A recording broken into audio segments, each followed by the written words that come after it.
Legends never die. When the world is calling you, can you hear them screaming out your name? Legends never die. They become a part of you. Every time you bleed for reaching greatness, relentless, you survive.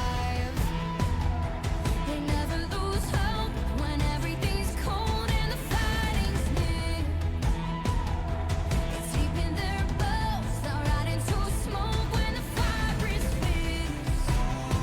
Oh, pick yourself up, 'cause legends never die. When the world is calling you, can you hear them screaming out your name? Legends never die. They become a part of you. Every time you bleed for reaching greatness, legends never die. They're written down in eternity, but you'll never see the price it costs. The scars collected all their lives. When everything's lost, they pick up their hearts and avenge defeat. Before it all starts, they suffer through harm just to touch a dream. Oh, pick yourself up, 'cause legends never die. When the world is calling you, can you hear them screaming out your name? Legends never die. They become a part of you. Every time you bleed for reaching greatness, legends never die. When the world is calling out your name, begging you to fight.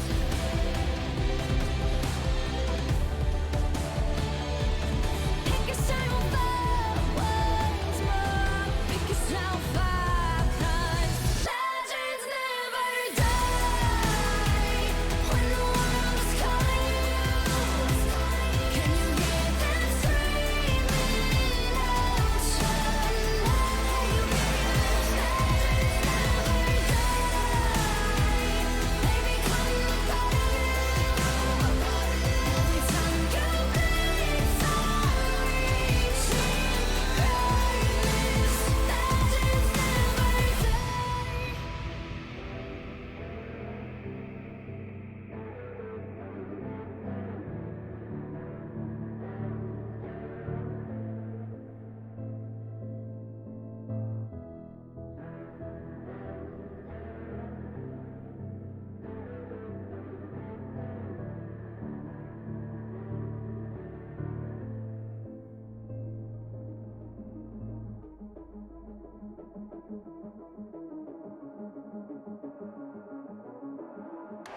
Welcome to the world, no heroes and villains.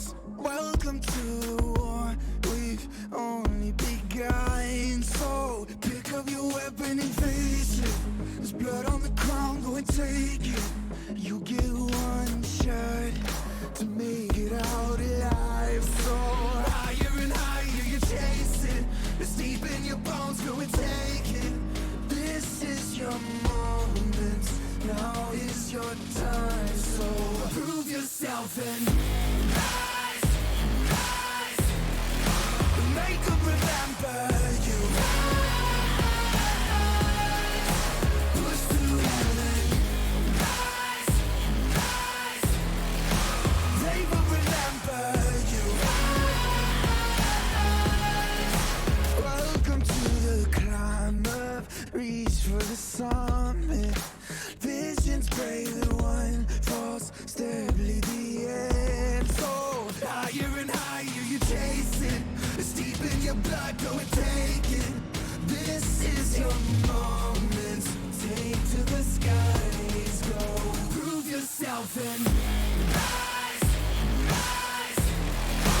Make 'em remember you.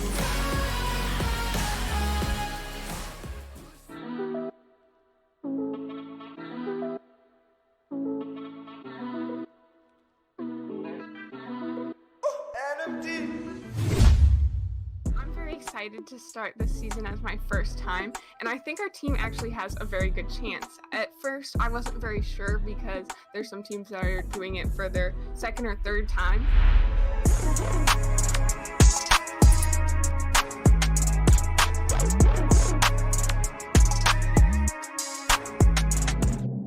This season we plan to reverse that score and show everyone what we can actually do.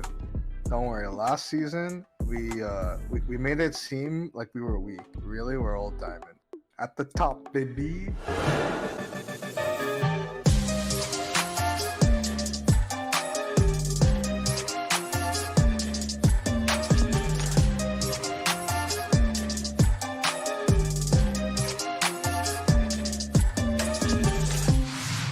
Definitely. I think we have a much better chance this season. We'll be surprising a lot of people this year. Viewers that might have saw us last year, they might not know that we're totally different this year. Anything less than top 2 is probably a disappointment.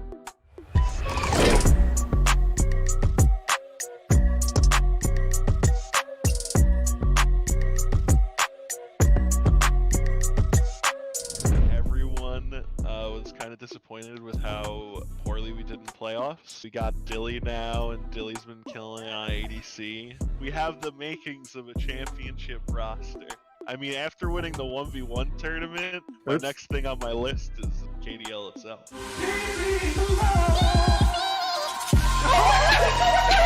my god, he's doing a very good cataclysm now, but it's a fun. Remember, he's here with the KDL.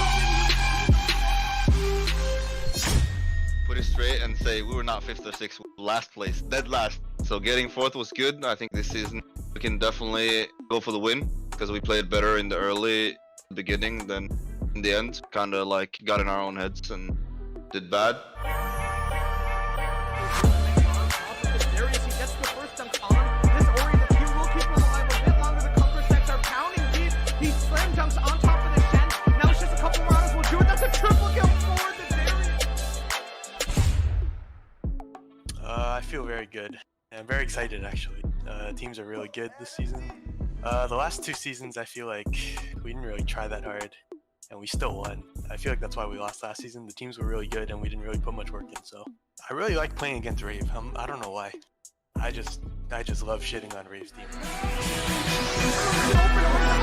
Oh my god!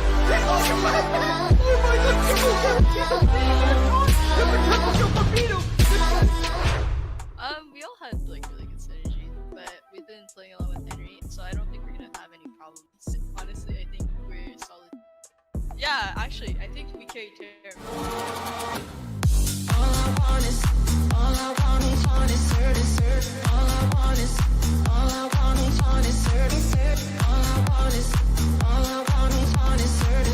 Full Build is the one team that I genuinely want to succeed other than my own. We've got the good players off the Itsy Bitsy Spider roster.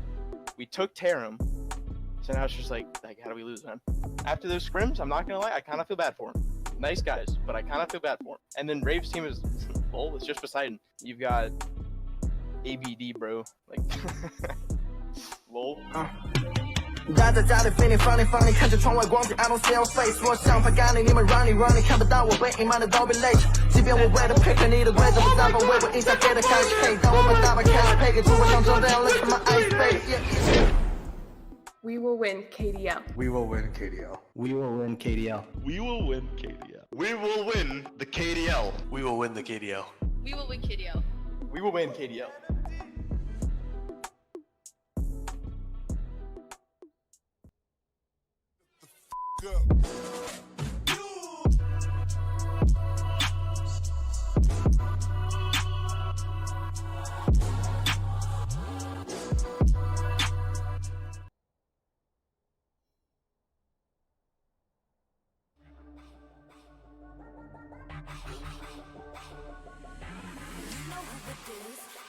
Again, you want a dose of this right now it's KDL.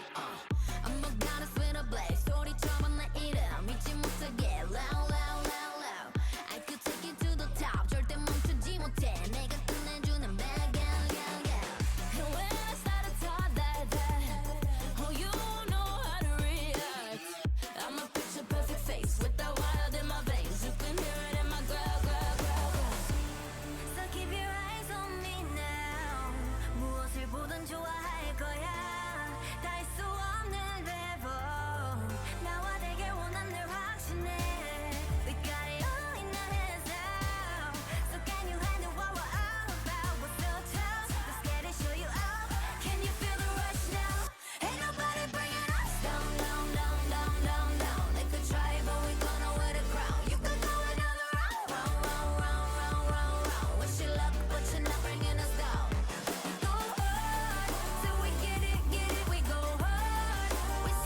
언제든지 내 모습 매직 단 한 번에 내가 잡아 절대 기죽지 않지 펴펴 네가 뭘 알아 견딜 수 없어 원해도 원하는 게 얼굴에 보여 I'm trouble and you running it I'm so cold when I move that way you gon' be so blown I'm the realest in the game said I'm on fire with the blade you're about to hear my name ringing in your head like whoa so keep your eyes on me now 무엇을 보던 좋아할 거야 We're so tough let's get it show you up can you feel the rush now ain't nobody bringing us down down down down down down they could try but we gonna wear the crown you could go another round round round round round round round wish you luck but you're not bringing us down we go hard till we get it we go hard we're so in it we pop stars only winning now ain't nobody bringing us down down down down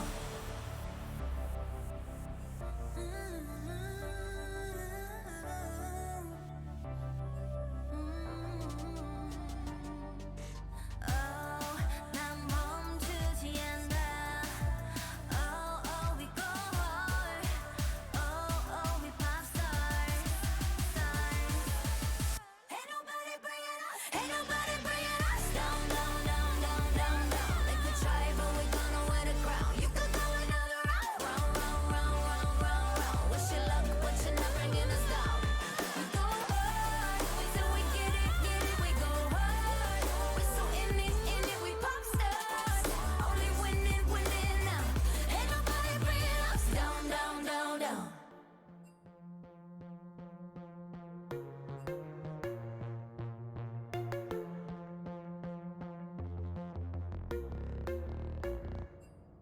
I'm alone, only know myself no more.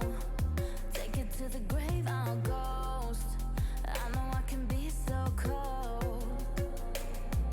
In the dark, where I like to keep my heart.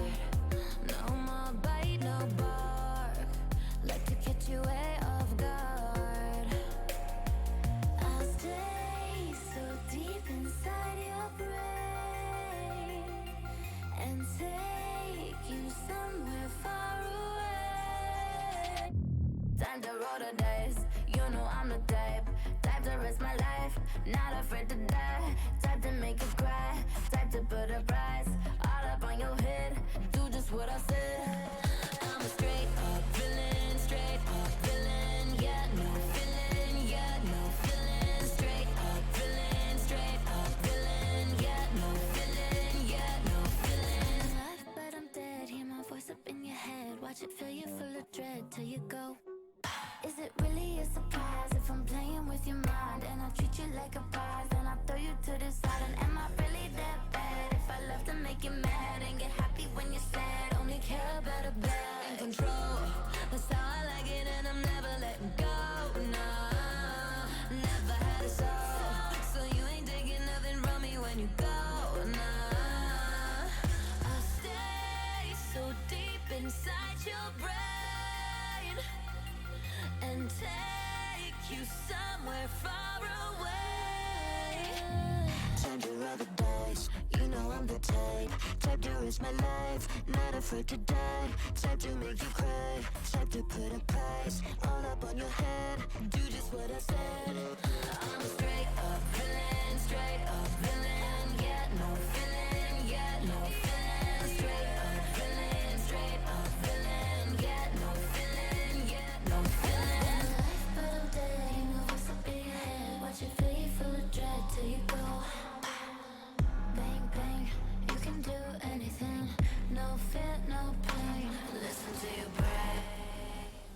All right, and welcome one and all to the highly anticipated Season 4 finale of the KDL K-Pop Discord League Tournament. My name is Crimson, and today I am joined by Devire. Devire, unfortunately, did just step out at, one of the worst times possible, as both teams did end up having that ready check. But regardless, I am super thankful to have him here today, and I'm super thankful to have all of you watching at home as well here for an exciting best of 5 finale Survey Corps, this is their first time around in the finals when it does come to KDL, whereas Never Lose, they are experienced and they do have veterans on their team that have actually won the tournament trophy before now, which just means of gaining back that honor that they did kind of drop in Season 3 to the boys having that finals MVP in the form of Terim, who has come back to his second finals back-to-back here and is making, is looking rather to make this a back-to-back repeat win for himself. We are just going to be rounding off the initial first time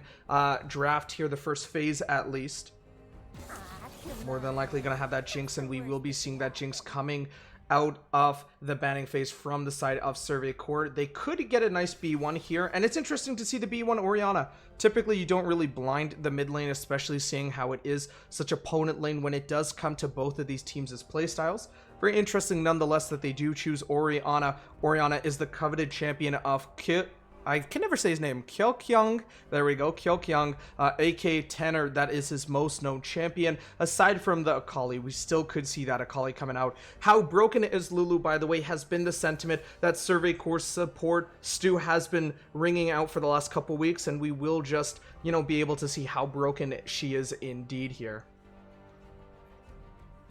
Alright, Devire still has not come back yet.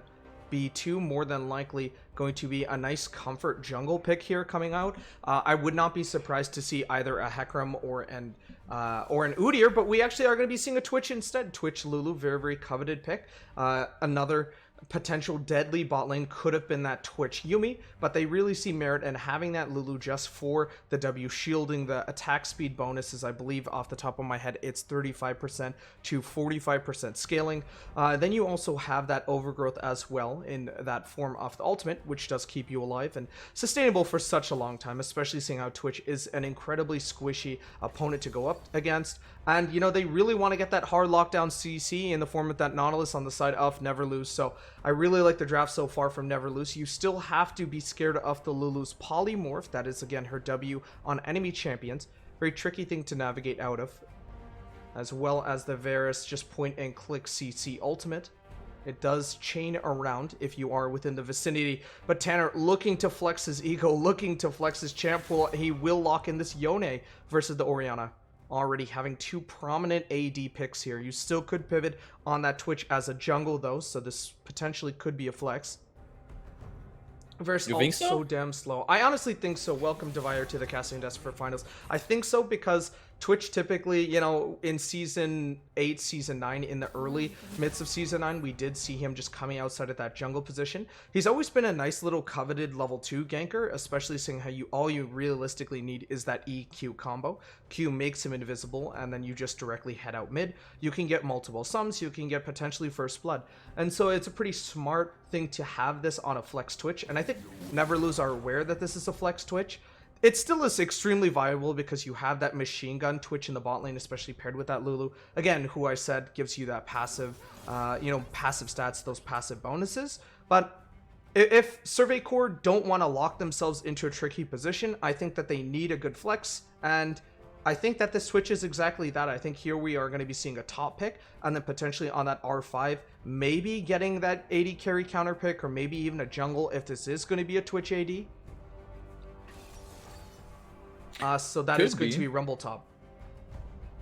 So Rumble Top recently had a lot of changes in lane, and he's just extremely viable, very, very difficult to poke out, and they have been pushing him towards the top lane for quite a bit. He is a very, very coveted 1v1er. He can immediately burn you down. He does not have the highest win rate when it does come to top, sitting at a measly 48.26%, but what he does have instead is hard damage, and he directly counters the Orianna in some cases as well for the mid lane, so we potentially could be looking at a Yone top again. Oh, Shen top though, that is really nice. The Stand United keeps them alive forever. Not sure what this hover is. Double TP question mark for Shen?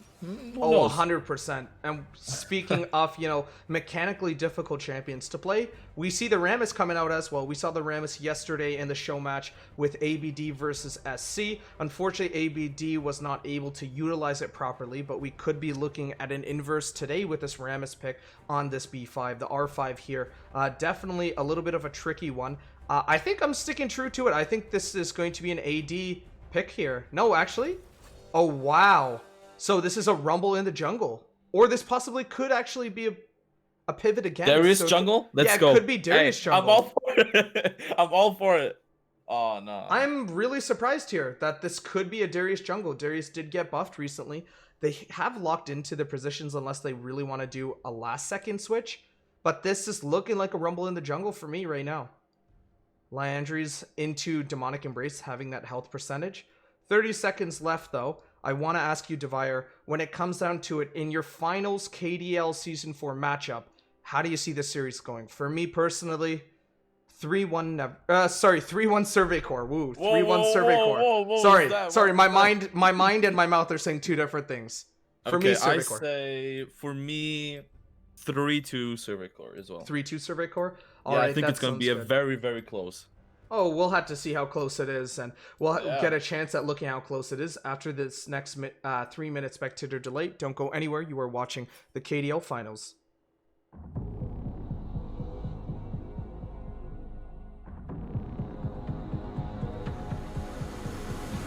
There's no time for redemption.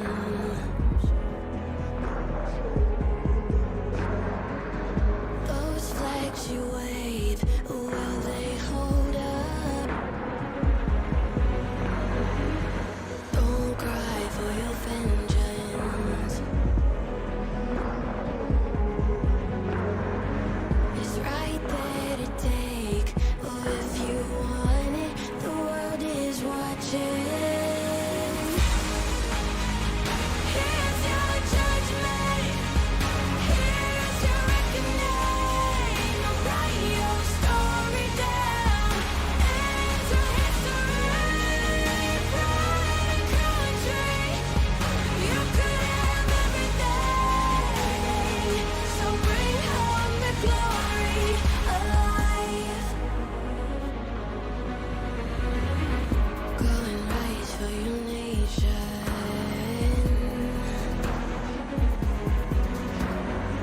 There's so much at stake. Will you show up? Oh, it's about damn time for a little salvation.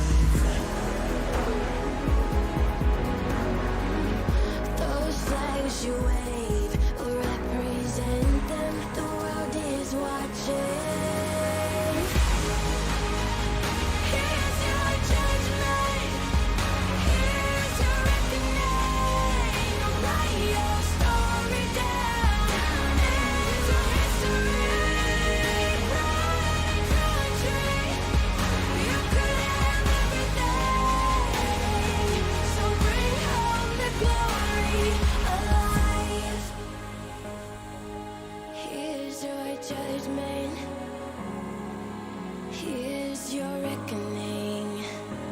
So go and bring home the glory alive.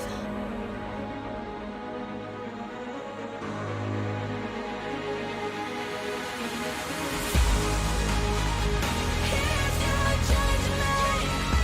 Here's your reckoning. Write your story down. Enter history. Pride and country. You could have everything. So bring home the glory alive.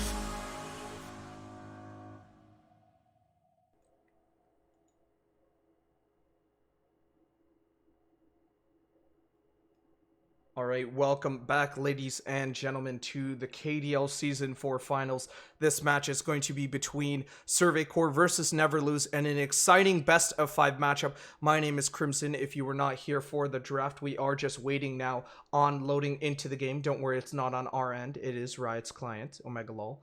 But, you know, we are very, very excited for this series. Devire, we were just talking during that 3-minute delay here, and it's looking very scary, but at the same time, it's looking very promising, right? We both said that it could not be a 3-0. I don't think either of us think it's going to be a 3-0. I think Code is absolutely going to take over in some of these games here, if not all of these games. He has been that shining star on this Never Lose squad, amongst other, you know, very bright suns as well. But we have loaded into the game here. Very exciting series. I can't state how, you know, excited I am, how worked up I am over this match. This is a series that has been in the making for the entirety of the KDL, and I'm just so glad to finally get to this point, right? It's been a long time coming. I agree. It's a long journey, actually. 3 seasons. We did KDL, and well, you did, not me. Four. This is our Wait, fourth. 4. One. Yeah. Oh, this is But the you first- and I this is have the done. first. You and I have done 3 though. Yeah. Exactly. Or 2 So- or 3. No, two. Two. Yeah. Yeah. I started season 3. We don't even know. We don't even came know. out season 4.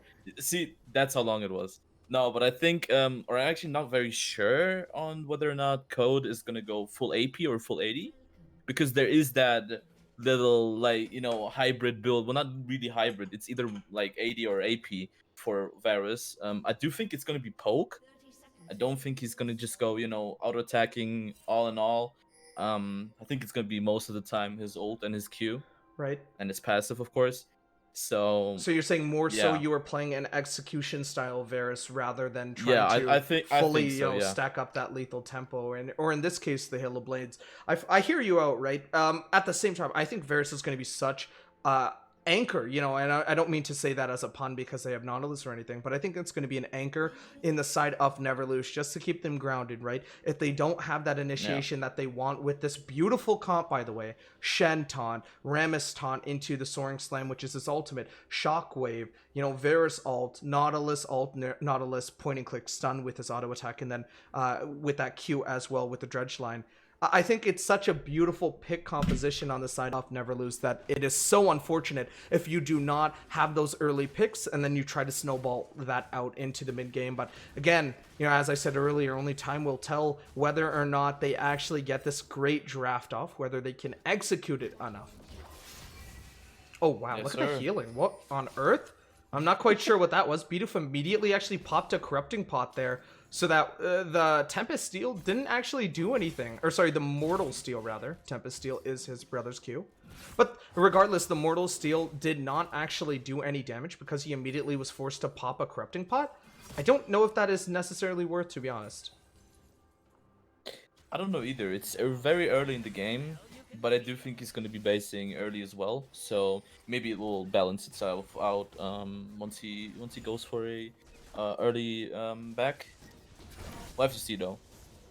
100%, and I'm very interested in seeing this rumble in the jungle. This is something that I don't really see too often. Even in competitive, I don't think that this is something that people would kind of say is viable nonetheless. It does have a 48.04% win rate right now in the jungle. Its biggest counter though is going to be hard lock CC, and with Rammus it kind of makes that difficult. But on the other hand, because Rammus is a champion that loves to stack the armors so that you can apply the Bramble Vest, the Grievous Wounds to enemy champions, it is going to be very, very beneficial as it kind of forces Rammus to go that MR early. And speaking about going protective early, look at Kaze's HP, the flash forward from Exoria. That's first blood for the series, and he survives. Exoria, you absolute monster. Tickle immediately trying to get back what once was lost here. The Q gives Exoria a little bit more HP than he expected.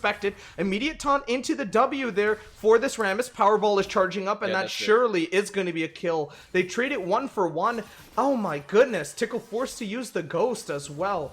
Wow, what an immediate, hard, aggressive play from Exoria. He's a shark. I've said this continuously. He smelt the blood in the water, and then he said, you know what, I'm just going to go for it. I'm just going to take a bite. And he does exactly what he promised. W now to give Bidoof the movement speed to escape a potential slow from this, rumble in the jungle. I do need to say, that play from Exoria was disgusting. It was very disgusting.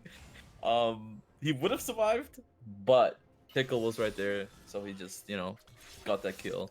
Did he get an assist? Did Shen get an assist? No, Shen does not have an assist, unfortunately. It's just because Shen actually did not hit him at all.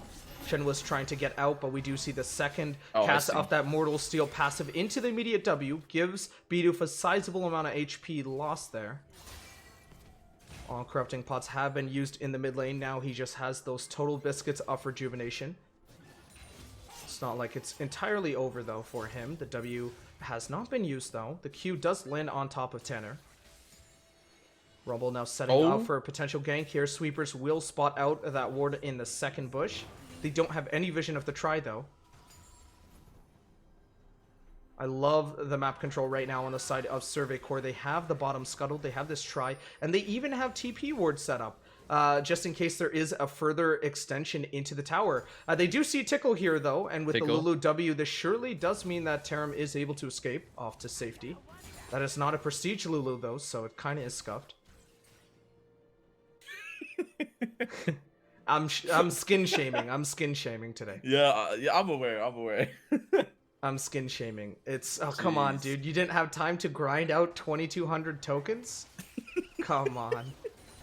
Bro, okay. Or actually, I believe it's 2,000. I believe it's 2,000. I believe the prestige point conversion is 22. We do see an aggressive trade, though, in terms of top lane. Kaze beautifully dodging out the E pullback from Exoria, and then he even Dougie's on him and dodges out that Q initial burst that the Darius would have gone in if it did land. Nice usage of the taunt from Shen to completely deny a sudden re-engage there. Is able to get the Q and the grass proc on top of Exoria, though. Oh, and just as I was praising him, he gets hit by the Q. True. Ah, that's unfortunate. No Bomby Cinder top lane does mean that it is very, very difficult for Shen actually to CS properly or efficiently. He is just completely relying on last hitting or looking even on the using map the right Q now. extension. Rumble in the jungle and Rammus might meet together soon. They know exactly where they are. I don't think that Neverlose have any knowledge of where Rumble is. He is going to be taking this top crab.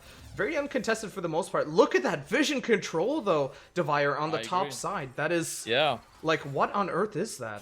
Hello in chat, Rhinor. Hello, Enrico. Yeah, that is just absolutely disgusting right now. 5 wards in total now, with the addition of that Scuttle as well. The E forward to Kaze. Exoria having a lot of his HP taken away in the form of that grasp. Yes, sir. Face Shield is available for Tanner if he wants to engage this in the mid lane, though. Second cast Immortal Steel, gonna go out, will land right on top of Bidoof. Bidoof popping his Corrupting Pot here just to give him a little bit of HP. Immediate QW along with the Corrupting Pot burn onto Tanner. Burn, baby, burn. I think both junglers are going to do their bottom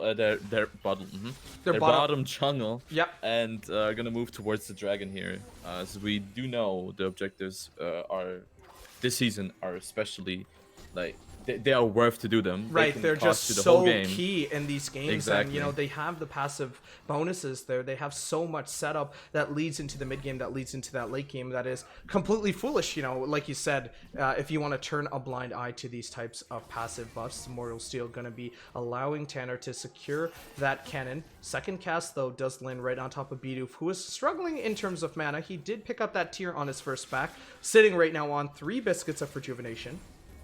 Popped a Corrupting Pot here just to give him a sudden burst off the mana. This is looking like it is going to be a setup here in the bot lane. Nice Q from Code, diminishes the wave. Oh, it sets up Jinso perfectly for that nice little hook line and sinker on top of Stu. The objective there is not to get him killed, but to force this wave heavily under tower. And that's exactly what they want to do. Like you said, both junglers completely just emptying out from their bottom side jungles into an immediate drag. This might be difficult, though, for Survey Corps to contest with 4 members of Neverlose just hovering this bottom side. But, wow, amazing play on the side of Neverlose. Nice little map awareness, saying, you know what, we will sack our top side. We don't care if Rumble takes the blue. We don't take if he takes our Wolves or even Gromp for that matter. It really doesn't matter as long as we can get this nice little sustainable Ocean Dragon, which does wonders for a tanky comp, right? You have mana and health regen right now on top of this Ori, on top of Rammus, on top of Shen, and on top of the Nautilus. Basically unkillable if you do have the soul. Now, if you have one, it's not obviously game over for Survey Corps by any means, but it definitely does put you in a nice little tickle. And speaking of a nice little tickle here, it does seem like Kaze is in a little bit of a bind there. Immediate flash does give him, oh my god, the guillotine does come out. Kaze will not die, holy smokes. Wow, the equalizer being thrown out as well last second by Cam, who wanted to get that nice little fadeaway kill there on top of Kaze. Kaze, initially the jungler for Neverlose. Terms in the queue here, he's looking for a little bit of a catch out. After you do empty out of this queue, you do get 30% attack speed on this Twitch pick. It's not so deadly early game, but it will be very, very difficult to deal with in that late game. Especially with the overgrowth from Lulu, makes him unstoppable and pretty much unkillable unless you have a total collapse.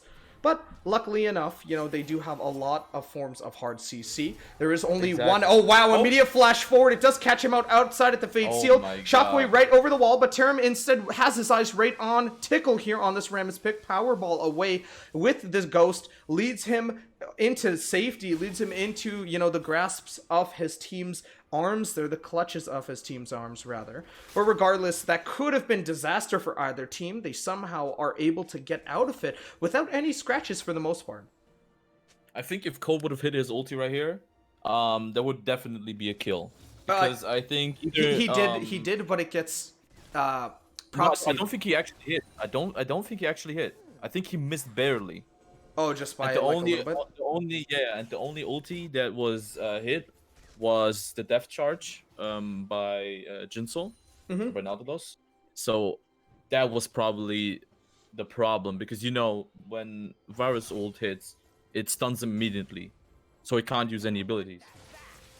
There's not like there's a wait time. Right. If there's many like enemies There's around no him, proxy. Yeah. exactly. So I think if Code would have hit that, they would probably had a kill right now. But even like nonetheless, it was a good play by Tanner actually getting away from that. So yeah, that was disgusting too. Because if anybody would have blocked that ulti, I think he would have been dead. Because you know, as soon as you walk in front of Yone, he stops at the like the first enemy and throws them back, right? Mhm. So yeah, I think he would have died there, but he actually did play that really well. Exoria and Cam making their way topside right now. Faces past. Oh. The Shen has flashed, and it does seem like there is nothing out here. But Terim, in the meanwhile, is going to be popping his ulti. Flash is Code? actually forward. Wow, that's a complete collapse on top of Terim. Oh The my Stain United God. keeps Code alive for a little bit longer. Will they just donate this over to to Code? Sorry, if they're able to get it. One I Q think is all you they need. will. They're just gonna dive it. Yeah, They will, yeah. Powerball right into an immediate taunt now. And yeah, that is Wow. gonna be a double kill going over for Code. Jinsel The will die. execute as well. It doesn't matter. The execute does come out into an immediate TP now to save the remainder of this top tower. Nice Stain United. Somehow Kaze was able, I don't know why I said his name like that, but Kaze was able to create the distance there, but he's not able to create the distance on that play. Does get actually pulled in within the Darius. Shockwave now to keep Tanner at bay. He's forced to use that Fate Seal, does have the flash, does have the second cast of that Mortal Seal available. 2 plates left on this top tower into an immediate, easy, potential second Herald of the game here in the next 5 minutes or so. Oh, Rumble is actually pathing up here. The immediate E now into Kaze as well. Wow, I don't think he's even... dead. Yeah, he's just dead. You don't even need the equalizer. Cam just ulting for the wave, I suppose. But Exoria already 2-1 on this top Darius pick. Honestly, I think that was a very good engage and collapse on the bot lane right there. They got 2 kills off. They did execute 1, which is, you know, which is fine because they're not giving kills. But I think Exoria will be disgusting in the late game. As soon as he gets that first tower, they already got it. But you know, once he gets his first item, Stridebreaker, he will do so much damage. You cannot outrun him. You will get run down by him. There is no way out, except you have, you know, your team there to help you out. Actually, Engage coming in from Code here. Oh, wow. Stu barely just missing out on Jinsol's pull there. Tickle on the other side, waiting inside of a warded bush. Bidoof has made his way downtown as well, looking for a little bit of action. Shockwave is going to be coming up within the next 15 seconds. The remainder of SC are setting up for this second Dragon of the game, which is going to be Cloud. Possibly could be a lead-in for their best case scenario, Infernal, or even a better scenario for Never Lose, this Mountain Soul. They really want to get a pick here. Cam does not have the equalizer for about 7 seconds. Starts it off with the Rumble E. Tickle right over the other side of the wall. No vision right inside of the pit, but they surely have vision right now. Terim going to be using his Q just to remain invisible. Never Lose call it off, saying they're gonna we give have it away. 0 vision. There's no point in pushing this, so they just give it up. So that is going to be first Dragon now for Survey Court. And Infernal Dragon Soul. Very deadly stuff, but very potent stuff on the side of Never Lose if they are able to secure this. I think if Never Lose gets the soul, there is 100% no way out. Because the pure damage coming in from Bidoof and Code is just too much, I think. But as we see, actually, Code decided to go for the Blade of Doctar, right? Sorry, that's- Blade of the what? Sorry. Isn't it Doctar? No, It's no, no. called that, It's right? no. You were thinking of Oh my goodness, what is it called, Chad? Noon What Quiver is it builds called? into Kraken, and it builds into Oh my god, you messed me up, man. Oh no. No, It's I want to say called like Shield that. Bow? It's- Immortal Shield Bow. No, it's Immortal No, it's Shield not Bow. Immortal Shield Bow. It is. It's Immortal Shield Bow. Noon No, Quiver. that's Dustblade. Are you talking Code about got Tanner? Dustblade. I'm talking about Code, Virus. Oh, he got Dustblade. Varus, lol, omega lol. Yeah, that is just going to be a Dustblade. Second pickup would be Mana Mune. And then third, potentially could be looking at Runins or an even, juicier Rapid Fire Cannon. I definitely think RFC is going to be really good in creating a lot of distance away from Tanner, away from this Darius pick as well. I just checked. You actually memed me, dude. It is Dustblade of Doctar. What do you mean? I thought you were talking about Tanner the entire time. No, I'm talking about Code. Oh, my bad.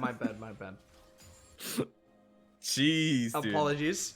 Either Making way, me look like I'm weak or some noob out here. What the hell? EU Come player, on. EU player. Either way, oh, unfortunate. Tenor does not actually get his back off. Cam now sitting in the bush. I just want to check up on gold right now. Tenor actually had 600 gold in his pocket. An immediate, oh wow, look at this pick onto Stu. TP's coming out as well. Ram Assault into the backline, Overgrowth being used right on top of Stu. That charge going to be casted on top of Stu as well. That is going to be Tickle who goes down for the sins of Never Lose. Tenor going to be TPing in for no apparent reason, but there are 5 members strong of Survey Corps looking to make this further than just 1 kill. Fate Sealed is available for Tanner if he really wants to go forward on top of this Yone pick. Oh, might actually get caught out here. He does actually eat the end of Code's Q there. I don't think that was an empowered WQ combo. Let's see. I don't think much is going to come outside of this skirmish right now. No, There I are don't 3 think members so either. of Never Lose just trying to might defend get this the tier tower, 1. though. Kaze underneath tower right now. He actually stuns and locks Stu. Wow, they're able to get the pick off of Stu. Cam now tanking the tower. Exoria right into the back line. Dunks on top of 1. Make it a double. Make it trouble. Gets the healing off as well. Make it a triple. That is going to be Code, though, who gets his own double in the meantime. Oh, I'm not sure what just happened there. A little bit of a delay. Oh my god, look at Tickle's health just get eviscerated. Oh my god, Equalizer now. Tickle will Immediate die. flash from Cam, into the flamethrower from Rumble. Oh my god, what a dirty play from Exoria. Holy smokes. Okay. I was gonna say my line where I usually say like, "What a dirty play from a dirty boy," but I keep getting clipped. So I've had like a couple of those where I'm like, "Oh, you dirty boy, Exoria," and people are like, "Whoa, I didn't know you were like that." I'm like, "What? It's a cast. Come on." Like it's fine to be gay. Like you have nothing to worry about, you know. Oh yeah, it's fine. For yesterday in the show match, what I was saying is like I was just saying a common phrase, right? He's feeling himself, as in like he's playing confidently or with ego. And I forget who it was. I think it was Pasta. Pasta was like, I have no idea what that means, and like he thought I kept up meaning it in like a messed up NSFW way. I was like, no. By the way, coming back into the game though, let's just get back into it. Warhammer buy now coming out from the side of Code here, so Warhammer does build nicely into, I believe it could set up here for the Sereldias. I can never say that name right, but the Sereldias I think Stu just walked past a control ward. He's done that on multiple occasions, so I would not be surprised. Tier 1 now in the mid lane, barely holding up again. It's Stu does Stu things. Yeah, I agree. Okay. Well, looking at the general map right now, actually 3 towers to 0 to none. So they have map control. They can just go into enemy jungle. They can ward it out. They can just wait there. They can, ambush them from every side because they have map control right now. And they're actually going to go for the dragon here, as we see. They're going to build up. They have full control of this. Rammus there. could look for a steal with his own ultimate. 400 Yes. HP is going to be secured, though, on the side of Survey Corps, who get their second dragon at the game. Oh, Q from Tinsel, not going to be able to land. Cam throwing out the Equalizer just to zone off onto the left side of that brush. Not able just to quite get it. Yeah, Terim is just hiding right now within the bounds of a Q. Opens it up into a wave here. Tanner, interestingly enough, actually does have a bounty just on CS alone. True. Actually, giving the red over to Code, good idea here, to be honest. As he is the damage dealer, as he needs that sustain. As he doesn't have, well, he doesn't have life stealing, right? Yeah, he doesn't. So that's even better for he does on his Taste of Blood mastery. That's why he went yeah, Halo it's Blades. Okay, yeah, true. So I just want to give a quick point out here that Fate Sealed actually being used defensively. Powerball was charging up there in the bot lane. We barely saw it, but don't worry, I see it long enough to cast. I just want to make a quick thing here.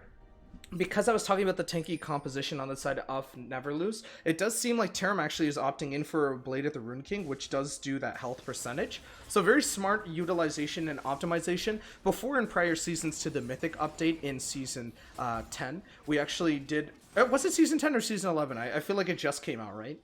I'm pretty sure it's Season 11. But regardless, in Season 11 or Season 10, it used to be actually that Bork rush into Runin. So it's very interesting now to see him go the Bork as well, just to deal with the entirety of the tanky comp. Again, Shen, Rammus, Nautilus, you really need something to break through that armor. An early LDR or an early, armor pen is not going to do as much as getting lifesteal returns as well. Just keeps you unkillable for the most part. Yeah, I agree. Actually, looking at the CS right here, they both teams look, well, they okay, top lane and on jungle they don't look equal, but looking at mid lane and ADC right now, they look somewhat equal. Terim is just 2 waves apart from Code, or Code is 2 waves apart from Terim. But the mid lane is actually very, very, very close. They're actually, they're very close together. They have no kills, they have no assists, but they have great CS. So that's where they're getting their items from. And basically, I really like from BO5 the fact that he went for the armor boots. As we do look at Terim, we do look at Yone, or Tanner, we do look at Exoria. Just having so much AD damage, right? Exactly, so much AD damage, so much auto attacks that they need to work with. So. Right, and I think it's boost, kind of a no-brainer, to go the play heal caps just to negate all of that damage. And just saying, you know what, if your 3 primary sources are AD damage, we really want to have something to go up against it. Majestic in chat, Code 1v9. Not just yet, but it is looking like it might just need to be one of those types of games. BO5, on the other hand, is not doing bad at all either. I'm not really sure where the BO5 disrespect is coming from. He's always been one of the top mid laners in all of the KDL. Right now is averaging about 9 CS per minute at this point. Actually, I think it's like 8.5, but regardless. Same Not thing. sure how Tanner actually has the CS lead, or not, sorry, I don't know how Tanner actually has a bounty, whereas BO5 does not. Terim. And Terim immediately looking to kill Code here. Equalizer trying to catch him out as well. Wow, did the taunt and the Stand United just save him? No way, dude! They actually just saved Code from an unparalleled death. Somehow, some way, they make it A-okay for Code Phoenix, who barely is able to survive. But will this just mean that they immediately can pivot into a Baron, since so much utility was forced right on to saving Code? And I think the short answer is yes. Chem was forced to use the Equalizer, but they get so much out of it. They get double sums outside of Code. They get, Tickle, the taunt. They get Kaze Stand United. Kaze looking to enter this as well. Tickle on the way. Flash forward from Jinsel to engage this. Overgrowth being casted on top of Stu. Oh my goodness, looking in the back line. Fate Sealed in the back line. They're trying to catch out Code here. Equalizer is up yet again. 3 members of Never Lose have already died. Huge BO5 triple shockwave there. Flash forward from Cam into an immediate EW from Tanner. Not able to land. Smite right on top of Kaze to reduce his movement speed for 40%. Stride Breaker in front of BO5 as well. Holy smokes, not a lot of happening on the side of Never Lose, but holy smokes, they have turned on the lights in the vacant house that is known as Survey Corps, and they are looking to get this Baron as a result of a complete misplay from Never Lose. Cam, dangerously low, does use that W-empowered shield. Oh, he barely is able to survive and smite it out, which does give him a little bit more HP, but 2 backs already for the side of Survey Corps. They're looking to set up now in front of the Soul Point. Never Lose kind of late to this engage. No TP available for Bidoof. There is a TP available for Kaze. Stand United within the next 30 seconds is going to be up. Multiple ults on the side of Never Lose are going to be up. Fate Seal down for another 50 seconds. They go for a Guillotine dragon. down for another 40 seconds for Exoria. No Dunkachinos, no Dunkarinos available. But it seems like Survey Corp regardless are going to be having the first push here. Tickle actually opting in to Tickle look for doesn't see mid. them. I don't know what he's doing. He actually wants to go for the ward instead. Does not want to go for a suicide 1v9 at all. And as a result, this will be the third dragon for the side of Survey Corps. They are sitting comfortably on this soul point. Jesus, my brain turned off. I was casting so much. I said so much during that last Baron fight that now I can't say comfortably. Oh my god. Oh my god. Oh my god. They're sitting nonchalantly. There we go. On a nice little CS lead and gold. Okay, you can say nonchalantly, but you cannot say comfortably. Comfortably. Yeah, there we go. There we go. It's a Canadian accent. I actually talked with someone and someone was saying, like, I was telling them that they say, like, shut up very weird. Which is, it's not weird, but it's, like, very unique. And I like when they say it because it's like, they say, like, shut up. Like, they sound so different. I've been told from people from New York that apparently I say water weird. Water. People say water or water or something. Water. Yeah, it's something like that. Water. Yeah.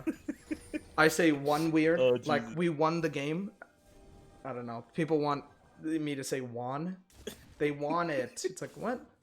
Oh my god, dude. Either way, coming back to the game though, this is an Jesus. 8k goal lead on the side of Survey Corps right now. Very dangerous position if you are Never Lose. Not a lot you can do except hope for the best and look for these clean engages. Again, like I said in that pre-game lobby, you have a pick comp, you might as well get to it. Cam dangerously now just within the range of this Nautilus hook right here. Rammus is setting up as well. Oh. Strikebreaker forward. Bidoof is all alone. Shockwave into a Stand United for Bidoof. Keeps him a little bit alive here. Kaze could go for an E. There is no flash to be had, so no E flash combo. Huge waves of Baron empowered minions though, trying to wreak havoc on the tier 2 in the mid lane. Tier 2 in the top lane, not looking too hot either. Kaze extending a little bit far too forward. Tanner immediately acknowledges this, and he's looking for the engage, the offensive here. Equalizer available for Cam if they really want to engage this. Stu was caught out for just a split second, somehow was able to get away with it. Or you're just weird in general, Crim. Smiley face. Maybe. But I actually wanted to say something. Wait. Maybe as in what? Maybe as in I'm weird or? Whatever you might think Okay. Let me just say this. Weird is not always bad. Weird sometimes is cool. Weird sometimes is just underappreciated. I think a lot of people who are labeled weird are not actually weird at all, and they're actually very, very nice people. Sorry, go ahead, Devire. Welcome to my TED Talk. Weird flex, but alright. No, about the Stand United, right? Oh my god, dude, I can't even talk. Yo, either. you can't say Stand United now? Oh my god. No, the shield that Stand United gives, right, is so huge. Did you see that? Especially when Terim went for code, like on a 1v1. Right.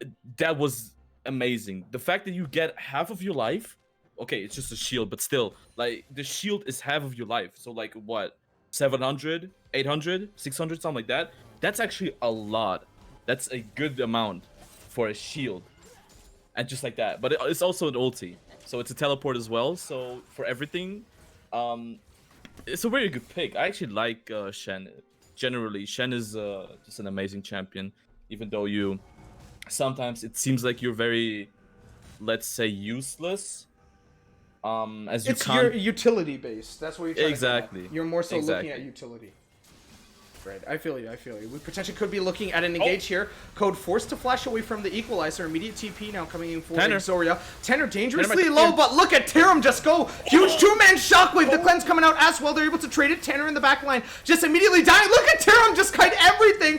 Exoria has entered the fight though. Does have the dunk right on top of Code. No, the application. Oh my god, they're able to kill him. Oh my god, Orion able to shut him down. I'm jumping up and down like a maniac right now. Cam and Terim barely able to survive. They're trying to exit right now. Meanwhile, Neverlose are emptying out into the mid lane right now, looking for their first tier 1 of the game. Oh my goodness, what on earth was that? They applied the guillotine stacks. They applied the bleed out stacks from Darius onto the Shen. He sees Code, immediately goes on top of Code, uses all of his utility. Stridebreaker, E says there is no way, Code Phoenix, you were getting out of this one. Somehow, Bidoof able to turn on the lights, able just to shut down Exoria in his place before it could have went drastically different, before it could have went drastically, unbeknownst to them. It does seem like Code is here again. He does have full HP. They're all setting up this time around for this next dragon. If Survey Corps get this, it does mean Soul. If Neverlose are able to steal this away, it does mean, unfortunately, they had to contest every single dragon after this.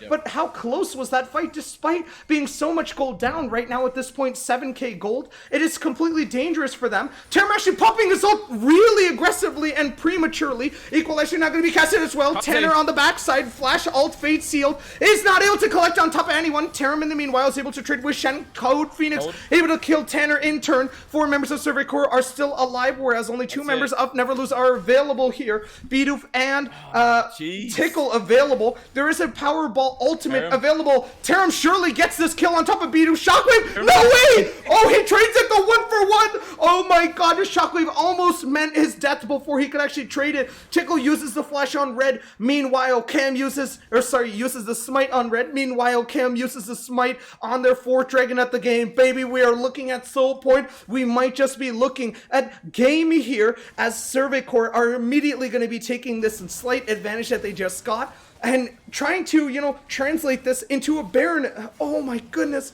What is this game so far, Devire? Dude, I'm not sure. Actually, the first fight that was happening, like 2 minutes ago, 3 minutes ago? I'm surprised. Tickle does not contest. I'm surprised. Yeah, he doesn't. He doesn't want to, because I do think they have so much damage.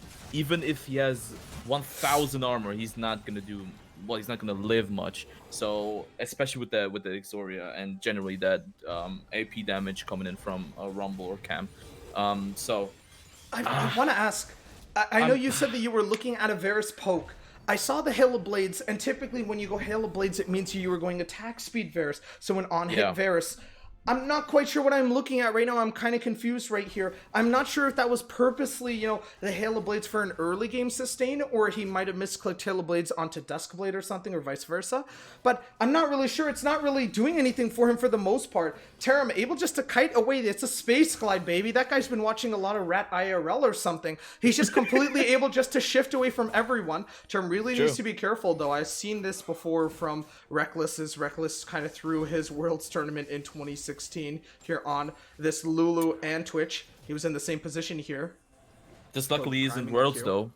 No, it's better. It's better. Oh okay, wow, Stu actually might just get caught out here. I'm surprised Jinsel didn't want to go for the pull. Oh, they have no vision at this bush. This is just death. Don't fire the Q from their code or they're gonna know. Oh, he steps out. He stepped out. Oh my goodness, incredibly close game right now, but the gold says otherwise. 9k goal lead for the side of Survey Corps. Equalizer available. It is going to immediately be casted on top of Code Phoenix, who is forced to flash in turn. Wow, no flash available for Code. Edge of Night not being taken off either, so I guess that is somewhat of a break-even point. They turn their sights right now onto pushing out for this potential tier 3 here in the top side. They get the tier 2 for nothing in that top side. Kaze gonna be going forward, not able to connect on top of anyone. They throw out the Chains of Corruption, but it just goes a little bit awry. Double dunk for Exoria on this Darius pick. Oh my goodness. Shockwave into 2, barely keeping Terim alive. The heal now bringing Stu and Terim to about 55% HP. No minions are here to tank this tower, but Exoria says, hey, no problem whatsoever. Now it does seem like Tanner, on the meanwhile, is able to take the tier 3 in the mid lane as well. A potential double inhib open for the side of Survey Corps. Equalizer going to be casted down, trying to deny any type of wave clear here from a potential outer Nexus tower. Wow, we do see Exoria actually got backing. one, yeah. Immediate TP now into the fray as well. Look at Stu's HP. The WQ game. not able to kill him completely. This might just be hold that thought though for a second. Terim has his sights right now on top of this drag. Sorry, right on top Exoria. of this tower. Exoria is able to bring in 2, gets the dunk on top of 1. Not able to collect the dunk on top of 2 because Terim GG. is able to take it instead. Gets the second dunk, and that is going to be your game 1 finish for Survey Core. Wow, what a complete dismantle of Never Lose. That was a great game. A very great game. Early, close. Late game, you already know, Exoria, that damage is just, you just can't count it out, especially with that Strike Breaker. He just runs you down the whole time. That was something. That was, oh my goodness, that was absolutely crazy. It was so close for multiple fights on end, but for whatever reason, Survey Corps just are absolutely able to get to every single objective first. Look at Exoria's Like you said. damage. I told you, dude. Yeah, 25k here. He is the leader of the team in terms of damage. 21k for Terim. Meanwhile, on the other side of the way, on the other side of the lake, we do see Code now with 17k, rounded up to 18. Bidoof not too far behind. Shen barely doing anything, but it's more so for the utility. We will now be immediately getting into our break here just before game 2 of the series. But what an exciting game 1. Survey Corps taking game 1 here. Yeah, I agree. That was a very nice game.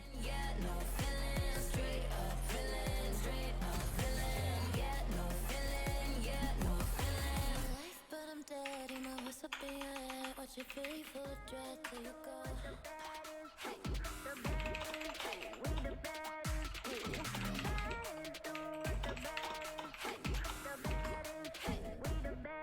Coming at you live, real wild. Here to light it up, set the world on fire. Gonna break rules and hearts in twos, 'cause that's what the baddest do. Never going back, nah, that.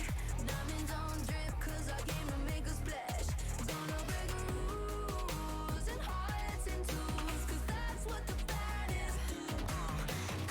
I'll let your face off, disappear, I'm your eraser. Ain't the cut just like a razor. Murder business, we're my blazer. I got all the boys on me, I got all the lines on ring. Knocking dead, turning heads, I got all the eyes on me. Lady face, 걸어 들어와, 유행 선두자. 원하지, 맘 못하잖아, 애가 타잖아. You like whoa, 할리 유도 gold. 난 알지, I know. 준비해, cause I like the ball. 멈추지 않아, 만할래, 그게 like a bag. 그거 말고 bye, 믿어봐, 그만큼 크게. 어깨 펴고 high, 100% 덤비지 못해. 죽여주잖아, 나는 boss. 간지 with the sauce, 원하면 줄게. I'm doing damage when that's how I planned it. I do what I want when I say. 모든 날 따라해, 난 끝내주잖아. To live on the edge of insane. Coming at you live, real wild. Here to light it up, set the world on fire. Gonna break rules and hearts in twos, 'cause that's what the baddest do. Never going back, nah, that. Diamonds on drip, 'cause our game will make a splash. Gonna break rules and hearts in twos, 'cause that's what the baddest do. It's crazy. Sorry for the bad news, sorry I'm so bad. Only took a minute for me to get what you had. Sorry for the bad news, no it makes you sad. There for a minute, baby, you should pack your bags. Way that I look should be breaking the law. If I don't got it, I take what I want. My circle small like a round of applause. You know that I love the sound of applause. You know I mean everything that I say. When you see me coming, get out of the way. Back in this lane, back and I'm better and ready to stay. I'm doing damage when just how I planned it. I do what I want when I say. 모든 날 따라해, 난 끝내주잖아. To live on the edge of insane. It's crazy. Sorry, not sorry for being the best. 언제든지 내가 좀 해. Look at the gold, all on my chest. Look at the gold, call it a flex.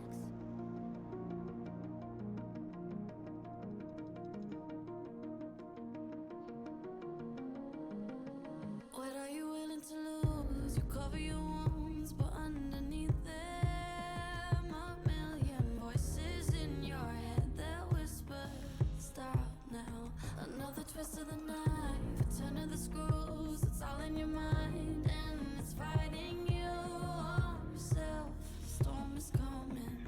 Wow, kid, what you gonna do now?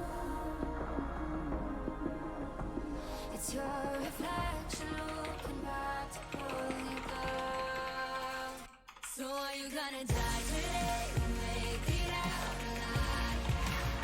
You gotta conquer the monster in your head, and then you'll fly, fly, phoenix fly. It's time for a new empire.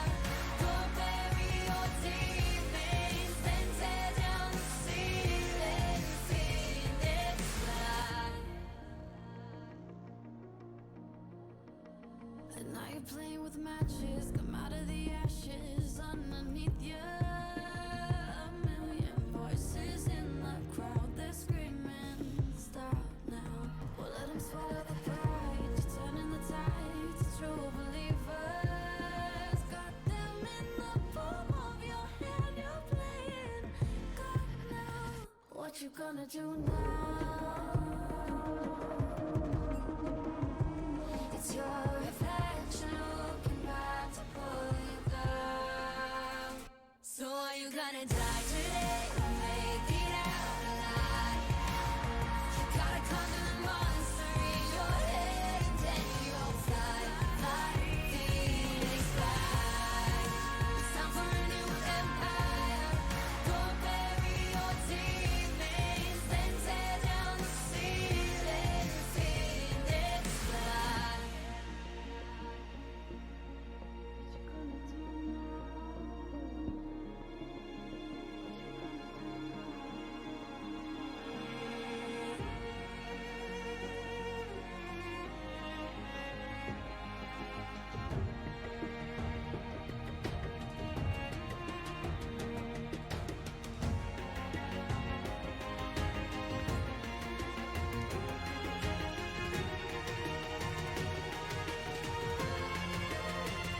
So are you gonna die today or make it out alive? You gotta conquer the monster in your head, and then you'll fly, fly, phoenix fly. It's time for a new empire. Go bury your demons, then tear down the ceiling, phoenix fly.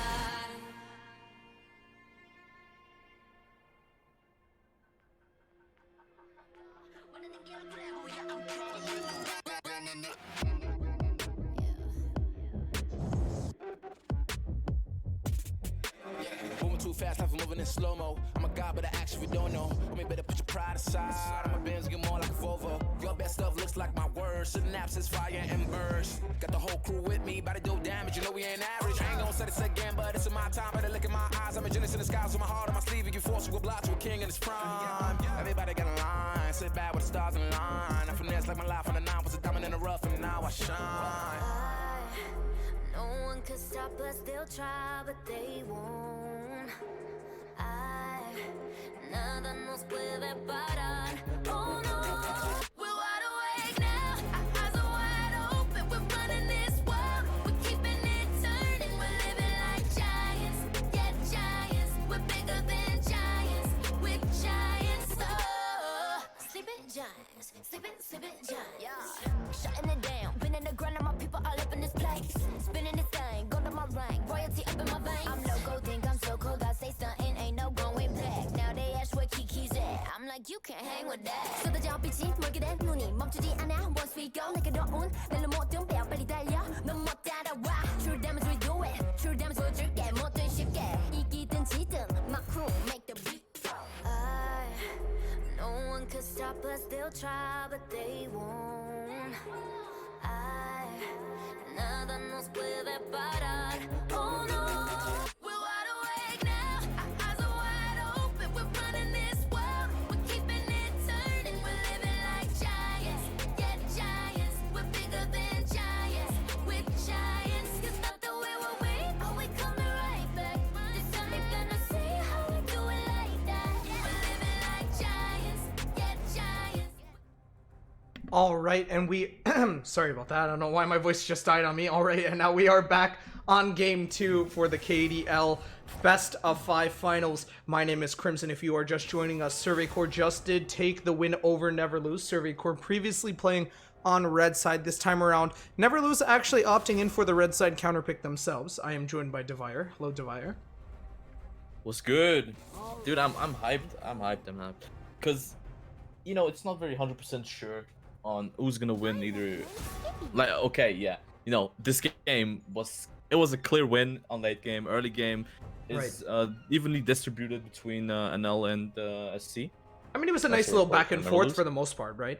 Exactly. So I'm not very sure. Let's see how the drafts go out for the next couple of games. Hopefully it's gonna be a best of 5, not a like 3 games, and that's about it.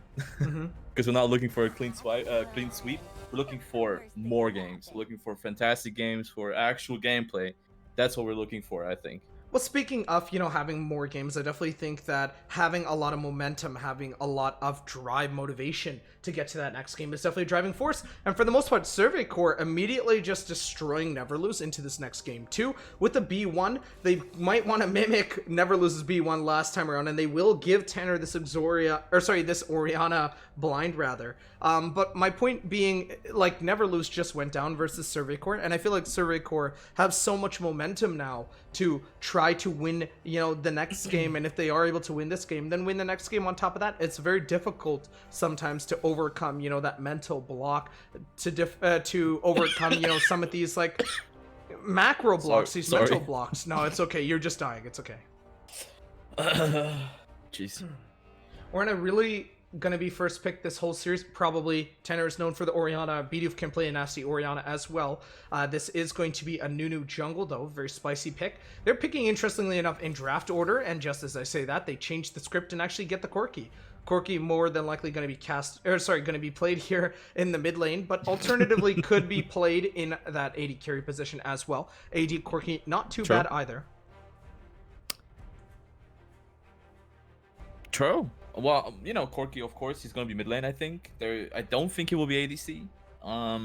As we've seen previously, Corki is not very a good ADC in this meta or this sense, or in this season, I should say. I mean, Corki AD has been played previously in like season 9. Season 9 Corki Metamune. Yeah, exactly, but not in this season though. That's what I mean, you could still have that nice little flex. To be fair, no one really expected a Volibear solo lane either, or even Morgana jungle for that matter. We alternatively had been seeing a lot of different flexes: Seraphine support, Seraphine AD, Seraphine top for that matter as well. Stranger things have happened. Kaisa now going to be the final lock-in here for phase 1 of the draft for Survey Corps. Sorry, my voice is giving out on me. That's good.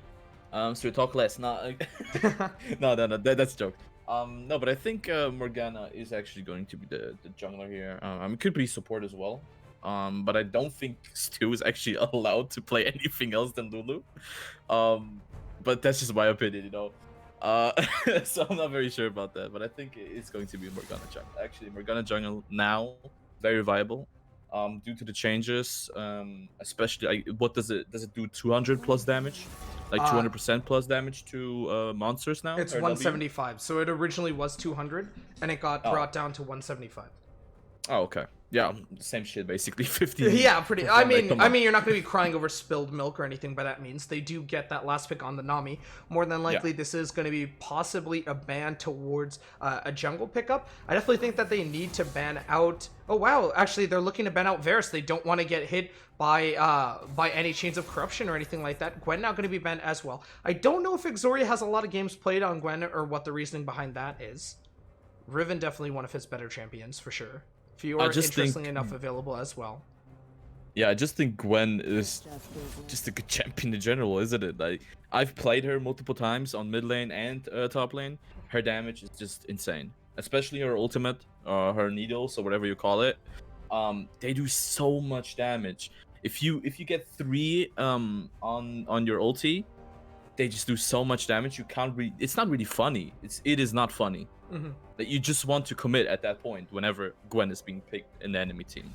I do think it's just because she's overpowered, basically. I really like the Tristana pickup here. Nami doing pretty much, budget Lulu, so to speak, giving you that attack speed.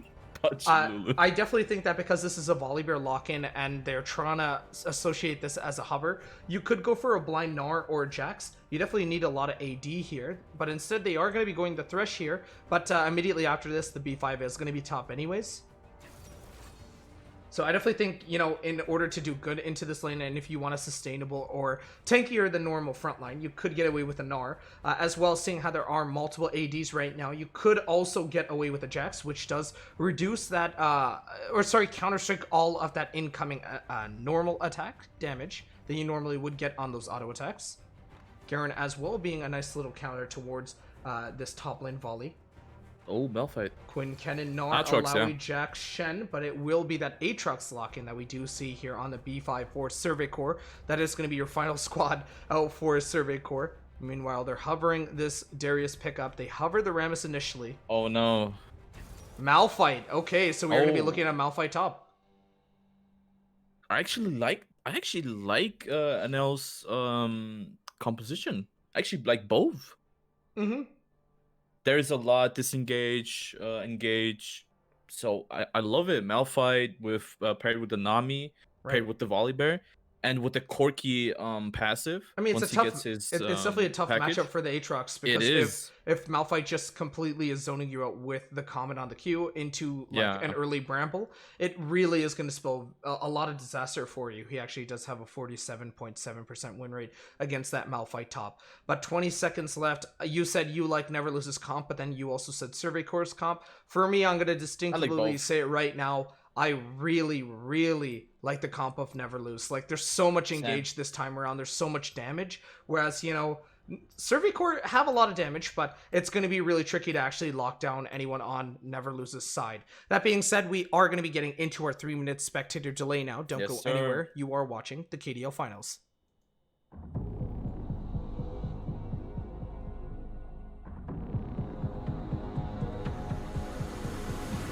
There's no time for redemption.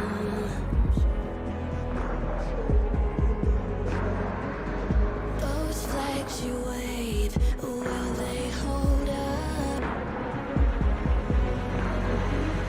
Don't cry for your vengeance. It's right there to take. Oh, if you want it, the world is watching.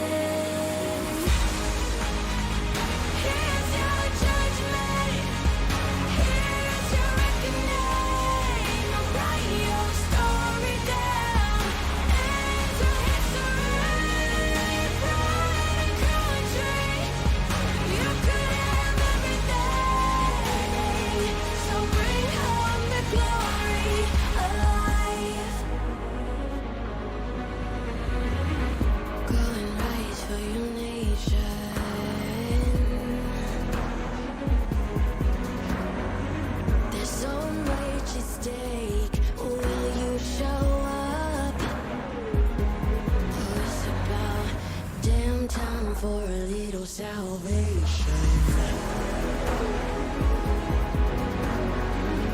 Those flags you wave represent them. The world is watching.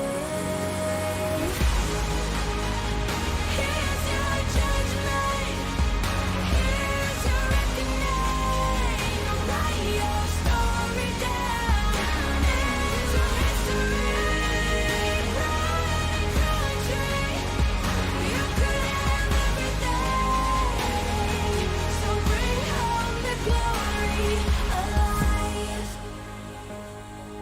Here's your judgment. Here's your reckoning. So go and bring home the glory alive.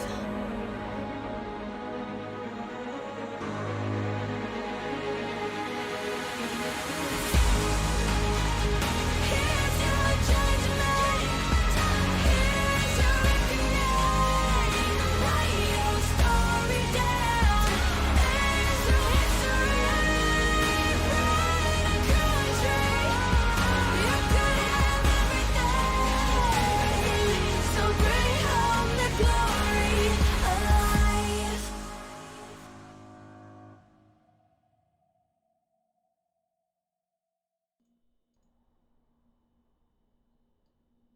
All right, welcome back, ladies and gentlemen, to Game 2 of this series, Best of 5 Finals, KDL Season 4. I don't know why I just said all of that like I was speaking in a haiku or something, but regardless, Survey Corps versus Never Lose here. Survey Corps are leading the series, are leading the charge here with a dominant first game victory, but they're now looking to make it a nice little 2-0 up on top of Never Lose. Meanwhile, Never Lose has an amazing comp this game, and they potentially could be looking out at, evening the odds, so to speak. I really think that it's important for them to not put themselves in a situation which realistically would force them to have that type of reverse sweep.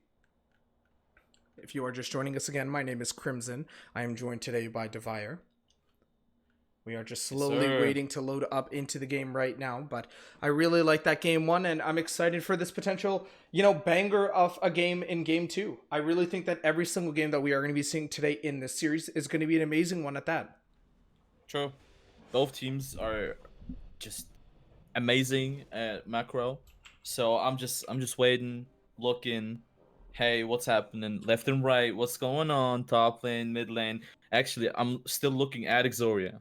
I think this guy is cracked at the game, and we have to see how he does. Oh, he has his webcam on and you're just looking at him, or? Yeah, every time. Yeah. Oh my goodness. Yeah, honestly, this like Never love, Lose comp is literally press R and everyone is dead. There's so much like setup here. They have the Malphite. They have so much engage. Holy crap, dude. Yeah, they have the Unstoppable Force. They have the Volibear ultimate as well. They have, I think it's called Primordial Rage. I'm not quite sure. They have the Corki ultimate, and then they also need to worry about the package as well, which is just gonna be able to kind of emulate the equalizers, so to speak, towards that mid game, late game point. Actually, I think Corki W? Well, package W. Yeah, package is better W. than. Package It's W better is than better. Rumbles. Yes, because Corki would go. He would go like a mix of half AD, half AP. So. Yeah, because I think just basically the fact that you can throw people on the other side of your W with the package, and do damage, because it still leaves a trail, right? So it's basically like Rumble's ulti, but better. I think it's just better because you actually have that utility to force people out or force people in by your W with the package. So yeah, I think Corki's gonna be a huge pick here, same as Malphite. Let's see though. Let's see. I'm hyped. Jeez, I'm dying. Oh, you're not the only one. Don't worry. Don't worry. It is going to be a normal start here for the side of Never Lose, whereas actually Survey Corps are starting top side. And like you said, it is because of that Morgana's W. We are playing on 11.9 right now. So double camp clear, not too out of the ordinary. It did look like Stu wanted to get that nice little hook there. Instead, we'll opt in for a nice little early flay instead. Oh, Q going to be used right on top of Bidoof, not able to land correctly. Again, for Kaze in the top side versus this Aatrox, realistically, all you would need is Bramble's first item, Rush. And then you just zone completely off with the Comet Q, because look at how much damage that's doing. It does cost you a fair bit of mana, but I have seen a couple of Malphites here and there actually take an early tier, believe it or not, just to kind of offset that. It sounds silly, but, if it works, I guess. Oh, True, wow, but look actually at Tanner's look health. at... Wow. Yeah, damage. No, I wanted to look at the ADCs here, Terim and Code. Actually, we look at Code here, and we see that he has Exhaust. I think that's actually a very good summoner, especially for Stu's Q, and for Cam's Q. Just Oh my god, Stu's Morgana HP Q. into the exhaust. Stu's Actually, forced to he flash dead. away. Code actually flashes forward, cleanses nothing. Cleanse. Term looking just to trade this 1-for-1. Code now gonna be rocket jumping into Chamber the lock, bounds get him. of Jinsoul. Term's not able just to get him quite out. Kaze barely any mana here, forced to pop his second corrupting potion of the game. Nicely played from the bot lane of Never Lose here. Jinsoul now looking to get a little bit more, gets a nice little splash W on top of himself. That was juicy played from Code, not gonna lie. That was actually disgusting. Oh, he cleansed the fact Ignite. that he Sorry, got I that. didn't see that. Yeah, he did cleanse the Ignite. Yeah. Sorry, I was wondering what did he cleanse. Cam is here for a possible engage. Flash forward with the Q! Holy smokes, it goes right through. Goal lasso there for Italy. Oh my goodness. Unfortunate stuff. That was very fortunate. Oh my god, that's actually terrible to look at. It hurts. I wouldn't Oh want my to be God. Cam right now. Well, I mean, he is 1-0 up on the series, to be fair. True, but I would be fuming. Like, I would actually be mad. I would blame everything on myself. But right now, it's still looking good. Code is actually doing a great job with farming out towards Terim. Looking at mid lane, farm pretty equal. It's gonna stay equal, I think, because last series it Huge was equal wave as for well. Exoria topside. Yeah. Wow, look at that fat wave. What is that like 15? 15 CS? No, that's probably about Not like sure. 8 or 9. At the end of it, Sure? he'll probably be at about 30 CS if he's able to get every single minion here. I think some minions die to the other minions. If that makes sense. I think you're getting ganked by Rengar right there. I just heard him in the back. Oh, yeah, I'm getting ganked too as well. Oh, yeah. Stu, wow, Hextech oh, flash. Stu- Cam actually landing the binding as well. Oh my Wow. goodness, Jinso flashed, but he barely flashed ahead of anything, and he gets completely pulled back with the usage of that flay. Tanner is trying to back here, but Bidoof says no. Bidoof does have the total biscuits of rejuvenation. And on top of a Doran's Blade, Tanner, nothing coming for him just yet. Tanner has no mana. Man, Rengar is just ulting you constantly. Oh, is he? Wait, is your Is he cat's that name low? actually Rengar? No. Oh, I was just about to say, like, what? What the hell? No. Oh, Tanner actually does eat that Q from the Corki, though. He's not loud. True. He's not loud. You're fine. No, but he has no mana. He can't do anything. He can just auto attack. His auto attacks do no damage. Oh, so... Bidoof actually hits 6 here, so he can just completely try to shove in and completely use his ult here. Yeah, to delay. This is so unfortunate for Tanner. Tanner That needs is to very run back unfortunate. right now onto tier 2 and just TP in. He really needs to cut this. Tickle is don't here on the think he other will side do of the that. wall as well. They could look for I just a think- complete dive on him, actually. Yeah, I think so too. If they actually do that, that'll Cam be is amazing. hovering now. He's going to his own Raptors. We're going to have to see what happens. Look at No. Cam. Tickle able just to get it all out. They might meet together now. I doubt it. I doubt it. They are going to be starting this Infernal Dragon up the game here. Cam does have a ward. Ward is going to be placed here from either Stu or Cam, though. Not much happening towards top side. Tickle barely alive right now. Cam is now smite Stu up. and Cam are actually walking in. They now shield Cam? it. Holy smokes! 26 HP. The...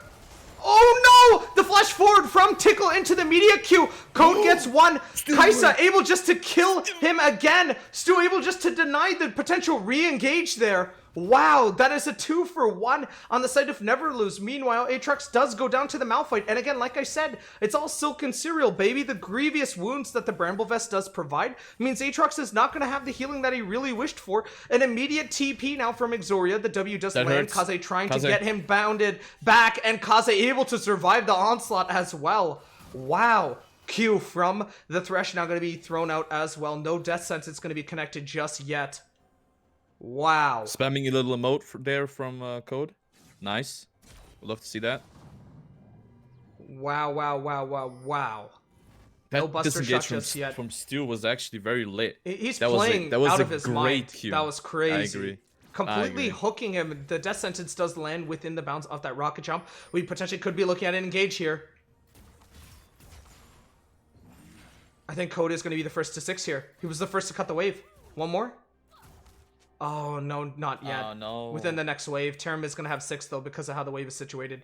Code is Yeah, going to have both. difficulties. Hextech going to be primed here. Wow, no way, Stu, you absolute monster. Exhaust not going to be used on top of Terim. Rocket jump right into the face of Terim. I don't think that there is another one. I spoke way too soon. Terim able just to go down there. Buster shot backwards. A Tristana Insect is going to be used here. Nice little double kill going over to God. Code Phoenix for Neverloose. Meanwhile, Exoria. Tickle using his ultimate in the top side forces the flash out from Exoria. Mid lane could look to get a little bit spicy here as well. Q going to be casted for both mid laners on top of each other. Ultimate first cast is going to be missed out. Bidoof immediately having to use his own W as just a precaution to dodge out on the QW re-engage from Tanner. Okay, dude, but hey, okay, something just fell. How insane is Tristana though? That Oh, damage she 100% is actually is crazy. nutty. Oh, wow. Oh, Exoria's Unstoppable dead. force right into Exoria. Good night, sleep tight, Prince. Oh my goodness. Cam now going to be taking out the Raptors as well. Wow, that is just absolutely crazy. Satchel Charge is doing so much in the bot lane right now for Code Phoenix. Meanwhile, Kaze, he was getting talked down upon, saying, you know what, you might as well just role swap. And look at what's happening. They get the counter brick on this Malphite, and he is just going to town right now on Exoria. Granted, Exoria's been in this position before. He is not unbeknownst to, you know, being down in lane 0-3, 0-2, or even 0-4 in extremely rare cases. He has always bounced back. Now it's going to be a means of whether or not he is able to do so in this game. There's not a lot of wiggle room for him, so it's going to be really, really tricky. Chat is saying that they are going to be buying Omega Squadron Tristana if Code wins this. Death Sentence connects yet again. Cam here as well. We are going to be seeing an immediate cleanse. Cam a little bit too late. An immediate rocket jump right outside the second that they see the Morgana priming for the Q. Stu didn't hit his flay there, sadly. Code has zero fear over this Death Sentence at all. True. I don't think Tanner is going to be able to spot out Tickle as he does crip walk his way across the mid lane. Code is just baiting. Look at him. He's literally baiting out. Yeah, he Look. doesn't care. He doesn't care. Look at him. Look, he just dodges the Death Sentence. Cam and Tanner Oh, collapsing. Tickle might be the Everyone is problem just here. collapsing on top of Tickle right now. There's no flash to be had. They're He's going to dead. give this one over to Terim. I spoke way too soon. Code in the back lane. Buster shot does Code, claim you- Stu's life. He has the rocket you jump to monster, get dude. out. While flash forward forces the flash from Jin Soul. Oh my god, this is so scary. Bidoof has barely any HP. No package just yet for him as well. 10 minutes right now and already a 10-minute game. Q going topside, chunking out Exoria meanwhile. Or in the meanwhile, This rather. is a very different game from last game. Very different. Comfort zone for Never Lose. Comfort. True. Akaze? He just sat underneath tower. He said, you know what? If Yeah. you're not going to do any damage to me, I might as well just The damage tower. myself. Yeah, the tower does. Yeah, he just absorbs 2 tower Oh shots my for God. free. Yeah, I'm not Look, really and sure he's what that back. was. He's back on full health nearly. Yeah, He doesn't care. I mean, he does have 2 corrupting pots left here, and the Total Biscuit of Rejuvenation just immediately casts one to make up for all of that HP that was lost to the tower. Very unfortunate. So you're fine, you're fine. Very unfortunate stuff in this game right now for Survey Corps. Seems like Never Lose are completely playing a different game. 4-0 start for Code on this Tristana pick. Either that was BM, leg. Yeah, I'm thinking BM. Never Lose is a team that loves to BM. They have I the think first it was rotation BM as though. well. Unlike last game where they hardly were getting first rotation to drag, this time around they have so much aggro, they have so much pressure in the bot lane that they can freely just go anywhere. And it does seem like they really want to take their talent south now and get this second dragon at the game for themselves. Stu and Cam hovering down on this Bidoof has drag package. pit. Cam going to be throwing out the Q, does tag upon this. Terim going to be tossing out his Look at W Bidoof. as well. Yeah, Bidoof looking to flank this. Kaze actually was lagging extremely hard, and as a result, it does seem like he actually was absorbing multiple tower shots towards topside. And we immediately are going to be getting into a pause here. Oh, he has reconnected, but just to maintain competitive integrity, we will just now be switching to a different screen here. But what a nice little day-night difference that we are seeing from Never Lose versus Survey Corps already. Never Lose able to have such a commanding lead. Granted, Kaze just lagged out of his mind and does give down shutdown goal to Tickle, which is very unfortunate for the top side of Never Lose. Meanwhile, though, Code able to do anything and everything that he wants. True, and I'm very scared of Code. I am very scared of Code. As soon as he gets 2 items, 3 items, he'll do so much damage. It's not true what is gonna happen with everybody. It's impossible. Like what's gonna happen? The damage is insane on Tristana. I mean, of course, we're also back in the game here. But of course, Kaiser does a lot of damage as well. But I do think that Tristana is just so good at like engaging once, Eing you with the satchel, and then just basically auto-attacking you 3 times and then ulting you, and you're dead. That's all it is. That's all it takes for someone to die from Tristana, because the damage is so good. But it's so overpowered. She has not been nerfed yet, which I do find sad, because it doesn't give other ADCs the room that they need to be great as well, right? Without being overpowered. So I'm very like split with my opinions on Tristana. I still love the champion though. Especially on mid lane, the flex pick is just great. Yeah, I mean, Tristana is just one of those champions like Lucian that are absolutely fun to watch, absolutely fun to play. Very tricky stuff, though, right now, if you are going to try to shut down the Tristana, it's not such an easy goal, especially in this game if you are if you are Survey Core. I think you need to devote a lot just to get close to touching Code at this point. Yeah. Oh, Death Sentence does land right on top of the cannon. Look, Code, look smelling at blood in the water, uses the Buster Shot, pushes Terim away. Does a sizable amount of HP to Terim, though. Or damage, rather, to Terim's AP. Although he did not get the kill, it definitely just forces him in a position where he needs to expend almost everything to try to come back. Well, I think Code needs to watch out now, as he doesn't have his what's that item called again? Sometimes I forget that item. Who? Sorry? Gale Force? Oh, Code is trying to get his Gale Force, and he's trying to get a Zerkers right now. More than likely going to be Gale Force into a Zeal item. Probably RFC this game. Wait, Code already has his Gale Force and his Berserker Greaves, no? Yeah, but you said he was trying to get the cooldown off. Yeah. Because he just used everything on Terim. But he didn't get much of it. But so I think he's very vulnerable, but he still has his cleanse though. So I don't think he's as vulnerable. But with the Gale Force, he actually has two. PD is really good here for Trist. Two dashes, dude. Like what? Yeah, 100%. And at the same time, well, I mean, you can make it 3 with, Rocket Jump, Flash, and the Gale Force. But as well, if you want to go even speedier, if you want to go faster, you could get the PED, which means every time you auto-attack someone, you would get some movement speed. Exoria priming that second Q for Kaze, barely doing any damage towards the top side here for Exoria. Third dragon now going to be spawning here within the next 2 minutes. Meanwhile, Jinsel is already prematurely setting up a little bit of vision control here, though, in the map.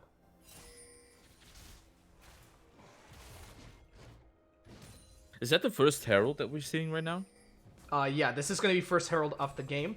This is going to be third Herald of the series. Every single Herald, fun fact. Very late Herald, though. Well, fun fact though, every single Herald so far has been taken from Survey Corps. They have always confirmed and secured these Heralds. So this will be the first Herald of the series for Never Lose. Damn. Fun fact for everybody. It's super fun. It's super fun. To know. It's such a fun fact. Everyone's like, I can't go to sleep until I hear this KDL fun fact. Until wow. you hear this, Q going to be thrown from Morgana towards Bidoof. He's expertly able to dodge it out. This just might be first tower, though. Honestly, Kaze doesn't even need to do anything. He's just constantly feeding in waves towards the top side. Kaze doesn't care. He just walks up to the tower and just takes all the tower shots. He doesn't care. He has so much HP and so much armor. He doesn't care. Yeah, he honestly. Just walks up, look at him. He just walks up to tower. He doesn't care about Exoria. Look at him. That's actually amazing. I like that. I mean, for the most part, it's just the waves that are doing damage towards this tier 1 top so far. No first tower around the map just yet, though. Immediate TP now from Tanner to stop Bidoof's onslaught of this huge wave that he's shoving. The thing is, right, with Kaze, he in no point is he in danger on his lane. He has unstoppable force. Like, in no way can somebody come there and actually kill him. Okay, maybe if 4 people collapse on him. Yeah, okay. Maybe then. But looking at his unstoppable force, right? And just his... Oh, his nice little flash from Tickle. Oh, sorry to cut you that. off. Go ahead. Oh my god, I didn't see that. No. Oh, I was like holding my breath. Sorry, go ahead. No. You're fine. I just wanted to say that Kaze doesn't care. He's in. It's a 5v5.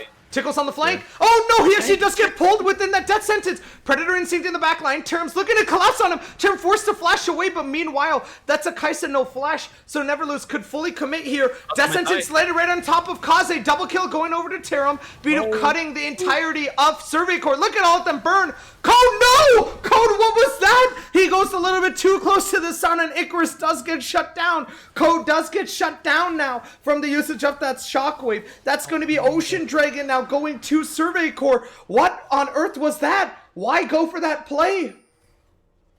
That was a big throw. They should have just let it go. Terim got Like, so Pickle much died. shutdown. Oh. Terim got 2 kills. Yeah, Luckily Terim got enough, 2 I kills. guess Cam was able to get the shutdown on top of Tristana. But what on earth was that? All you had to do was play slow, and they really wanted to play aggro there on the side of Neverlose. They wanted to set up that counter flank, and unfortunately, they flanked way too close to the sun, and they get burnt up as a result. Terim would get the tower. You could get even more gold. That's first now. tower! Solo tower! Oh my god. That Okay, is... that hurts a lot. That's... Yeah, and just like that, the 3k goal lead that was in the possession more. of Neverlose is literally just 1k. Oh my god. Oh my goodness, and they force out the ultimate from Tickle as well. Yeah, at it's the a best of 5. busteries. It's a best of 5. It's a BO5. Yeah. Oh, that is so unfortunate, Devire. I'm not... Oh, I feel for Neverlose on that play. They lose 3 members of their squad and the dragon, and this isn't even first tower anymore. This makes it kind of more lackluster than anything. Kaze didn't even get the ability to use his ultimate in that last fight either. Actually, he's going really aggressive here. Cam Kaze. on the other end as well. Kaze. Wow, Kaze didn't barely get- running outside of the Q range for Morgana. I'm not quite sure what happened. Harold's going to be Harold casted will here actually in the get this mid lane. power. Tickle does not have the ultimate available, does not have the flash available.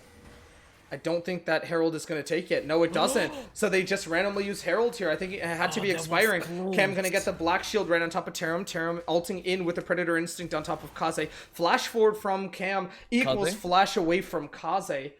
Wow, they trade so much just trying to kill this Malphite for whatever reason. Code now able to get that solo tower gold for himself as well.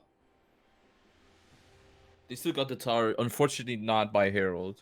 I did think it was enough damage for it to go, but apparently no.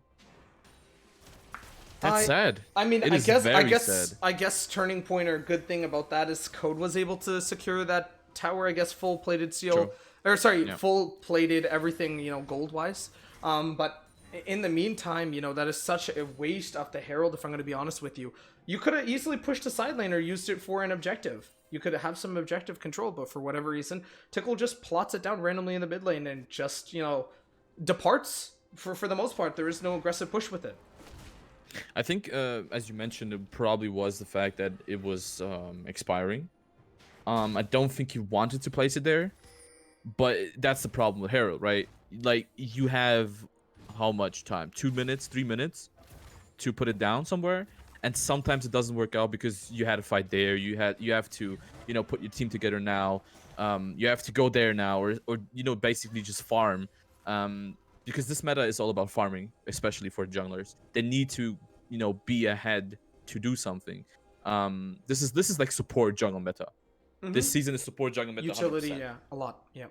Yeah, and I think it was just expiring, so he was like, okay, screw it. Let's just put it mid lane and let's just try to get the tower. I mean, they still got it, but not by Herald. Terim just walks past the wall. Okay. No. He heard you. He heard you. He heard you. He had to turn around. He's like, oh shoot. Oh, that was a word. Yeah, he's like, wait a minute, a far sight. Yeah, but I don't think it's too far off right now for Neverlose at all. They just need, realistically, one good team fight. Granted, Terim is incredibly strong at this point, and then Tanner has still been scaling as well from just catching multiple waves. So it's going to be tricky. I definitely think that, B2's package there really turned the tide. It was burning everyone to such a minuscule amount. And as a result, Code kind of went too aggressive there. He thought the satchel charge was going to have a much greater impact in terms of AoE splash on the rest of on the side of Survey Core. And he kind of got, way too full of himself, or way too, he was feeling himself for the most part. Is essentially what I'm trying to say. And as a result, they lose the shutdown. But he's still as strong. It's not like, because you don't have that number associated with your name anymore, that you're weak or anything like that. Double sweeper here for... Look at these sweepers, man. What the hell? Oh, Tickle actually going to get stun locked here into the look at death the damage. sentence. Is Immediate death. Wow. that I hurts just too noticed. much. Tickle actually does not have sweepers at all. He still has ward. Yeah, Why he does just have- has normal wards, no sweepers available. 10 seconds now on this Ocean Dragon. This is going to be second Ocean for the side of Survey Core. There was no jungle available for Neverlose, so they kind of had to give this up. Code looking to kill Stu here. He's right over the wall. Stu immediately flashing into the wall, though. Terim, Predator Instinct to the back line! He forces out the flash! What on earth is Terim doing? Terim uses both sums. They get 2 TPs out, and meanwhile, Kaze forced to TP, Tanner forced to TP. I'm not really sure what I just watched from Terim. That wasn't good. No. Not good at all. Kaze looking to have Kaze this might re-engage here. They Yeah, could honestly Kaze have a might just go. re-engage here. He has the unstoppable force, does get pulled back Kaze. with that death sentence. TP coming TP? out. Yeah, for Bidoof in the back line. Look at Tanner's HP. Oh, wow, package in the back line. It's Bidoof, the hero. Oh my god, Code. No, Code gets a triple, baby. Oh my god, it's so beautiful. What am I watching? He gets a triple kill, able to rocket jump out. Satchel Charge is charging out. Nice little cleanse. Quadra kill for Code. He is an absolute monster on this Tristana pick. Holy smokes. How cracked is Bidoof, by the way? The awareness to go for that 1v3 package in the backline. Zones him completely off. Code opting in to reset his rocket jump. Knows that the Satchel Charge is about to expire. Rocket jumps forward. Gets a second rocket jump on top of 3 members of Survey Corps. Able just to delete everyone in the meanwhile. Baron is now going to be taken here on the side of Never Lose. Just like that, Never Lose are right back in the driver's seat, baby. Right where they are most comfortable. Holy smokes, what on earth was that fight? And I think because of Bidoof, his package, his W, right? They all focused him. They didn't look at Code. They didn't look at Tickle coming also in and Kaze doing basically having that utility, having the damage. Code is doing huge amounts of damage. He doesn't even care. He just auto attacks you and you're dead. They just all focused on Bidoof, but they didn't focus on the actual damage dealer, which is Code. He's 8-1. 8-1 now. Oh, he's 8-1, and that is not a prime position for you if you are Survey Corps. You know, Terim had so much momentum, and just like that, it's gone. The shutdown gold went to Code. He gets a nice little dirty quadra on the back of Bidoof's huge package play. But, you know, like, this guy is absolutely insane right now. Code has more KP than the entirety of Never Lose. He has more KP than all of the kills than Survey Corps, rather. It is actually just crazy how insane Code has been playing. Yeah, I agree. I mean, he is a very great ADC. Terim and Code are both such good ADCs, and are actually very thankful that I am here today looking at these 2 great ADCs fighting their asses off, right, in this best of 5. I'm looking at Code, I'm looking at Bidoof, I'm looking at Exoria, I'm looking at Terim, right? They need to do something. Terim and Exoria, I think, are the carries of Survey Corps, right? I think with a good amount of CC, what they can get off Cam, Tanner, and Stu, right? If they hit that on Code and Bidoof, I think it's over. Because if these both carries are down, there is pretty much no damage. 100%, right? And I fully agree with that. It's just at this point right now, it really seems like, you know, you have to move heaven and earth for the most part to just get to Code.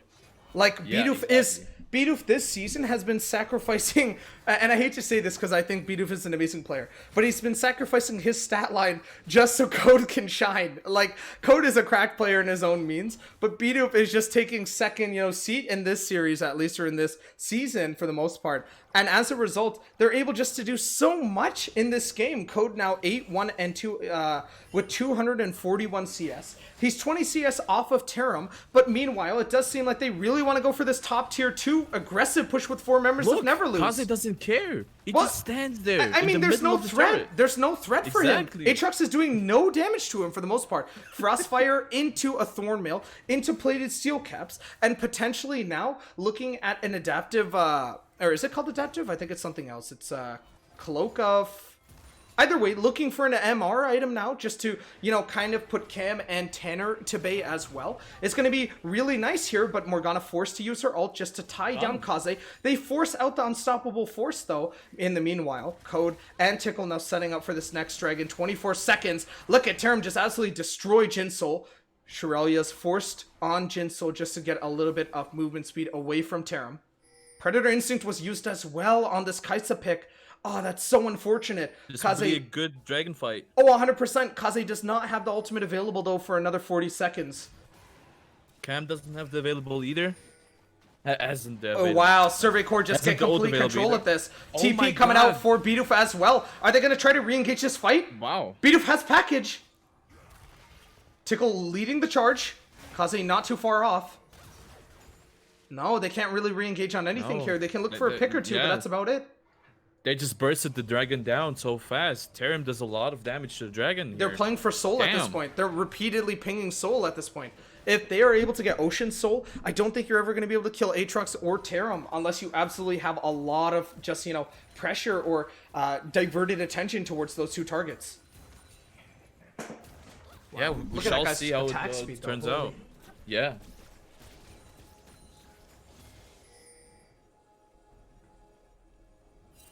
Oh, dude, this is a close game, you know, at times. Can we also look at the gold difference between Terim and Code, actually? Yeah, it's 12k right now for Oh, it's 2K. Okay, Code. okay, 2K for yeah, Code. it's not that bad. It's not. It's Well, not. it is totally... bad because that's nearly like one item. That's nearly one item, so it Oh, is kind 100%. of bad, but it's like not that bad. Oh, let's see. Oh, dude, this would be a fun game, actually. Well, it is a fun game. It would be even more fun once it hits late game, right? I definitely think it's gonna be, you know, hectic when it gets to that late game. Oh my goodness. It's when we cracked. Yeah, the Merc, or sorry, the, what do you call it, the Executioners coming out as well on the side of Code now, just to reduce the healing that is on top of, you know, the Omnivamp that Morgana does have, the Aatrox for the matter, the Kaisa as well in her passive. It's just getting deadlier and deadlier from here. Yeah. Kaze with his Oh, second Kaze. pause here, immediately reconnecting.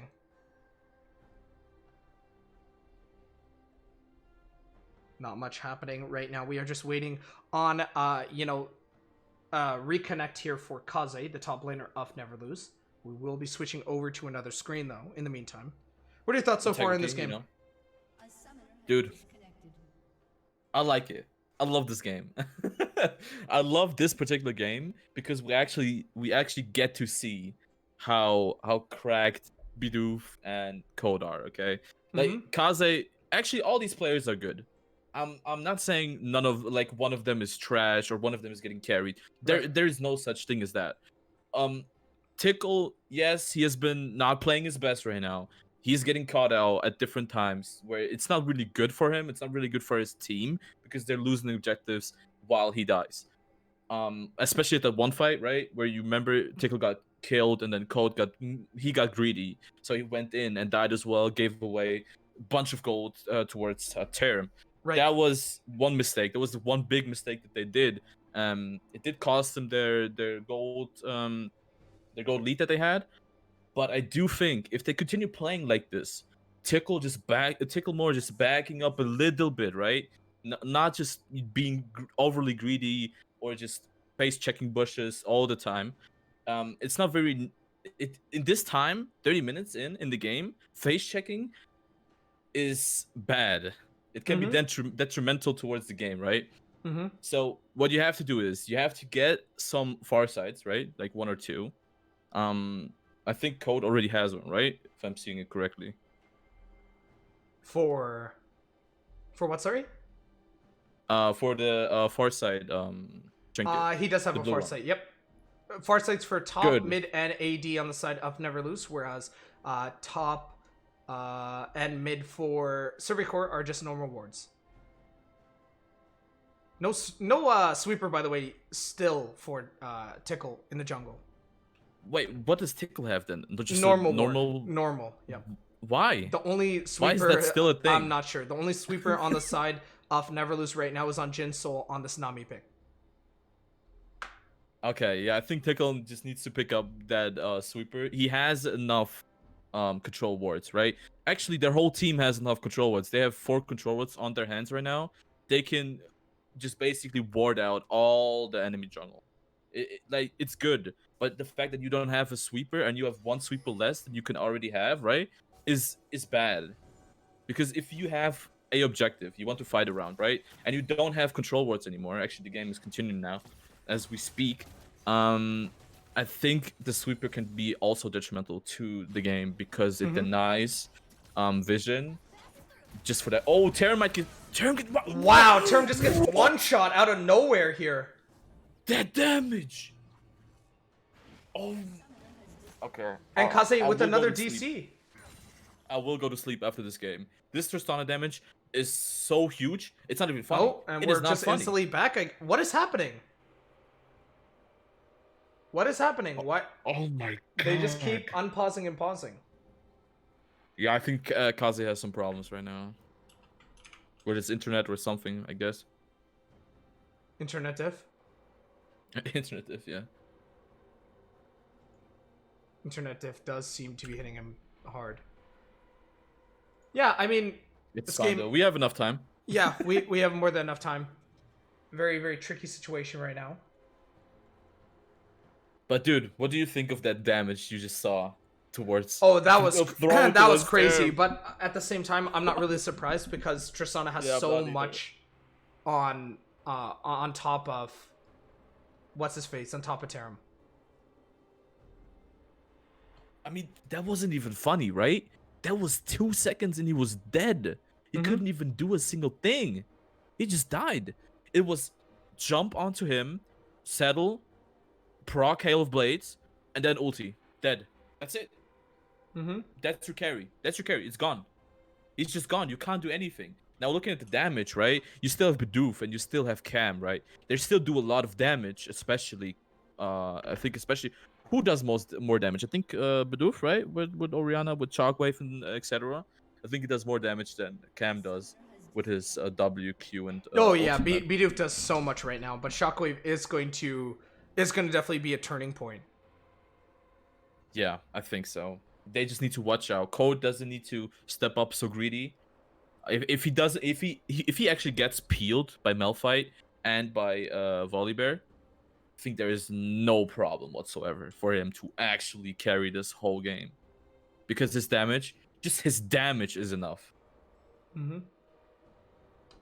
Definitely agree. Game's We still are paused, we are sadly. having some technical difficulties here for the side of Kaze, which again is the top laner of Never Lose. I'm not really sure what's going on. Yo, why are you always calling out people like that, bro? The issues on You're like, yeah, we got problems. You know, it's Kaze from Never Lose, the top laner. Like, why do you have to Happens. call out people like that? It does happen.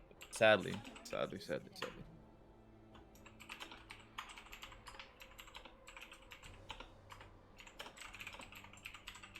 I'm just confirming right now with them. Is there anything you want to talk about as we just wait for the game to come back? Yeah, I think. Or what do you think? Actually, I want to hear your opinion based on what you saw this game. Looking at the objectives, right? Looking at Baron, looking at Dragon. What do you think? I don't think it's lost for Survey Corps right now. They still have a lot of potential, especially with Shockwave, especially with Terim dealing damage if he is able to get peeled by his team. But how do you think they can come back as they still are 4.5k gold down? At this point, you realistically need to go for a lot of these engages. You know, some engages might not look the best necessarily, but I definitely think that you need to at least, you know, try your luck if you are Survey Corps. At this point, right, you are also 3 dragons ahead. Or sorry, 1 dragon ahead, 1 dragon away from Soul. And so having Ocean Soul definitely does not hurt your case at all. It just practically means that Aatrox is going to be unkillable for the most part. I think that with Stu rushing what looks to be a Knight's Vow now is going to help a lot with Terim and his sustainability, as well. But I think for the most part, Terim is just that single target. I don't think Tanner is that single target just yet. Tanner is definitely going to come to that point. But for the time being, you know, with the lack of gold, with the lack of kills and things to that end, I definitely think that it's all up to Terim for the most part. We are going to be actually getting into the game finally. Sorry about that pause. Let's hope it works out now. Actually, they're going for the Baron. We just talked about objectives, so let's go. If they get this Baron, I think they can easily run through Survey Corps. Oh, possibly for sure. This is going to be second Baron of the game, I believe. Tickle's just doing it alone. Yeah, he's just doing it alone. They actually just devote him or dedicate him just to doing that Baron, and they pop Shirelia's. Wow, he's not even able to get it low enough in the meantime, so that was kind of an L for Never Lose. They have, yeah, there we go. Finally able just to get it down. That's a very weird sequence of events. True. Code now going to be able to take that blue buff away.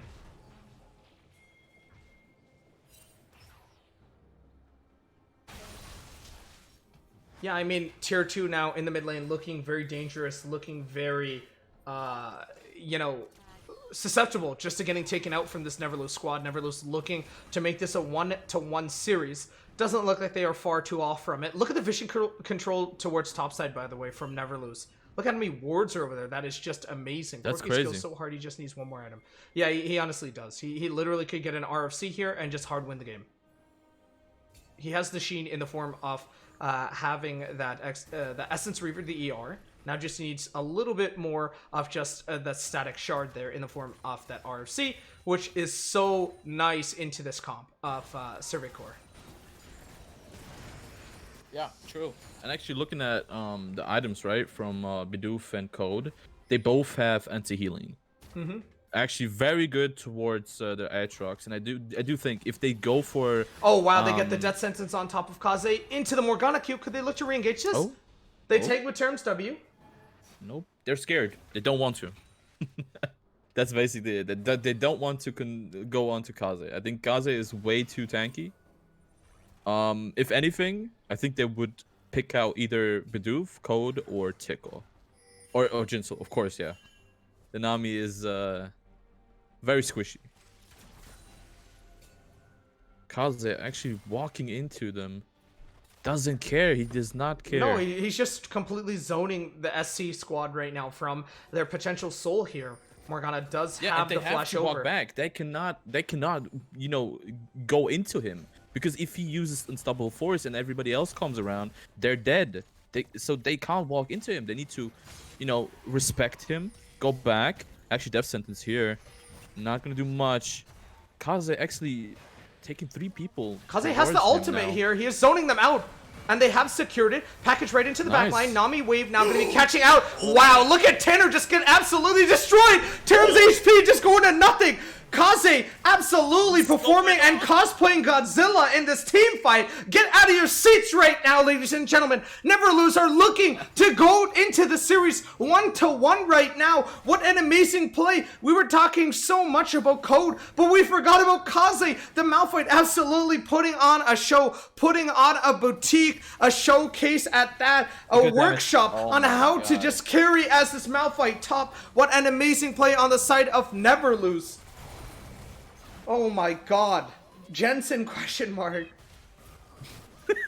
Wait, Tanner didn't wait, what? Tanner had both sums up, did not use Shockwave.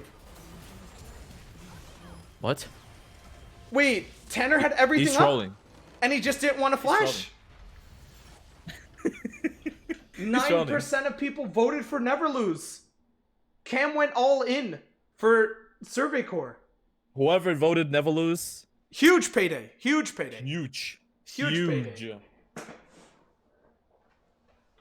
Huge payday. Huge payday we for love sure. to see it. Hey, this will be a good series. This will be a good series. If they keep on going with this type of comp, I think it's gonna be easy win. Yeah, for sure. But let's see. I definitely, I'm surprised at the damage of Exoria. What on earth was that? Not Exoria, sorry. Kaze. What is that? 12k? Yeah, yeah. That's a lot, dude. For a full tank? He didn't even build the AP item once. He's full tank. And it's 12,000 damage. Wow. Yeah, but the damage on Code and Bidoof, unreal. Look at that Actually damage though. unreal. Like, what is that? Yeah, full tank, full tank. It happens. And actually still out damaging Tickle. Wow. Tickle. Not so much impact on the recent game, but it's fine. Always bounce back, right? Exactly. So I think they'll be fine for next game. Let's hope for some good drafts next game. I think they kind of found their way now. I think they found their lane that they need to stay in, and I think Never Lose will show us what they're actually made of. It's gonna be difficult for them for sure. But It's we gonna will be be difficult for sure. Yeah. Yeah, we will be getting into a little bit of a break here. I do have some technical difficulties on my side. Apologies for all of that lag. It is not your computers, apparently. Just stream is dying, so I gotta check up on that and see what's going on. But when we come back, Game 3, Never Lose, making this an even series so far. Yup. Woven by a single thread, and fate may fall down upon you, while the devil is knocking right at your door.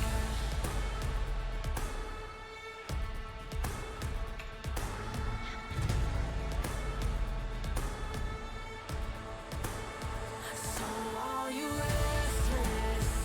Each night you hear the drums roar. Awaken, awaken, the voice begins to call you while you hunger.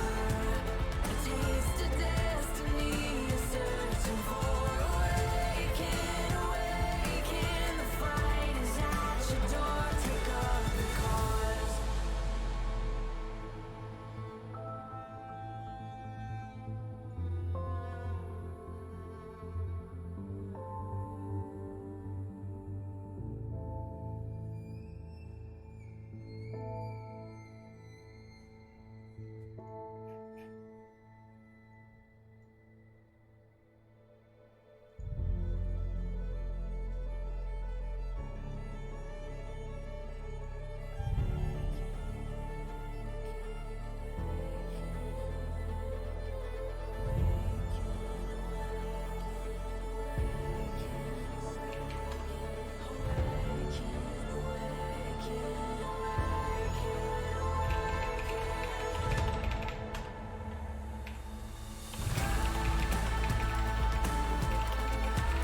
As you stand upon the edge, laying in the balance, and flame may fall down upon you,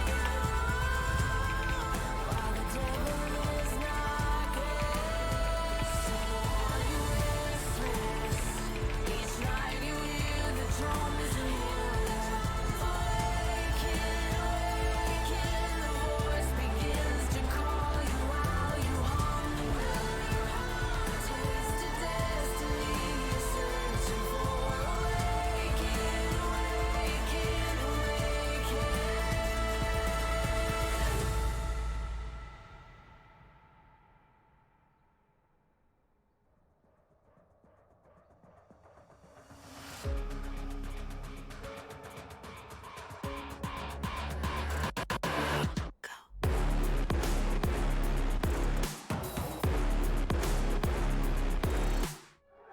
We at the top again, now what? We lay the crown, but count us higher than a mountain. And we be up here for the long run, strap in for a long one. We got everybody on one. Now you coming at the king, so you better not miss. And we only get stronger. With everything I carry up on my back, you should paint it up with a target. Why would you dare me to do it again? Come get your spoiler, but we're taking over.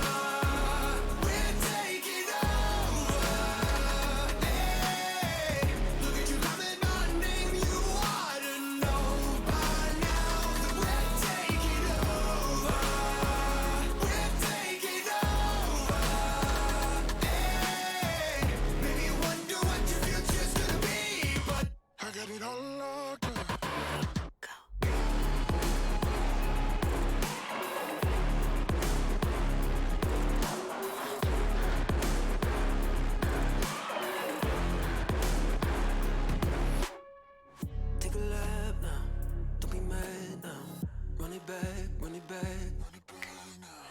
I got bodies lining up, think you're dreaming of greatness. Send you back home, let you wake up. Why would you dare me to do it again? Come and get your spoiler out the head. We're taking over. We're taking over. Hey, look at you loving my name. You ought to know by now that we're taking over. We're taking over. Hey, maybe you wonder what your future's gonna be, but I got it all locked up.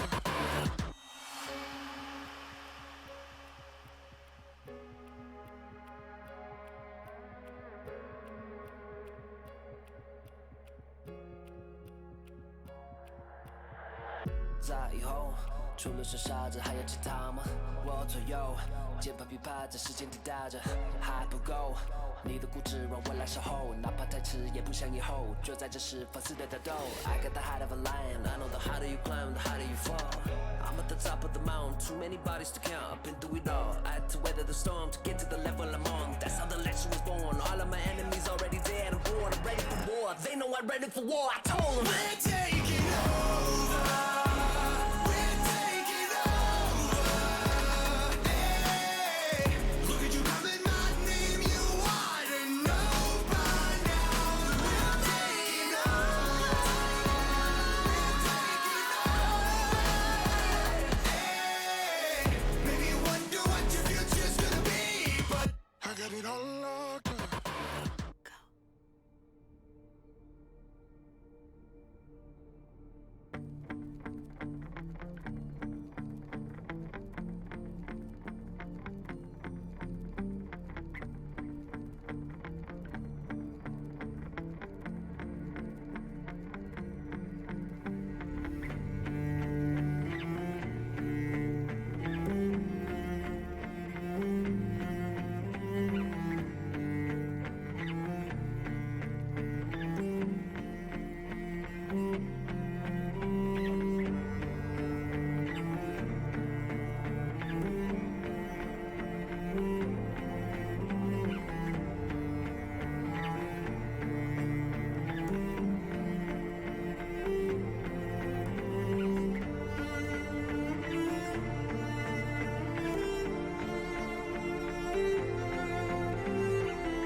All right, welcome back, ladies and gentlemen. My name is Crimson, and I am joined once again with Devire for Game 3 of this series, Never Lose versus Survey Corps. It does seem like there is a minor little issue right now on the infographic on your screen, but regardless, this is going to be an exciting match nonetheless. Right now, the score is tied 1-1, and honestly, it's anyone's game for the most part. I really think that, Devire, you were saying earlier that if we do go into this series, we need to be aware and we need to tell ourselves that, this is not going to be a sweep. We need to be aware that Never Lose is a team that can, come back from these uncertain situations. They are totally able to turn the odds for the most part. And myself, I predicted a 3-1 Survey Corps win, but that's not to say Never Lose cannot just, put a rainer on my parade, put my plans into, kind of a disarray for the most part, and look for a sweep of their own for the most part. A 3-1 ending or a 3-2 ending for Never Lose is not too far off, especially if they're going to continuously play at such a high level as they have been. I think Devire right now is currently in the bathroom, but for now, I just want to give a shout out to the Riot client because, wow, that is such a good client. I love the Riot client so much. Amazing, amazing client. But we are going to get a B1 Tristana pickup here. Nice little flex for the 80 carry position or the mid position at the same time. We saw how deadly Code Phoenix is on this Tristana game, on this Tristana pick. I really think that it is going to be deadly in this game as well. I'm back. All right. You came in with the sniffles. It kind of sounded like you did a line or something. Maybe. Oh, okay. Cocaine is my go-to drug. Wait, what? Whoa. Whoa, dude. What time is it, by the way? For What you, time what time is is it? it? Yeah.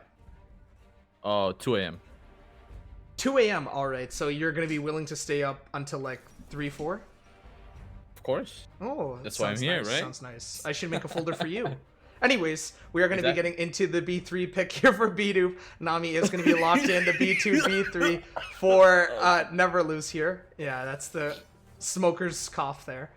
R3 here going to more than likely be a support pick, and this would be a fasting Senna bot lane for the most part. I don't think that they are going to be having this Tom Kench top by any means. I definitely think that there's a lot of merit in going fasting Senna in the bot lane. Could be. Code loves Tristana so much, call him LOD. I'm not really sure what that means. Same. No idea. EU gang, where you at? Yeah, right here, bro. One right there. We are going to be seeing an immediate... yeah, we are going to be seeing an immediate Malphite ban coming out.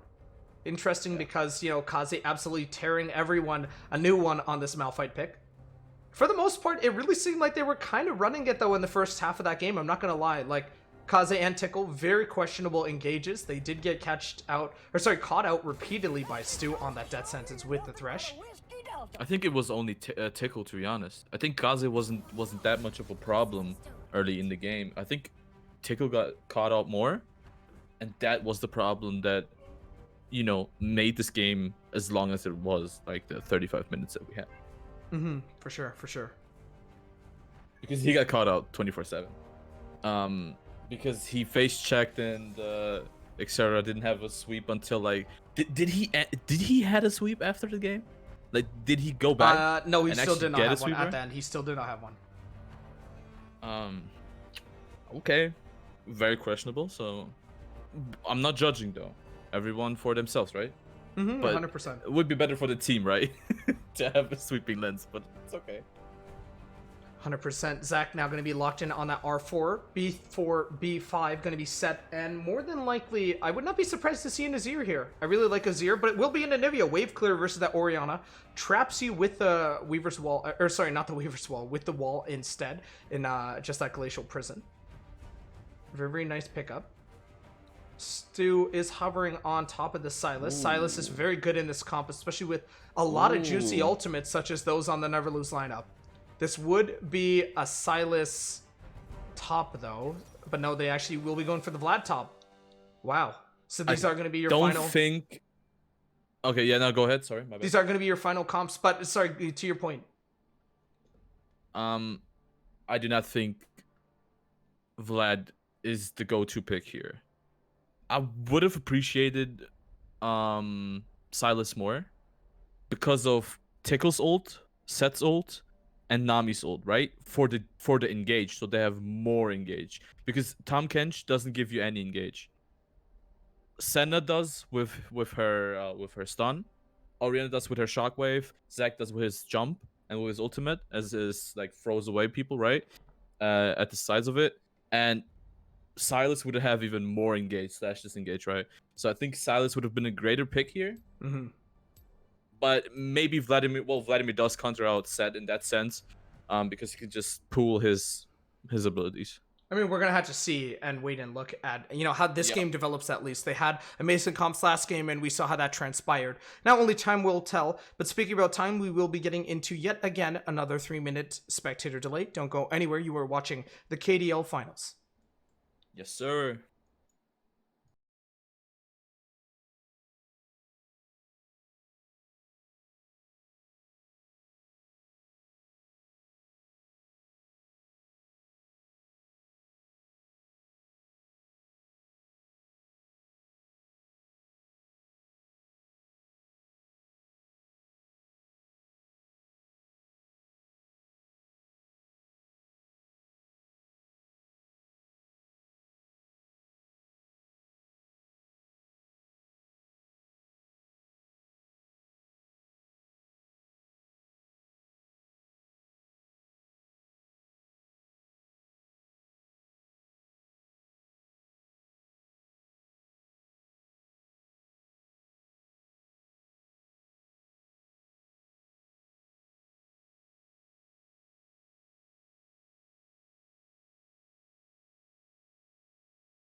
Hold on. All right, we are back. You guys heard me say hold on. All right, we are back in the KDL now. We are just waiting to get loaded up in here. We were talking about how we hate the client. But this game is looking way better than the client. 1-1 right now for the score of Never Lose versus SC. I definitely think that I definitely think that this is going to be an exciting game nonetheless. We have actually loaded in, and we are met actually with a pause straight at the gates. Being welcomed by a pause. Nice. Kaze, taking no time at all actually to pause up the game. Nice. Yeah, he don't care. Jesus.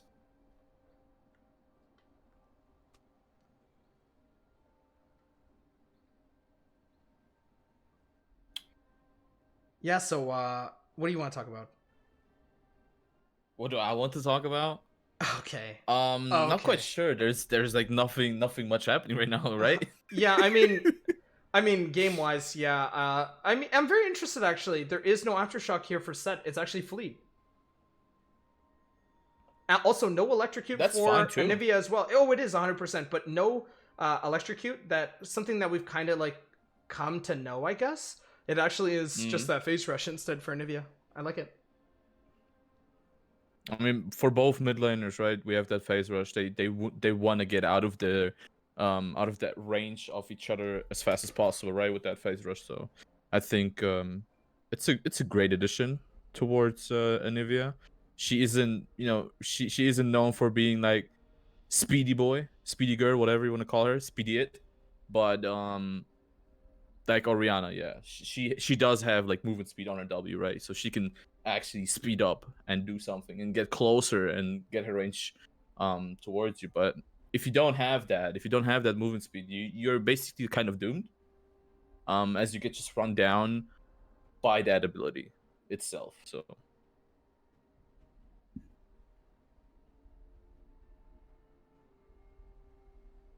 Oh, 100%. We Oh, are still Jesus. waiting right now. The reason why we actually are on this screen rather than switching off onto another screen is Nothing just, happened yet. yeah, it's because realistically nothing has happened yet. There are no pings, there are no wards. We will immediately actually be getting a resume here, though. Oh, nice. Nice. Finally. Actually, apologies. It doesn't seem like it was actually Kaze. It seems like Terim was not there. So Terim actually went to go use the bathroom. I mean, fair, right? Mm-hmm. Fair. Yeah, you have to use your bathroom sometimes. It's fair. You know what I just realized? I was like, Go wait a ahead. minute, why is Terim on Rel? I actually thought he was Rel for a second because the Senna High Noon animation is literally her entering the stage with the horse. Two. Yeah, I was like, wait a minute, why is she... Or sorry, why is he playing Rel? That's so odd, but... Thankfully, that is not going to be the case. Does seem like we have yet again another visual error on the overlay, so I'm just going to quickly finish that. Meanwhile, again, nothing really happening. Standard 5-point stuff right now for the most part. Oh, I know what you did. Yeah, I accidentally I see it now. didn't change the... You switched the sides, yeah. Oh, there we go. It's all fixed. Reiner's saying Terim getting ready to carry his team to victory.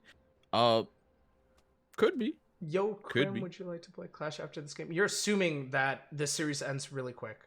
If the series does not end... It's not. It I don't will think not the series end is going to quick, end that 100%. quick. Yeah, I don't know. No, it's not. I think it will take us at least another hour, maybe 2. If long games are gonna happen, then yeah, 2 hours is the go-to. I think. I think we at least Especially have with like the interview, another... right? Yeah, I mean, this is going to be the final interview for all of KDL Season 4 at least, right? So... Exactly. Oh, So I wow. think 2 hours is like a Tenor fair actually point. getting tagged by that Anivia queue. Interesting. Yeah, I mean, most Clash queues close in what? About an hour and a half, I think? Off the top of my head, so it should be fine. But I definitely don't think Not that sure. the game is going to end that quick, you know, to that level or extent or anything like that. Yeah, no. There no way. I mean, there is a way, unless like one of these teams just immediately, you know, is sprinting or something towards the end. Okay, yeah, if they FF at 15, alright. Okay, boss. Okay. Yeah, if they FF like But I don't really think fast. anybody's gonna FF. Oh, I highly doubt it too. I think everybody has their like the integrity or their ego that they do not want to FF. Oh, for sure, for sure. Does seem like the client Because is having a we little already bit of know, issues. right? Yeah, it looks very odd to me right now, but it's fine. But I think like both these teams, right? They have a big ego.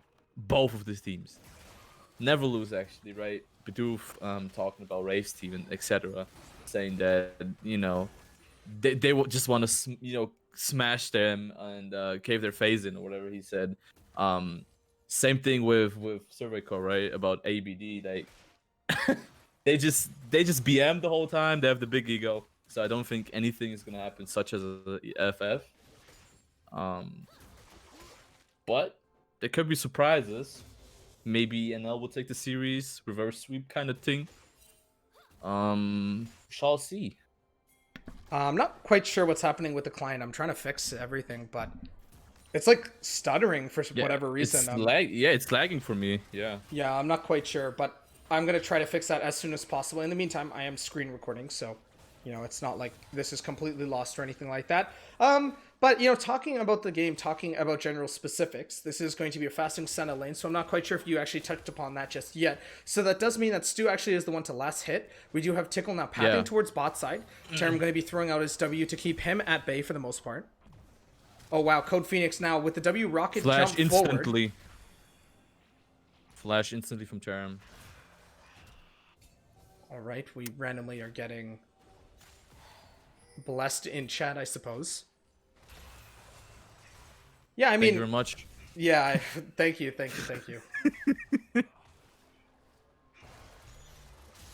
W now going to be casted from the set right onto Vlad. Oh, Vlad using his E. That does cost him HP. Pool also costing you about, I think it's 8%. Last time I said 15, but I think I went back and I remember reading 8% somewhere. Regardless, he will be thrown immediately back here. W flash! Wow! Wow, that was nuts. Wow. Great reactions. Perfect Great pixel. reactions. Perfect flash. Oh my god. Exoria That is was just eating the very wave nutty. here, though. Oh, Stu actually... Oh, wow! Cam. Meanwhile, Cam in the top side lands that Zac E. Exoria's trying to get in here for a little bit of KP here. I don't think that he's going to be able to. W going to be casted forward, Pool, but it's going to be ultimately Cam who takes it. No, that was so freaking close. God damn it. Wow. That was something. Wow. That flash was actually clutch. Very great flash from Exoria.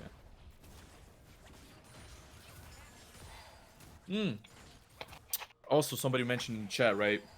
They're too confident on winning, so the FF is not an option. I hard agree.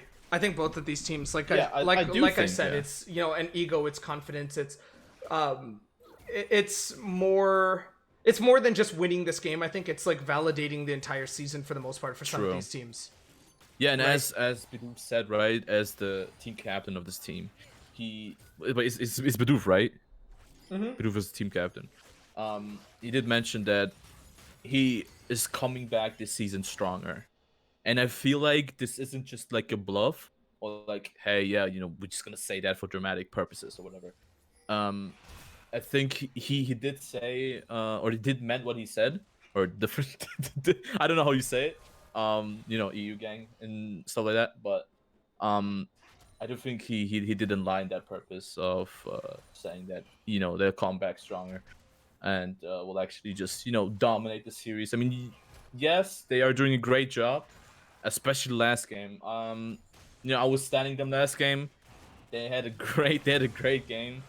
Actually, was that wasn't a steal? Okay. No, it was not a steal. He was honestly just leashing it for the most part. Terim now forcibly using his heal to keep Cam alive. I'm not quite sure why he did that though, because Cam actually has passive, so it's not like it's completely over or anything like that. True. Yeah, I'm looking at the wrong screen. God damn it. Yeah, just look at the right screen, dummy. Oh yeah, thank you very much. Yeah, come on. That'll help. Oh yeah, no, 5 No, okay, I got it. 5 it. No, but the damage coming out of Exoria is quite a bit actually. He can just poke him down instantly. I mean, you know, just the whole time. Actually, Cam is spotted out by the ward. Don't think he'll get to do anything here. Yeah, I mean, it's very difficult for like Exoria to walk up at this point. Kaze. I think it's more so difficult for well. Exoria because Exoria has to expend health, and Kaze is playing this really perfectly. He converts all of the health loss, all of the damage taken into nice sustainable W damage. Tanner, in the meanwhile, is actually going to be caught within the bounds of this Anivia ultimate.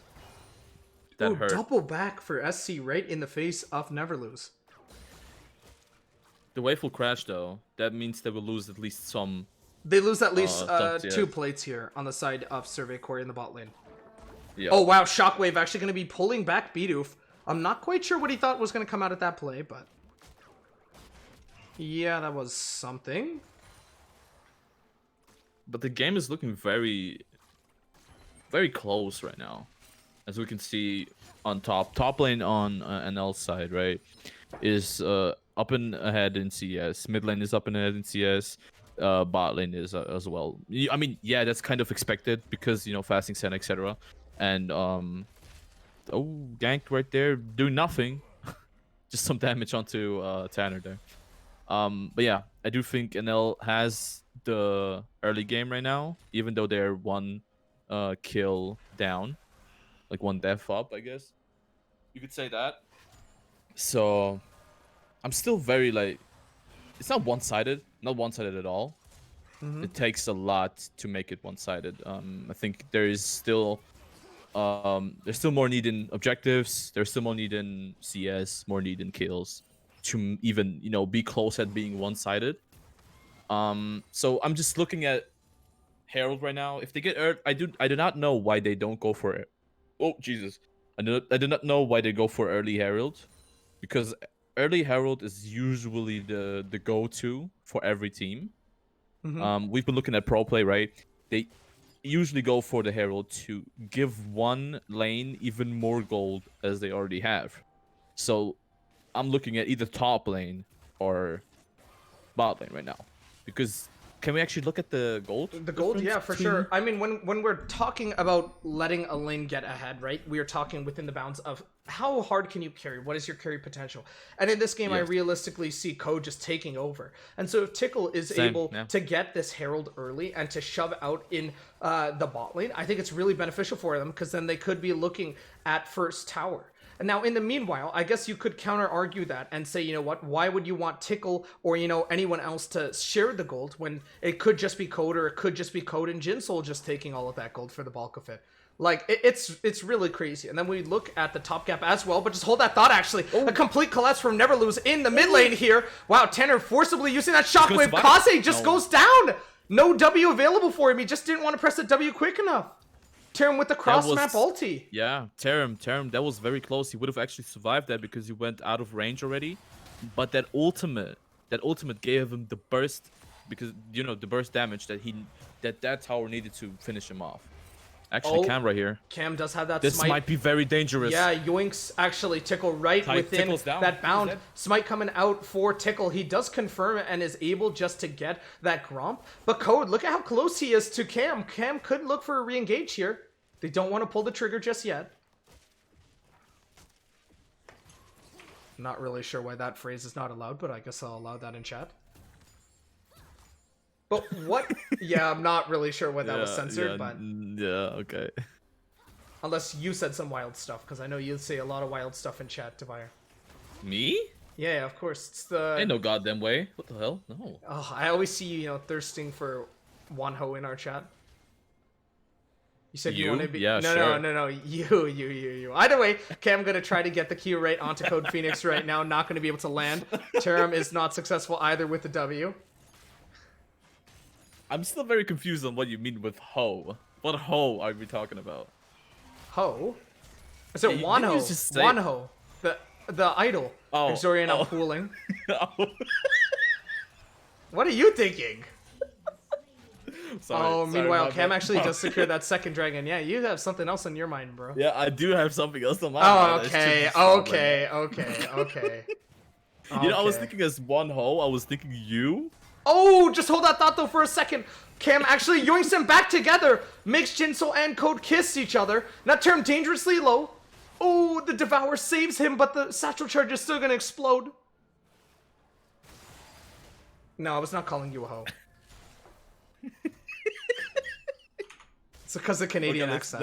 Let's just focus on the game. I thought something mad, dude. I thought you said something really mad. No. Okay, no, you're good. Oh Jesus. Okay. All right, I'm good now. Okay. Wait, 3 kills? 3 kills for what? Yeah, Terim. Then they also got the collapse onto Tickle by Gromp, and then earlier, we did see what's his face, Kaze die. Oh yeah. No. We saw Tickle. We saw Tickle die at Gromp. Yeah. True. Okay. All right. Or actually, you know what it is? Topside was Kaze died to Zac. Kaze died to Terim's ultimate across the map. And then it was Stu who actually killed out on top of this volley bear. Flash forward for Kaze. Does not have that W. TP? Yeah, that's a defensive TP. Terim across the map. Ooh, just hold that thought though for a second. Exoria is here, not able to land that Q. might die. Yeah. Oh no, that empowered Q keeps him alive, but not Nice. long enough. Wow. Nice one. Wow, that was something else. That was indeed something else. Yes, sir. That was very close, though. Gotta say. Very close.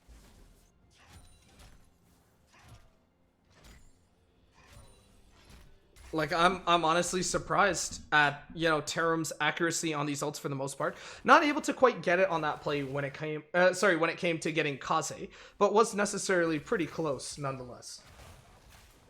True. I think it's still a very close and even game. Not gonna lie. I mean, looking at top lane right now, right? Top lane, jungle, they're still very even in farm. Same as bot lane. Well, bot lane, because of fasting center, right? The support cannot really farm as much as the ADC or like the enemy ADC because the support can't just walk up. Tristana does so much damage just with 3 auto attacks. Your half life gone, just like that. So yeah, I think it's still very even. Even with that 1 kill that Terim got by that ultimate onto mid lane, well, on the mid lane onto Kaze.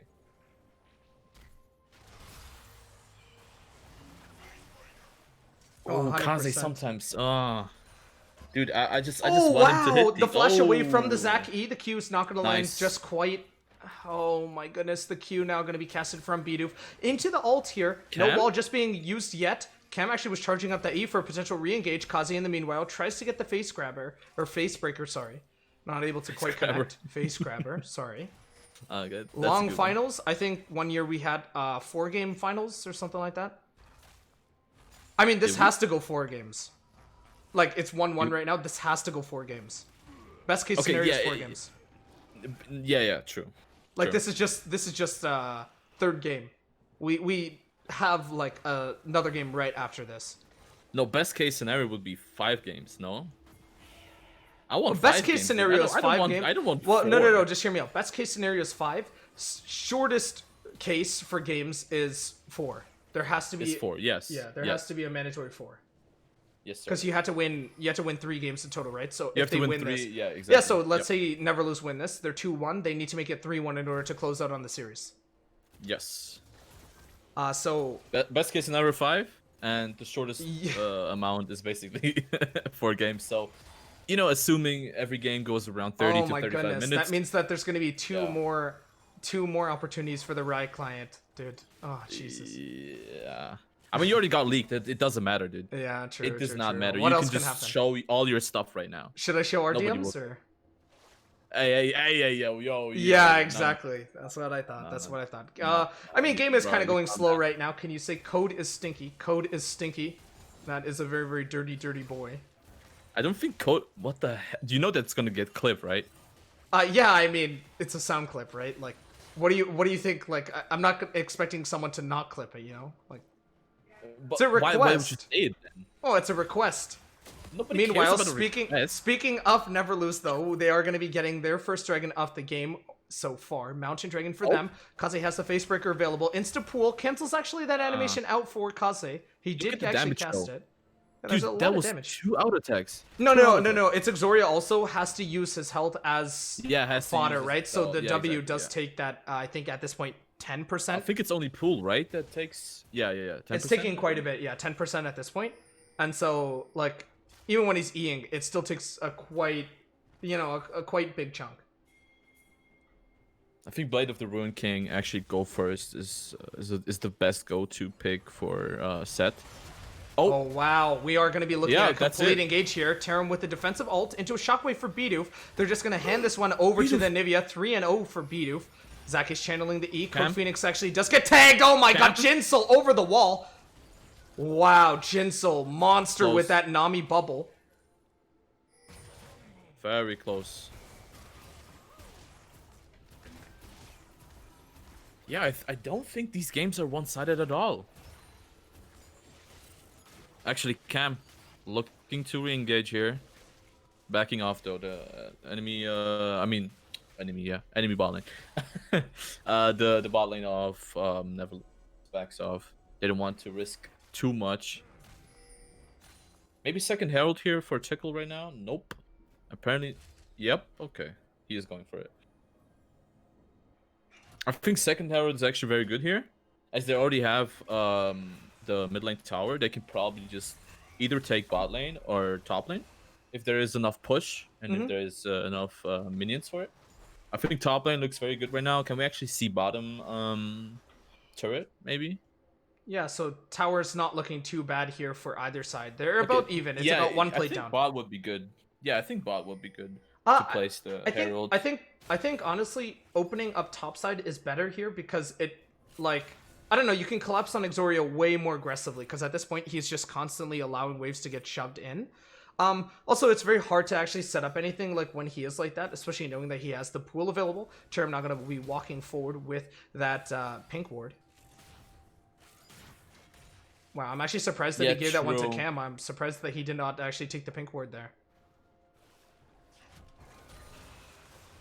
Yeah, but it's easier if you just engage on top side here with the Herald. W not going to be casted. Pool just completely denies all of that W damage back towards Exoria. Empowered Q brings Exoria up a little bit more.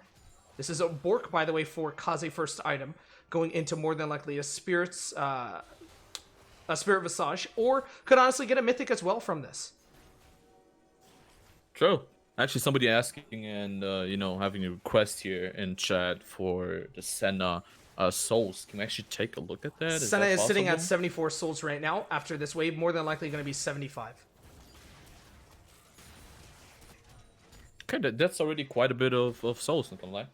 I feel like the sweet spot for Senna souls, like when you're poke Senna, or sorry, when you're sustain like fasting Senna, that's the word I was looking for. Fasting is about 130 at 20 actually. Yeah. But right now, it's oh, still like, Tickle actually gets tagged up on that W. Terim is forced to flash God. away. Immediate defensive TP now coming out for Tanner as well from base. Stu is caught between a rock and a hard place. Somehow able to manage to get out. Exoria denied on that TP from Kaze. The ultimate now going to be casted on top of Kaze though, so he might just give his life for this. Kaze forced to use his ult as well. The E now going to take his life. Kaze will go down, but he denied a potentially dangerous situation for the rest of Never Lose. A selfless play for Kaze, nonetheless. I think that was very clutch, actually. He might as well even nearly killed the Vlad. Well, Exoria in that case. He just needed... If he had one more item, I think, he would have killed him 100%. But, same thing with Exoria, right? If he would have had another item, it maybe would have been... Oh, wow. Cam shot with that buster shot. Actually brings him out of range. Jinsoul's dead here for sure. Code can just constantly run here. Wow, they actually don't give it to Terim. Cam actually takes a 2-0 start for this Zac. Yeah. They do not care. I'm honestly surprised. Same, actually. It's still looking very even. There is not like... Oh, actually, mid lane. Okay, mid lane is going to get run down with that Herald now. Oh, wow. Nice little flash away from the Orianna Shockwave. Nice Wall really puts, a dent into their plans here for the side of Survey Corps. Terim really wanted to keep going with the usage of that Abyssal Voyage from Tom Kench.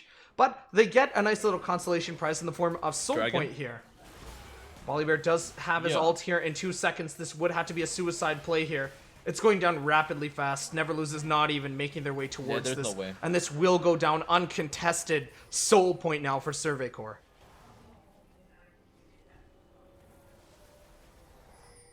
Huh. It's a very close game, Like, even if they are on Soul Point, I think this Soul, especially, like, right? It's Mountain Soul, right? Right. Because, yeah, okay. Stream is kind of... Yeah, okay. So Mountain Soul, very good for both Cam and Tom Kench. Well, Stewart. And actually, wait, hold that thought, actually. How you always say, hold that thought. Yeah, hold that thought. Kaze now going to be slowed with that Glacial Augment. E is being primed for Zac. Cancels out that E with his own E. W, Nami is here as well. Jinsoul keeping him alive. Oh my god, Exoria tried. No, he still goes down to the ultimate. Meanwhile, Code in the bot lane able to get a tier 1 for himself. Bidoof making his lead even further beyond 4-0 start for him. Tickle could look to engage this. He has the ult.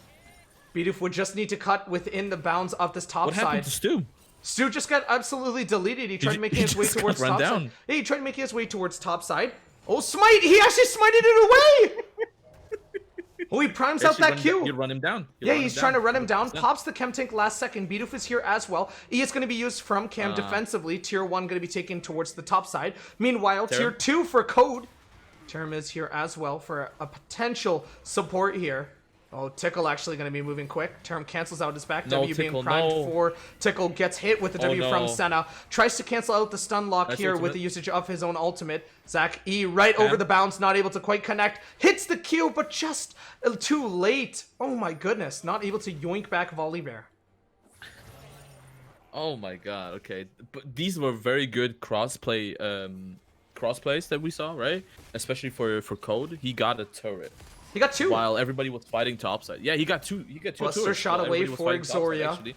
Anivia Hold that thought. lands that Q right on top of Stu here. Cam over the other side as well, looking to get his own assist, and everyone in the Survey Corps comp is getting KP for this kill, and Shutdown goes over to Terim. Kaze, meanwhile, is pushing this tier 1 in the top side for free. Immediate TP now from Exoria, saying, you know what, no, you're not going to get this tower for free, into an immediate pool, sensing the danger that is this Showmaker E. Or Showbreaker, Showstopper. Whatever, the set E. Yeah, that one. Yeah, whichever one. It's a roulette. Yeah. Let's look at the vision, actually. I'm very curious if they have some. I mean, we do see vision for Survey Corps, right, on their Zaki gonna be casted jungle. here. Yeah, there's quite a lot of vision control towards the blue side of Survey Corps right now. And meanwhile, you know, Neverloose not really having a lot of vision at all on the map. I really think that both of these teams are aggressive warders only when it comes to objectives. Facebreaker, there you go, Facebreaker, thank you. Showbreaker. Showmaker. Yeah, Showmaker. Showbreaker, Showmaker. You just said everything, dude. Yeah, it was just a roulette. Alright, League Client is having issues yet again. I think we are fine now, though. Oh. Oh, what? My stream actually went out. On Discord? That's not so good. Yeah. It actually black screen right now. Okay, I'm back. Oh, you're back? Okay. Very bad quality though, but it's okay. I'm back. I can look at this. I can try to do this. Maybe it'll work. Even worse now. I don't know what the hell you did, but... Is this easier to look at, though? Like, smoother? Yeah. Okay, I'll just... If you don't mind, I'm just gonna 100%. leave it at this. Because it might just be easier. I cannot see any numbers, by the way. So... I cannot call out anything. It's okay, it's okay. 450 gold shutdown right now. On top of this Tristana. 275 CS for Code right now. E being primed from Cam. Actually, wow, Buster shot. Just going to push Cam right outside at the distance. Haymaker and Facebreaker. There you go. This is going to be Soul if Survey Corps are able to get this dragon here. I think it will be Soul. I think they will trade. They're trying to Soul trade for it. Baron. Yeah, they're trying to trade it right now. Yeah. There's vision right now on this Baron. They could look for a strong, aggressive tier 2 push. Because Mountain is not really that good, you know, in terms of the grand scheme of things. Oh, Yeah, look they at will that! trade it. Survey Corps had to answer. They're actually cutting half of their, they're trying to move aggressively. They call it off now. Stu's actually there. Stu is there with Cam. They get this Baron. They could actually look for Stu. Stu will die. Yeah, they get flash out from Stu here. He's dead. Stu will die. He's dead. Oh my There's God. no way. They gave up Baron and a free kill. Bidoof gets it. 5-1. Nice one. Holy. They get Soul, but is that really worth it? I don't think so, actually. If they get to extend their gold lead with this Baron push, I don't think it was worth it, not gonna lie. But they can probably come back with the Dragon Soul. Oh, I mean, the Dragon Soul is 100%. nothing special, this one. Because Oh, you know, 100%. it doesn't give you like that much utility. Right. It still gives you the shield, right? And shields are very important, especially for such thing as, you know, the Terim and like Oriana, right? Like they wow, just look at this. love to burst you down. Look at that push. Oh my Inhibitor just God, going push. down. That's a machine gun Tristana. Shockwave pushes Code back, Nice but not one. before he gets Oh the my W God. rocket jump animation. Stu does not have any flash. He has to go for a Everybody Q getting here. slowed? Oh wow, they stun lock Terim as well with the usage of that Anivia Q. Oh my God. Very well played from Nervalus, not gonna lie. Cam? Cam looking to go aggressive here Tickle, versus what's going Tickle. on? Tickle forced to flash here defensively as well. Close. Very close games. Oh my God. Yeah, this is just a constant back and forth. Goal lead right now, 6k in favor of Survey Corps. Does not mean they are right outside of the woods just yet, though. 30-minute game so far, and I expect this game to go another 15 minutes at least. Both of these teams looking to play strong for this Elder Dragon. 4 minutes and 30 seconds till that spawns. Yeah. Wait, 6k gold lead for who? Never lose. Oh, okay. Yeah, because I can't see any numbers. Yeah, so that's very sad actually. No, but I think with Elder Dragon, it gives that execution for, you know, for Anivia, for Code. Code already has execution, right? Tristana already has it. But with the Elder buff, you just need saddle. You just put a saddle charge on them. 3 auto attacks, they're dead. 100%. There is nothing that hurts more than the saddle charge crit. If that hits you, you're dead. You can basically do nothing. So we'll just have to see if the Elder Dragon is gonna go for a Never Lose. But I think if Never Lose gets the Elder Dragon, there's 100%.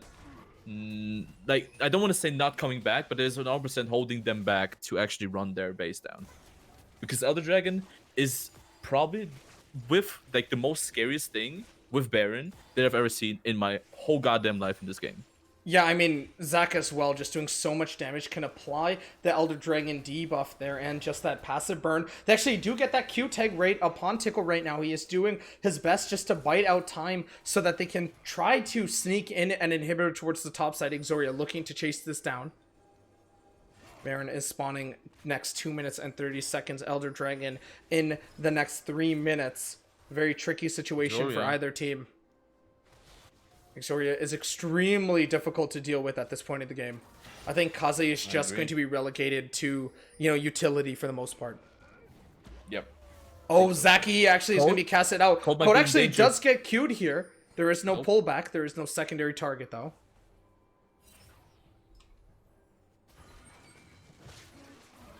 Bidoof, okay.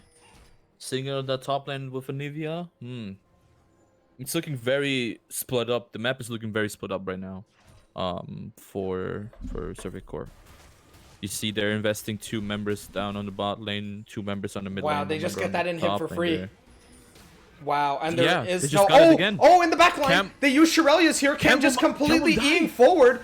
Terim Cam forced died. to use his ult, flashes away before Tickle can actually confirm his death either. Stu forced to use his gray health here. Look at Exoria in the back line though!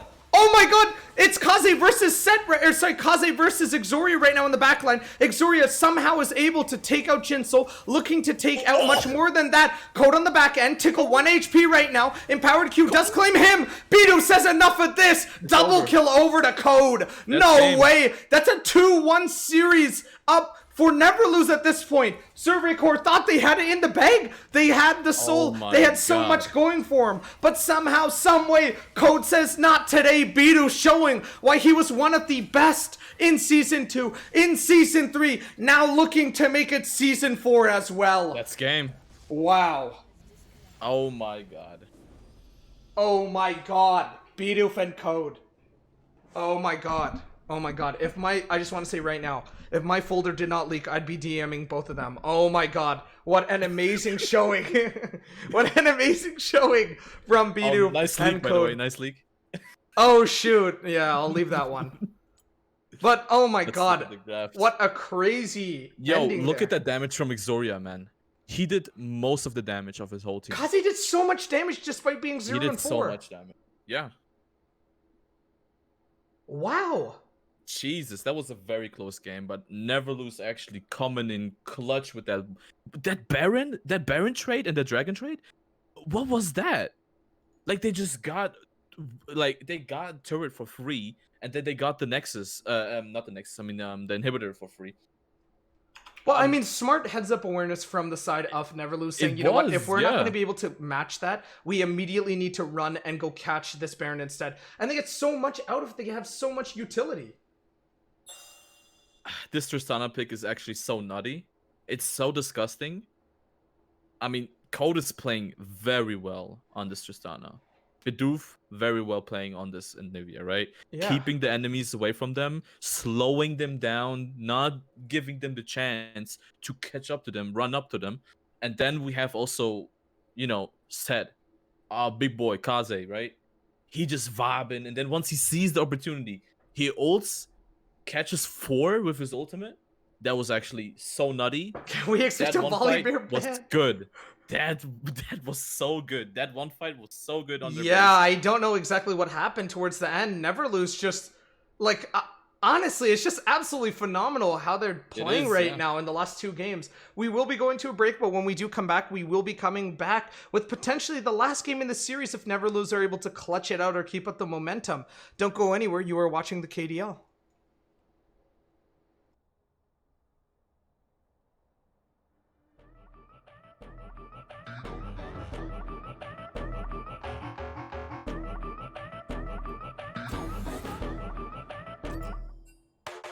I love to do just what I want. Do it when you say I won't. And come and watch me move it. I promise I'ma make you lose it. Looking at me, now come get it. Like what you see, then you got good vision. Boy, this beat hits so different. Let me show you what you've been missing. If you love the body, then the body's in the place. Got the boom, got the bass. I'ma shake it in your face, yeah. Love the body and I love to make a break. Got the boom, got the bang. You could take that to the bank. Going dumb, dee dum dum dum, dee dum dum dum, dee dum dum dum. What's a drum go dumb? Dee dum dum dum, dee dum dum dum, dee dum dum dum. What's a drum go dumb? I just wanna be free. Ain't no way you stopping me. Said I wanted to fly, so I went and got some wings. And I don't need you to act like you gon' hold me down, 'cause I won't believe you. No one can touch me now. Feeling like a bullet, take my pulse over 100. Gonna peak, I gonna summit. I'm the average, I don't summit. That's what's on up from pressing down. Shining like the sun now. Think a mirror image, but you're looking like a funnel.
fight to hold our heads up high and beat the drum to what we love.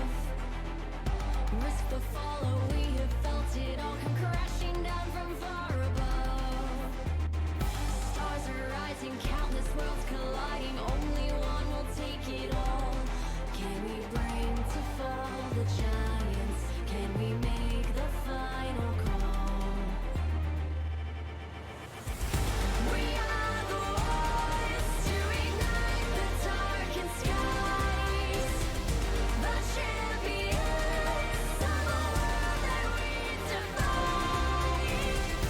A solar ray of the few who rise up high, and we all fight at the last line.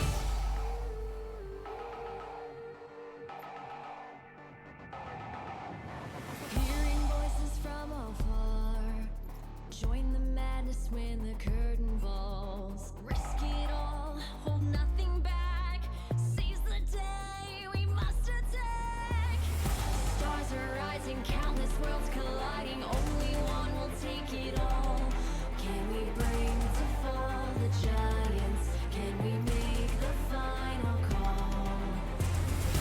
We are the ones to ignite the darkened skies. The champions of a world that we defy. A solar ray of the few who rise up high, and we all fight at the last line.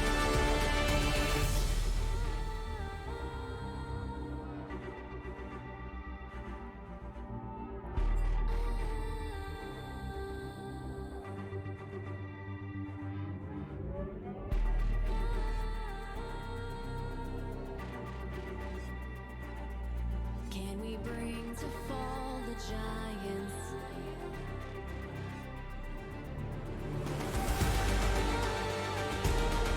Can we bring to fall the giants?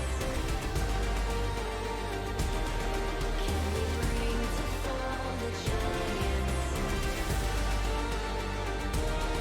Can we bring to fall the giants?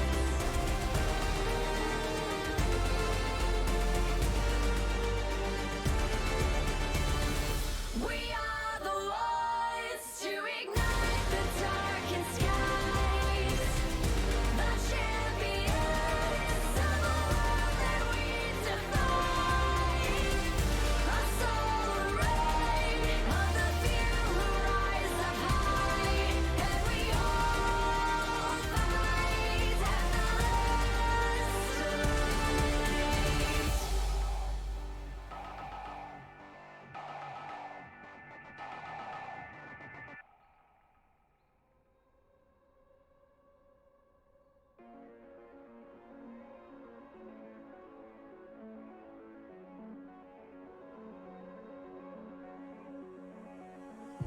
Tell me where do I go? Tell me where do I take us? Your heart is starting to slow. May the water be safe. As I dive in, bloodstains washing underneath the waves. I'll be reaching out to keep you safe. As we fall, I can't hold on much longer. We're drifting down to the other side. Got to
All right, and with that, we will be getting right into this game number 4 here, Never Lose versus Survey Corps Never Lose, bouncing back from a 0-1 start, now up 1 game in the series, 1 game away from getting another crown to their already, existent championship roster. They do have former Season 2 champions, Season 2 Finals MVP and Season MVP Bidoof as well, stepping up to the plate last game. I am super excited, but if you are just joining us right now, my name is Crimson. I am once again, for the 4th time in a row, joined by Devire. Devire, does this get old? No, it doesn't. It always feels new, and I feel appreciated once you say that. You know what I mean? Okay. So it's all good. That's it's definitely something. It's definitely something for sure. B1, we have seen the Tristana being taken here. This time around, Tristana is banned from Survey Corps, so they say, why not B1 this Jinx instead? What are your thoughts on that Jinx pick? Jinx? I like Jinx. She's very strong late game. If she gets a kill, right? Ooh. She gets that. Oh, Volibear again. Okay, that's a nice one. But if she gets a kill, right? There is no running away from her. Her passive is just, it's too good. Yeah, but somebody's saying in chat right now, Jinx equals Tristana. No, I don't think that's true. Tristana definitely has a lot more mobility. I think Tristana is a better pick than Jinx is. Because first of all, yeah, how you mentioned mobility, right? And the potential to one shot is way better. Not way better, but better in terms of just that saddle charge. That saddle charge is still on my mind the whole time. I'm always thinking about that saddle charge, especially the fact that it can crit. Okay, also let me just go to the picks, right? We have a my god. Pick, you have a Trample pick and a Kali. That is Tanner's best champion. Akali. We saw him in the montage way back when. Oh no. The Kali B3 pick. You could counter this with an Orianna or even just a hard control mage in the mid lane. Sure. Also, Galio's still viable here as well, but it will be a Sivir pickup. Okay, so they don't want to be limited here in the next banning phase. So they're probably wanting to R5 on this Orianna then. I think so too, yeah. Yeah, Orianna or Syndra is still really viable here. I really like these angles. Actually, if I'm going to be honest, I really like Syndra more here in this matchup just because of the CC that she would provide towards the mid game. And I feel like already... You mean Syndra? What did I say? Are you talking about Syndra? I'm not sure. I am talking about Syndra, but just as you stopped me, I actually noticed that it was an Anivia lock-in. So we will be getting an Anivia run back. So it doesn't even matter if Orianna or anyone is being talked about. We will be getting an Anivia. But Akali, though, nice little flex. Could be flex towards top side, still could be mid. I don't think we've ever seen Exoria's Akali. We have seen Tanner's. It's really, really good. He's known for the Orianna and also his Akali. So he is getting one of them in today's match at least. Or in this match at least. Nami going to be taken out of the champion pool as well. Janna's still available. Rel's still available. You also could just draft, something more utility, something more based. We are going to be getting the Karma.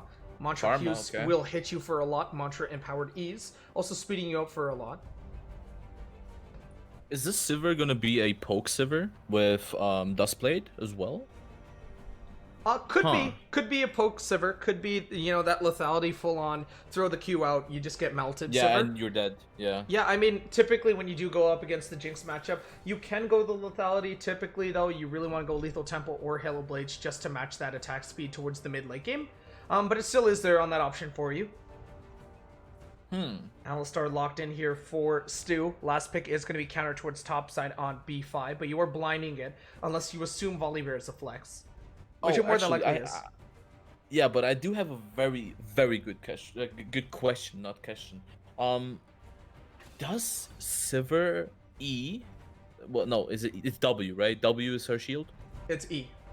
It's E. Okay.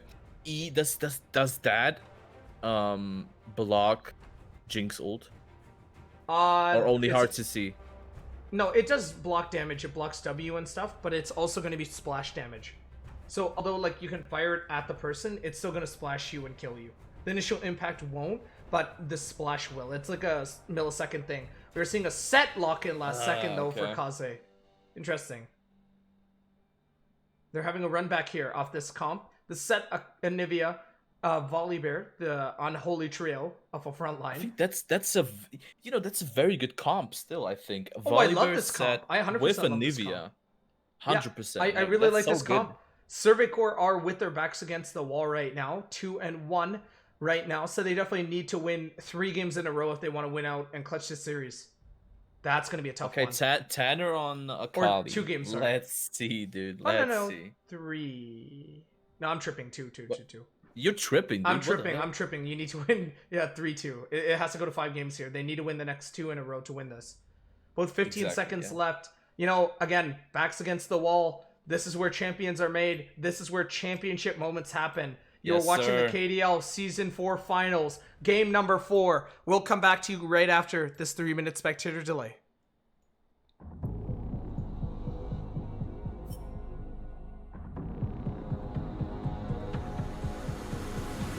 There's no time for redemption.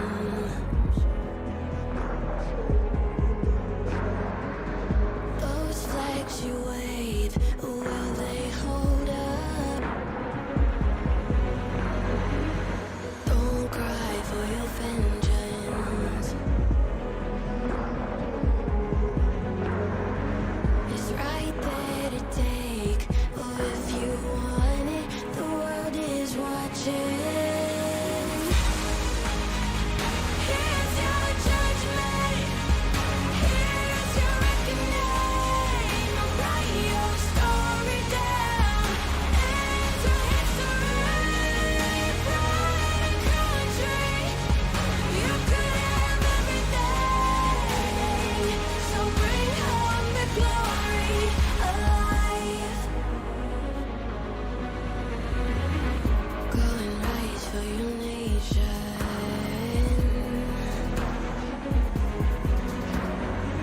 There's so much at stake. Will you show up? Oh, it's about damn time for a little salvation. Those flags you wave represent them. The world is watching. Here's your judgment. Here's your reckoning. I'll write your story down. Enter history. Pride and country. You could have everything. So bring home the glory alive. Here's your judgment. Here's your reckoning. So go and bring home the glory alive.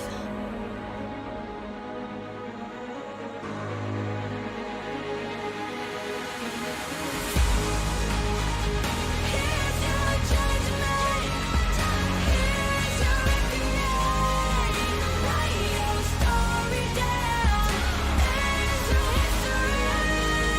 Pride and country. You could have everything. So bring home the glory alive.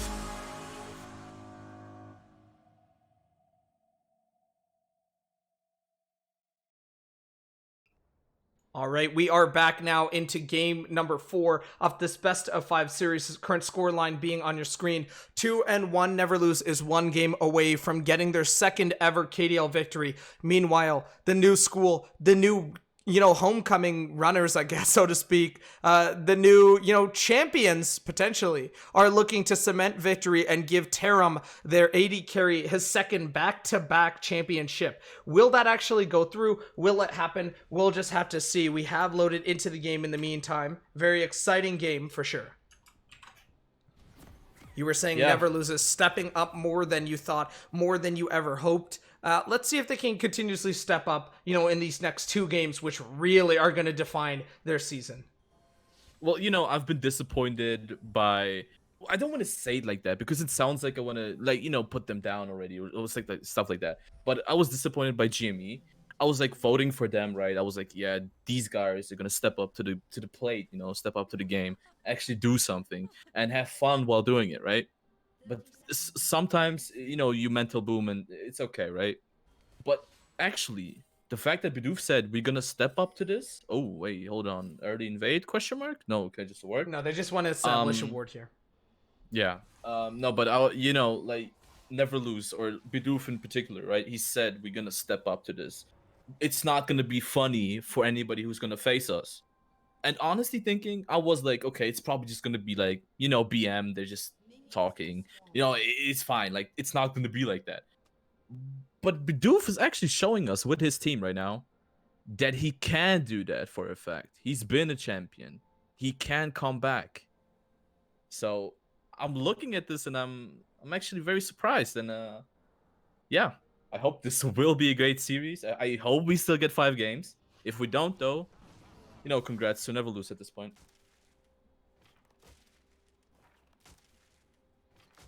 Well, 100%. And I think that is kind of like the story, the narrative of this series, right? Whether or not Tanner and Terim are going to be able to get back what they have been hoping to get back to.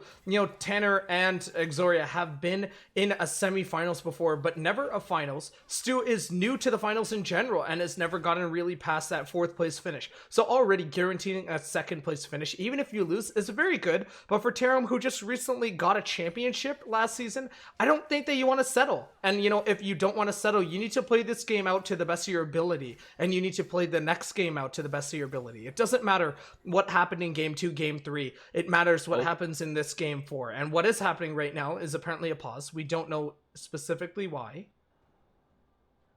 Gonna switch off right now into our secondary screen here just to maintain competitive integrity. Kaiser left again. I'd love to see that.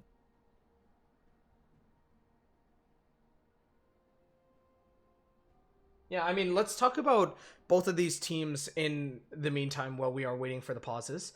I really think... Oh my god, I just didn't even notice that. 10 CS right now in the mid lane versus Tanner's 1? Tanner has 1 come on, CS. Don't do him like that, dude. I am totally not taking a screenshot right now. I totally did not just take a screenshot. Yeah, you didn't. I did Clearly not. I did not. I did yeah, not. you didn't. You didn't. Okay. But oh my goodness, just huge CS right now. I'm pretty sure that he's just hoping that the wave just crashes into him in the mid tower so that he can freely and safely farm out with Q. Yeah, but dude,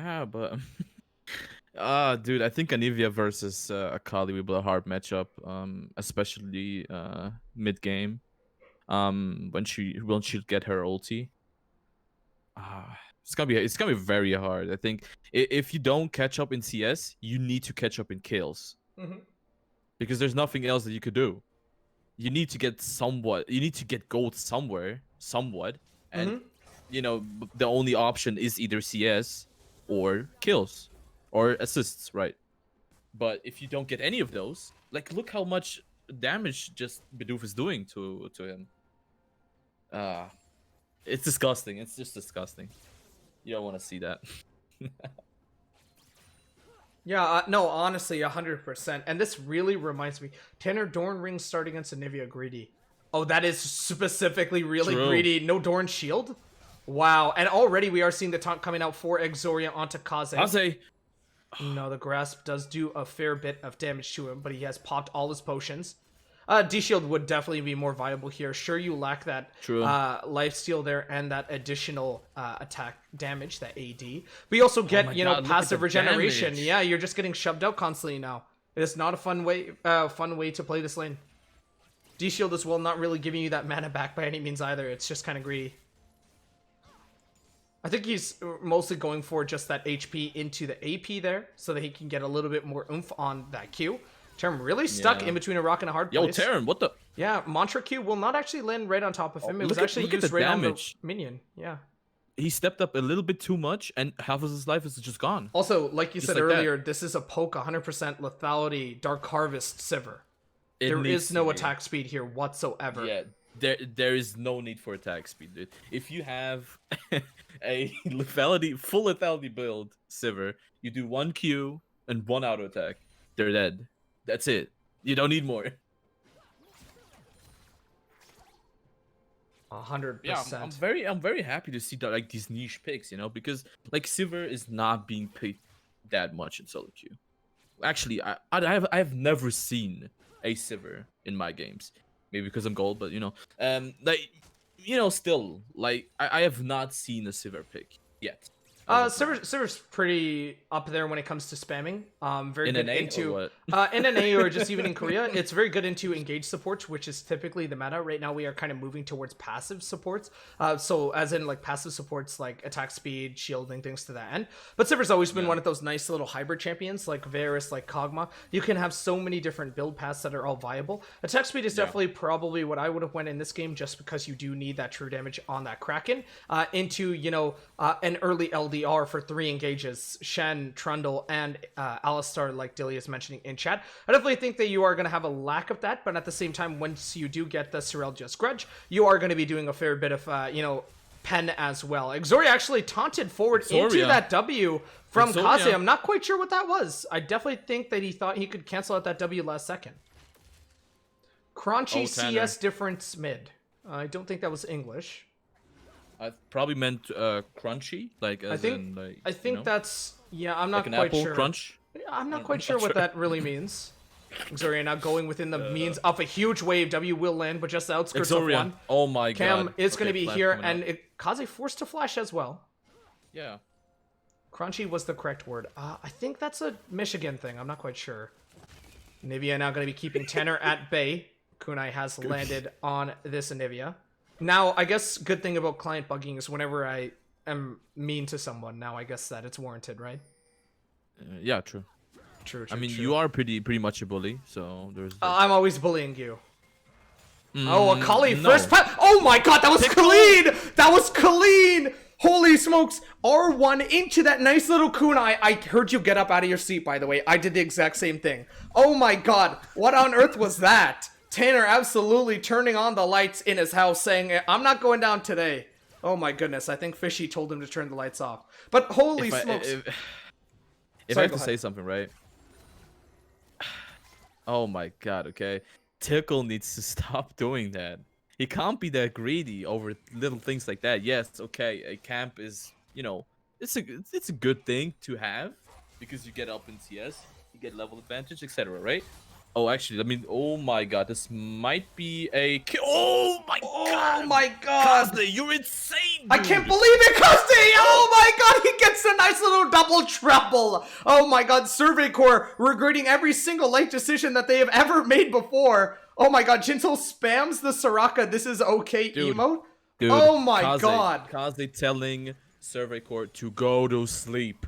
Holy smokes. That's what he said to Kaze them. said, no, Kaze has literally said, you know what, I sacrificed my internet for this one play right now. Holy smokes, holy moly, ravioli. Kaze is on a rampage right now in the top side. Why did they allow him to get set? I'm not sure, but I feel like Kaze, I think this time around, right? I am looking at Kaze. I'm looking at Kaze. Whoa, looking at Kaze. His webcam is on. Hey, baby. Whoa. No, whoa. No. But for real, I think Kaze will do a really good job. This is interesting, by the way. I don't know if you noticed, but this is actually going to be a Tiamat rush for this Trundle. Last time the Tiamat rush was actually meta for Trundle. Wait, that was season 8, 9? Yeah, it was season 9, season 10. Basically, whenever Trundle used to be meta, I think season 9, season 8, around that sweet spot. But it used to be just, you know, a nice little rejuvenation bead start into that Tiamat. This time around, Cam actually spending, you know, enough for a pickaxe into that Tiamat just for a nice little sustainable clear. I don't know what that's completely worth by any means. Oh, Tickle. Yeah, Tickle is here for a potential engage. Flash forward into a nice little E there. Sand United used on top of Tickle Terim. might be dead. Set was, Stu was able to knock Tickle right back into Terim. They give this Jinx one kill up on top of Code right now. Oh, not a nice angle if you are Tickle. Hey, what did I tell you, bro? Krim, I told you something, right? I told you that Tickle needs to stop doing that. Tickle balancing hit. And there was no need for that. Okay, the engaged look good, right?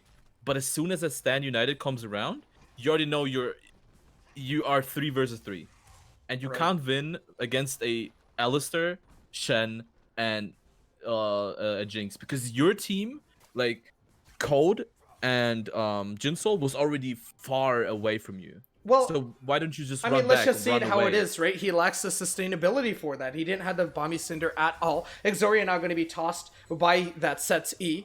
Actually got a lot of DMs, angry DMs, saying stop saying Set's abilities wrong. So I'm just going to say Set Q, Set W, Set E. Yes, stop saying them wrong. Okay, I'm not. See, you getting already like angry DMs, so I'm not even saying any ability, bro. People are like, saying you're supposed to something. know the game, Crimson. What on earth? They're like, you casted when Set Jungle and Set Top were a thing. And I'm like, I forget. I forget. I forget. Kaze just trying to 1v1 Exoria right now. Is building into that Bork yet again. We saw it last game. But it didn't really do much for him. 0-4 until the last fight. This time around, already 2-0 on the set pick. Really utilizing it very well.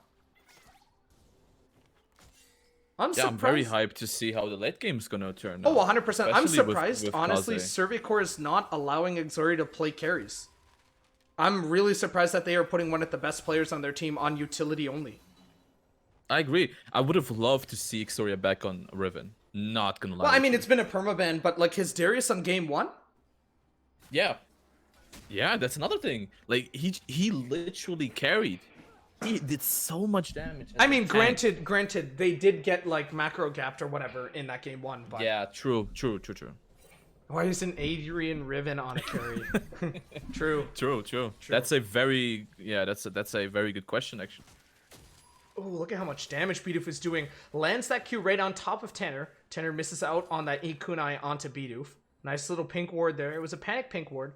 Oh, he's holding a juicy little freeze here in the mid lane. I really like that, because Tanner has to walk up, and you don't even need to land the Q to be efficient in that trade. You can just keep Eing him. True. We see repeated pings here. Just saying I'm on the way back mid. Not much happening, But actually, though, around the I map. do have a question around Bidoof and Anivia, right? Mm-hmm. Doesn't his her E do more damage Okay. it does more damage to champions that suffer permafrost. Permafrost is a status ailment that is inflicted when you Q someone or ult someone. Okay. Yeah. Okay. I was thinking, okay, don't laugh at me now, Chad, or anybody else. I was thinking it actually does true damage, but I'm stupid. So No. It just does added MR. Yeah, no. If it did 600 true damage, I'm pretty sure everyone would just get one shot. Dude, no, that would be funny as hell if everybody just got one shot at it. No. Nothing like that. Tickle is on the way out. Stu, nice little wombo combo there. Is able to get the pulverized headbutt.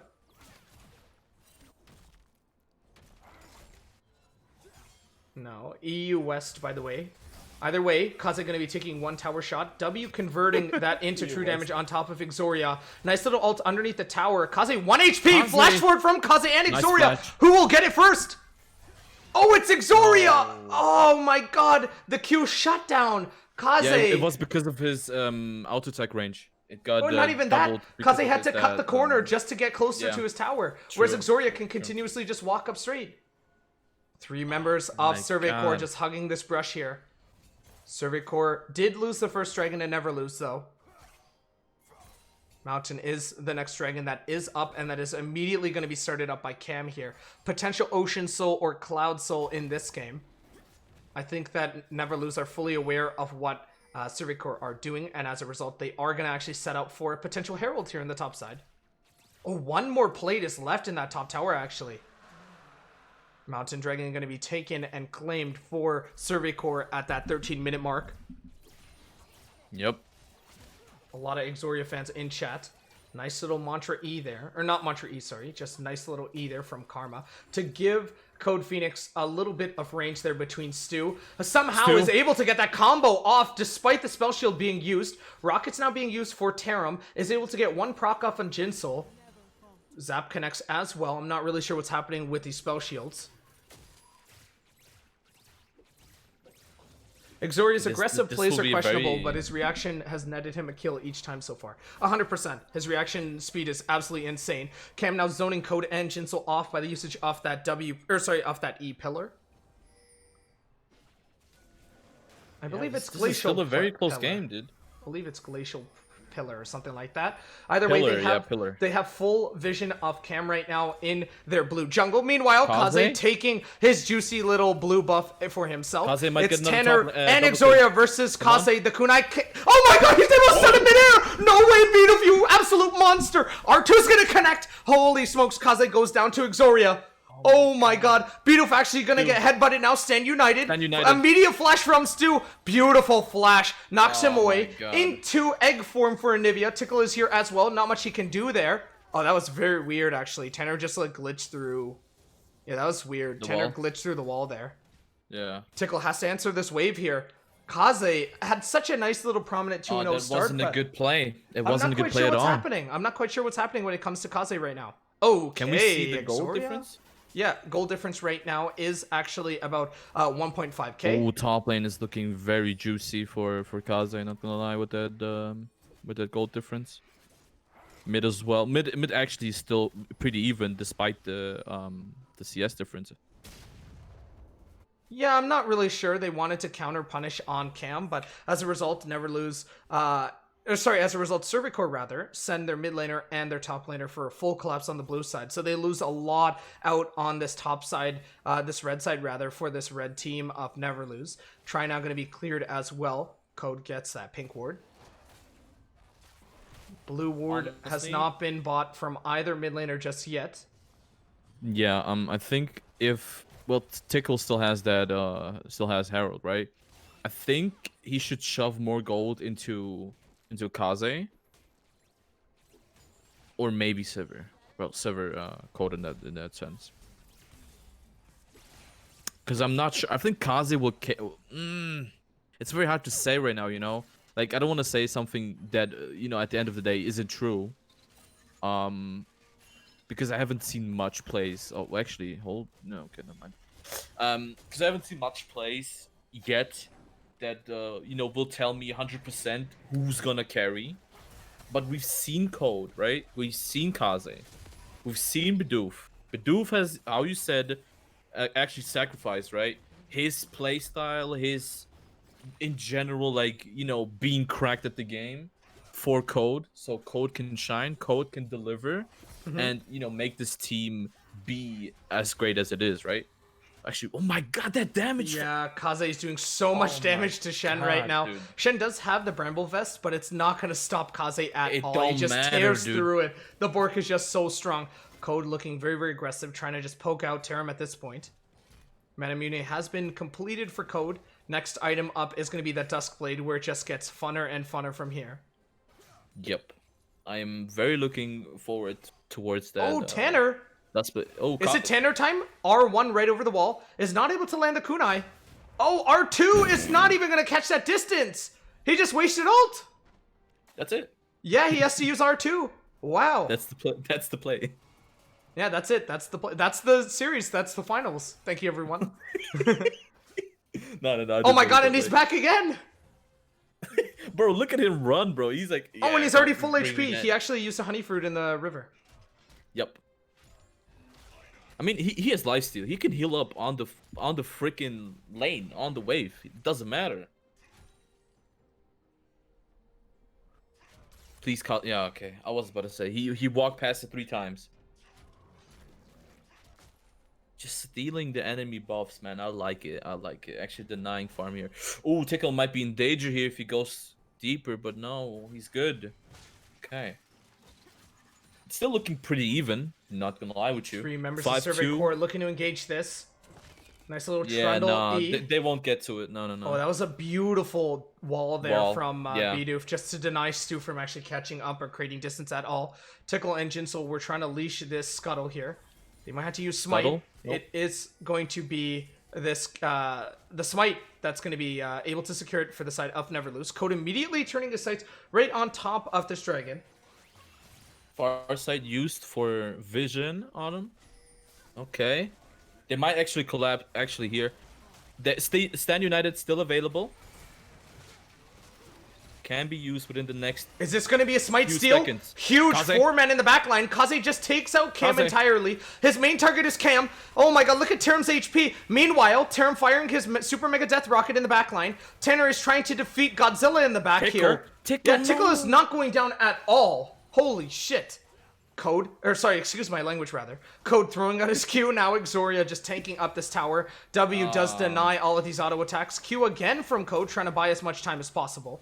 Kunai was landed within that Twilight Shroud, so Tanner able just to take that out to safety. 8-2 in favor of Survey Corps right now. Do you think Never Lose is kind of slipping away, or do you think that they really want this Game 5? I am... Okay, I'm not deeply, really... There we go. Yeah, Not okay, really I don't sure know. what just happened. Yeah, I'm deeply concerned about the team fights that they're taking right now. If they keep doing that, if they keep taking the same team fights over and over, which is technically just the jungle, that's where they would be team fighting. Because as we can see right now, right, we have top lane tower down and we have mid lane tower down for Never Lose, right? Mm-hmm.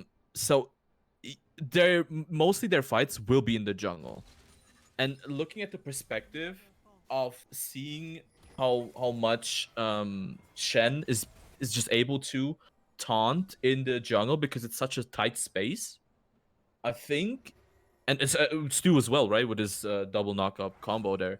I think it's just gonna be very hard for them to team fight, especially at a deficit. If they're like 4-5, like if it's like a 5v4, then I think they 100% lose the fight. I think with the Stand United, was the Stand United even used?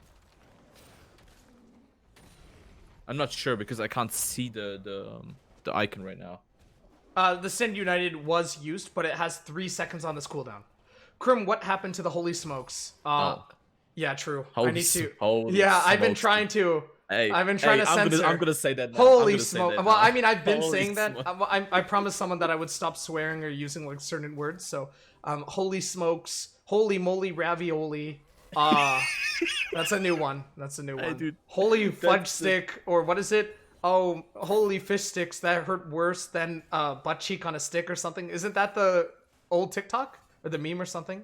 Have you ever seen that? It's the kid. Yeah, It's the Vine or something. I did see that. Yeah, he like falls down. I can't wait for Icarus flying near the sun. That is literally my go-to. I feel like Tickle has been playing a little bit too much God of War. He's like, where's Icarus in that game? Boomer. Yeah, I'm gonna ban. Yeah, Tickle is sadly, I don't want to say inting because it sounds so disgusting. It's like it's just a disgusting word. But he's not very. He's proactively looking for plays that just don't seem to be panning out. Yes, sir. Thank you very much for helping me out here. It is what it is, honestly. Idiot. What was that? Was that Batman or something? Did Batman just say it is? What was that? No. I just got ganked by Batman or something, dude. What the hell? Sorry, what the heck? Batman? No, but you mentioning Batman. Why? Because you sounded like Batman. You're like, oh, it is what it is. Like, I was like, who the hell is that? That was you, dude. What the? No. Where is she? Right. Hey, bro, shut up. I used to be able to do a nice little Joker impression. Hey, dude, everybody gonna cringe. We're losing viewers. Freaking I'm just idiot, kidding. man. How about a magic trick? That's kind of like Shaco, I guess. By the way, we are gonna. Shaco, dude. Yeah, that is Shaco. Okay, you need to stop. You need to stop Yeah, right yeah, now. yeah. It's time to stop. Yeah, honestly. All right, that's enough cringy Crimson, I guess. All right, though, we are going to be getting into a potential next dragon fight here in just about a minute's time. Baron has spawned and is just being set up right now in favor of Never Lose. They have so much vision control towards the top side. I really think at this point in the game, you need to go lockdown. Wow, Stu, nice little flash initiation into the nice little W right over the wall. Stu actually aggressively pushing. That's a nice little mantra E into a Shirelia's in order to give Tickle a way out. He still has that flash, so there is a possibility of a flash steal. Zap lands right on top of Bidoof, gives this Survey Corps team a little bit of vision for a couple of seconds on him at least. Terim looking to shove in this wave aggressively. Jinsoul now going to be meeting Cam here in the jungle. Oh, Q from Manivia just barely missing out here. That was not bad. Look at That was like Codis. Shaco. Yeah, I mean, Code is just getting tier 2. Because, as well, to be fair, Kaze. let me just say this right now. To be fair, the tier 2 is more worth than this Cloud Dragon. This is not even soul. This is just soul point. I do agree, They but get 8 cooldown haste for this. It's not really that much. Tickle actually on a ward here is going to be forced to Tickle use the needs to run. smite. Is he not going to smite this? He just leashed. Kaze using that Threadbreaker away as well. Full Kaze. comboing. Kaze now using that ultimate on top of Stu to give him a Flash. little bit more of means out. Yeah, Kaze flash right there.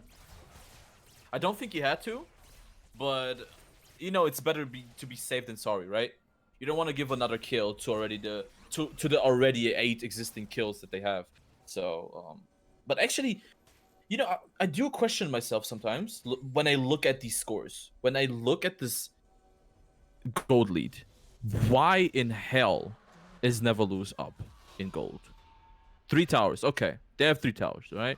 First Dragon That's a bunch gold. of gold. They also have a bunch of shutdown, and also their Yeah, solo laners are too Oh, beautiful for Code. Wow, that was an amazing play. Egg is still available for Bidoof. Super Mega Death Rocket goes a little bit more to the right than expected for Terim. Oh, look at that wave clear though, but it doesn't matter. Tier Cam? 1 is still dead. Cam is Cam? actually just stuck here. Stand United gonna Stand keep United. him alive for a little bit longer. Tickle now forced to use his ult as well. Tickle? Exori right underneath Tickle the gonna bounce die. of the tower. Exoria just claimed the life of his former friend. Bidoof. Flash forward. Now Bidoof is in egg form. They're somehow Beautiful just wall. killing him right Beautiful underneath the tower. Exoria is fully tanking that turn, gets that kill. Jinsol now on the way out. Zap Jinsol. goes a little bit awry. Kaze not able to land that E on the set pick. Oh my goodness, what a crazy sequence of events. They get the Dragon, they get the AD, they get the mid laner, and they get the jungler, and now they possibly could be looking at a Baron take here. There is ward on this Baron though, so they are within the means to seal this. I don't know really what they could seal this with other than maybe Karma Mantra Q or this Q from Sivir. We'll have to see though. Karma's the only one who was actually close to it. They will actually. They go actually for don't it. even want to get close to it. I'm very Yeah, surprised I no one wouldn't. actually goes for a 50-50 on these.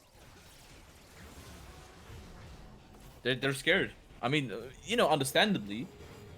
As this is like the last series. Like this is the last chance to be number 1. Mm-hmm. This is the chance to be number 1. So, I mean, of course, you know, everybody's kind of like you know, they're like iffy and they're like, oh no, I don't know, should we go for this? Should we not? Tickle, you know, apparently he doesn't care. He just goes. Oh, he has no concern whatsoever. It's No, just he gas, just gas. goes. No, he's just gas, gas, gas, gas. Like there's no like other way around that, right? Like he's just constantly pushing the gas pedal down, and he does not care what happens after. 0-4, game for him right now, but that doesn't mean that he still can't come back. It's only 4K Yeah. gold right now in favor of Survey Core, anyways. Like it's not really that crazy. It's looking though, if I'm gonna be honest, it's looking like it's gonna go Oh to my game God. 5. Tanner gonna be suplexed right into the bounds of that tower. Oh, and Nivea Q doesn't land right on top of Cam. I did predict 3-2, okay? I just want to say this. I did predict 3-2. Any of the outcome that will, you know, be this, I already won. Because I predicted 3-2, okay? That means my check of $5,000 will be sent to me in the next hour, right? From Okay? From who? From you. Oh, my man, I can't give you 5,000, but I can give you a dead Akali here in the top side. R1 going to be used. That is going to be a Stand Oh, United, Stuart. though, to save him. Oh, Super Mega Death Rocket actually does land on Code, and I guess that answers that. He had the spell shield on him, so I guess it does not Okay. affect him at all. Code able to No, it doesn't. keep everyone alive here. Wait, the Death Rocket does not actually do It didn't damage? do any damage to him. He just ate it See? with that E. Wow, Damn. Stu's honestly dead here. Stu! Bidoof claims his life. Yo, bro, Bidoof with that lockdown, just sending the wall, Trump style. You already know. Trump style. He does it. He does it for free. Also, I just want to say this, okay? I just want to say huge props to Tickle, alright? For actually having a sweeper. That's serious, by the way. Like, I'm not trying to be funny or something like that. But actually very appreciate it. I think his team is actually... They're gassed right now, the fact that he has sweeper. Because last game, not so much, but, you know. He sacrificed the macro for the sweeper. Yeah. He's like, something had to get traded here.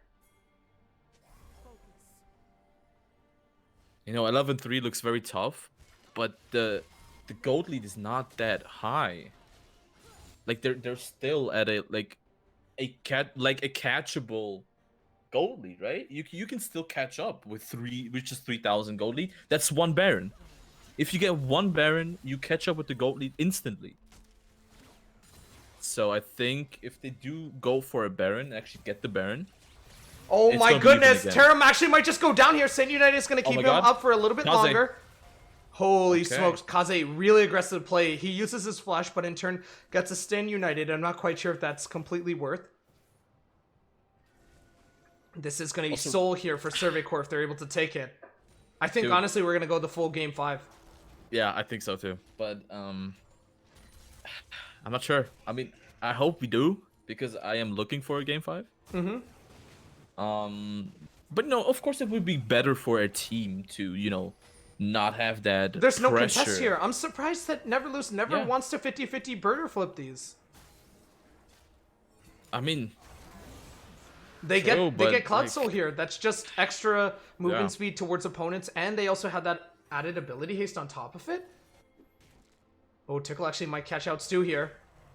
no, he no, doesn't okay. want to. Yeah, it's too He, aggressive. he heard our prayers, man. that he Oh, shouldn't but it be looks going like for- Tickle actually might get caught Oh. out and instead. Forced to use the ult right over the wall. Okay. Oh no, look at where Kaze is. Oh no, they're going to the. They're Look at preparing the where Kaze Baron. is. Kaze might die here. Oh my god. Kaze would die. Oh no, will die Kaze here, is going to 100%. go down here. There are 4 members of Survey Corps. There's no Yeah, way that you get there's out no of this way. one. W not going to be used as well, Stridebreaker, but it is going to be Cam who ultimately puts Kaze out of his misery. Well, he was 2-0 to start, and now he is 2-4. Wait, I do have a good question. Go for it. Is actually set allowed to use Strikebreaker while Wing?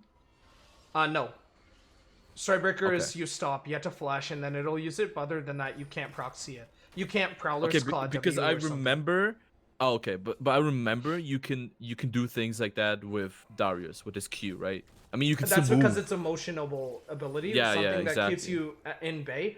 Like Ezreal ult, if you flash Ezreal ult, you will always ult from the point at which you ulted initially. You will never ult True. like, Yeah.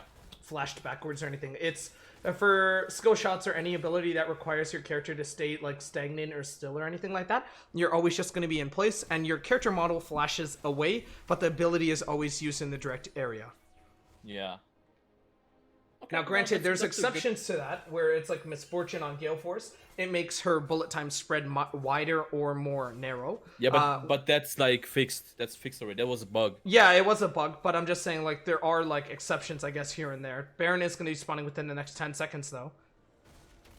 I mean, that volley is They have never on to the right side of contest the map. this. to They have contest. to contest You're this. right. Red side is really bad to contest strikes. It's easier to contest Barons, but at the same time, like, they could look to just suicide, because at this point, Tickle is not really worth that much gold. So he could have a nice little just engage there. And at most, you are expending an ultimate on Volley Bear that you normally would have anyways, since they are just pushing him outside of the jungle. Yeah. Alternatively, as well, you are just kind of giving it up with really no contest. And I think that giving it up with contest is better than giving it up Jinso's with no dead? contest. Jinso's just dead to the zap. I'm not really sure what he stopped in his place to go auto attack that cannon, but he did, and that unfortunately just cost him his life here. Baron going to be taken as well here. Okay. Kaze is There is one back thing in I here. want to He point does have out, that right? TP. Just give me 1 second here because Baron is going to be Go ahead. taken here. It doesn't look like there actually is a contest, so sorry, go ahead. So what I wanted to say is We can right? still hear you, you're fine. Yeah. Yeah, I know. about Code, right? Where is his mythic item? Why doesn't he have Dustblade? Code? Because he does have Dustblade, that's his second. He has Dustblade right now. He just got it. Yeah, I Dude, what do you mean? he wants the LDR because the Dustblade is just for the passive, ability haste. But just hold on to that thought, though. Kaze trying to ult Oh, away Kaze, oh will just no. get shut down immediately before he can actually do anything. I don't know what to say, but I think at this point there is no going back. Oh, nice little zap into the spell shield for Sivir. Yeah, I don't really know how they can win this game. This is like Just- an unwinnable angle. Tickle actually going to be expending Yeah. himself a little bit far too forward. Stu looking for a possible engage here. Beautiful has already used that Q on this Anivia pick. they shouldn't fight. They shouldn't fight anything right now because Baron buff is still active. Oh, 100%. Baron is still active, but, you know, in the meantime, you are kind of just saying that we are going to give up our base, you know, defense list because this Baron is up. No. Yeah, yeah, okay. Maybe it came over like that, but I mean, as in fight, like actually, like committing 5v5s. I don't think that will be a great Oh option my for god, them. look at Code. Oh Code my forced god. to use this. Ult Shirelli is now being popped as well. Kaze looking for an engage there. E not Kaze. going to be able to land. Flash W Oh combo my from god. Stu into the backline. Looking to chain up anyone in the backline. Tanner and Tanner? Stu immediately look to dive onto Code. Code is 1 HP. Stan United keeps Tanner for a little bit longer. But ultimately, it will be Terim who takes him down. Kaze is going to be firing his W. So much is happening. Super Mega Death Rocket lands on top of 2. That's a double That kill was going it. over to Code. That's it. Oh my god, or sorry, Cam rather. Triple kill going over to Jinx. Holy smokes. Wow, Yeah, I GG. just, oh my goodness, that was such a crazy fight that it felt like I was casting outside of my own body for a second. Oh, and then we were hit with the visual bug. Nice. They actually FF'd. No, they didn't FF. We were hit with the bug. It's a known bug here. Are you sure they didn't FF? No, they didn't. They actually just lost. It's a known bug. Okay. I promise you, it's a known bug. Because it looked like both turrets were still up. and It is up, but it's a visual bug where the game exits immediately after someone loses. So it'll be like maybe 10 seconds, 15 seconds before someone loses. We had that issue okay. before. I So got even it. though both I got towers were up, they probably did take that Nexus.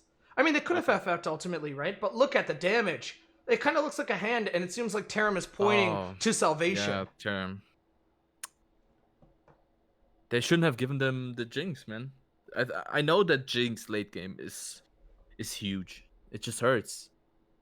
Yeah, I think next ban has to be a Jinx ban. Has to either be a Jinx ban or what is Terim good at? Like what? What is Twitch? Tanner or Terim? Sorry. No, Terim. Almost everything. You can't really ban out any of these any of these players, to be honest with you. True. But with that, we are going to be getting into a break for our final game 5. Oh my God. So best I'm so believe I am excited. just running this Silver Scrapes. Just best believe it, guys.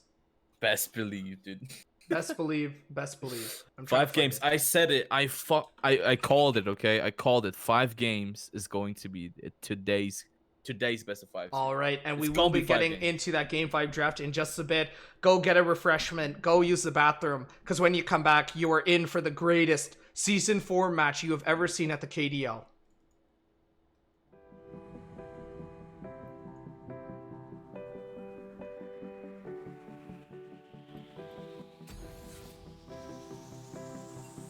Oh, we can still talk. They can? Okay, sorry guys.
All right, and with that, we are going to be getting into our final game of today. Game number 5. You heard the silver scrapes, ladies and gentlemen. Welcome to truly what can only be described as the best KDL match that you have never seen. I am Crimson, and I am joined by, for the final time tonight, Devire. 5 games, you called it straight out the gate. You said we are not going to be getting a 3-0, Crimson. I don't know what you're smoking, Crimson. We're not getting a 3-1. We are going the 3-2 all the way. We are going all the way in today's match. First 2 bans already being taken out for both sides of the quarter here. Tristana and Jinx both being taken out by Survey Coil, whereas it does seem like Neverlose are really mid-oriented here in their own bans.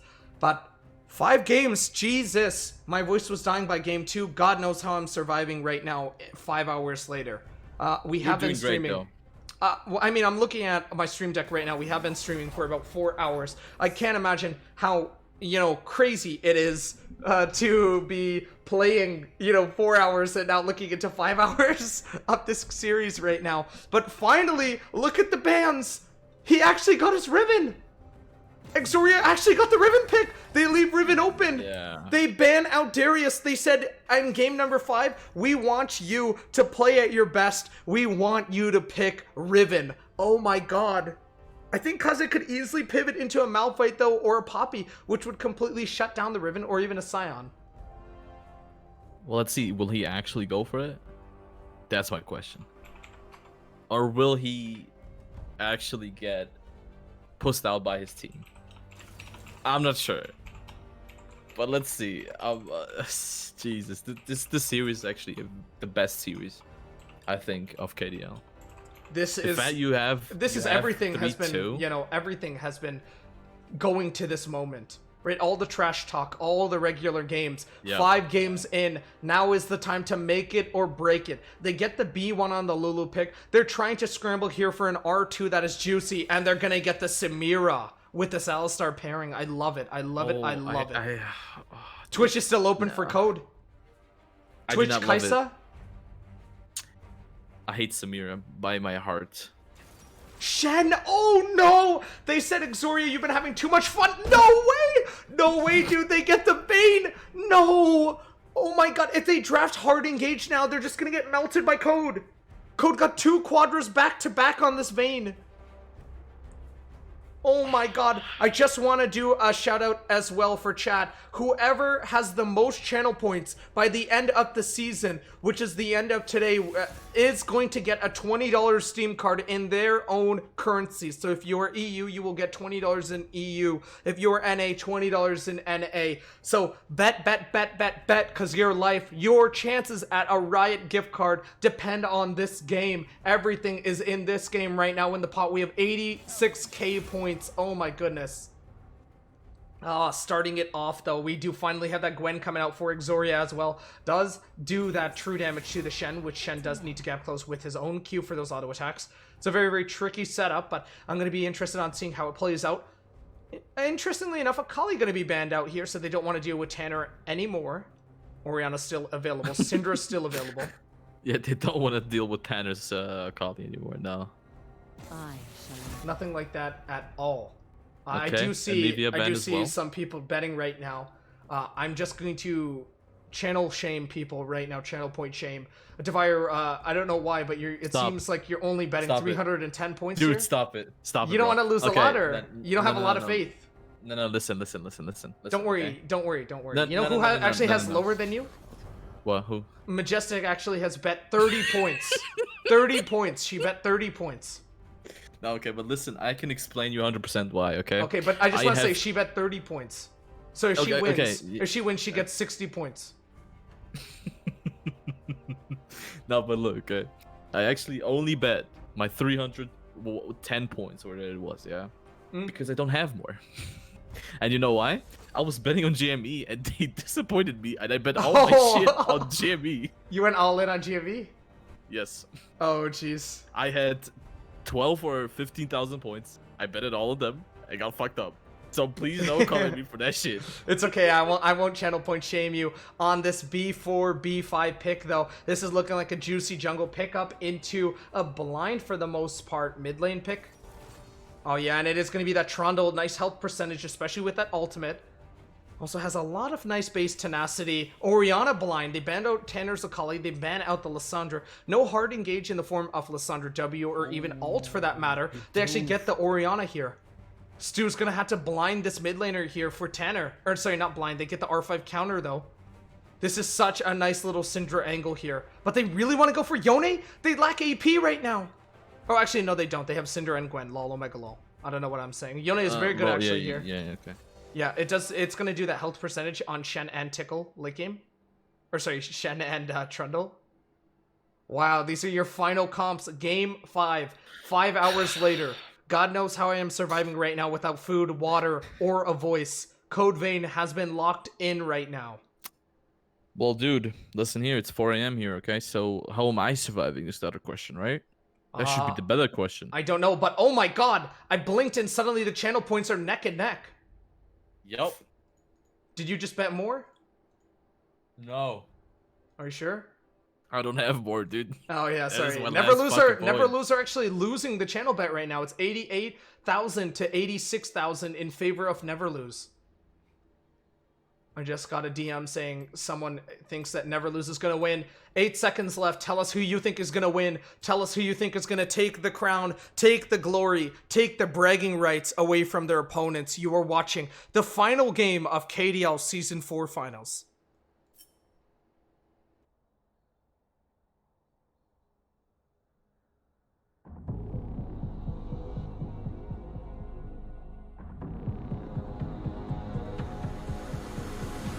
There's no time for redemption.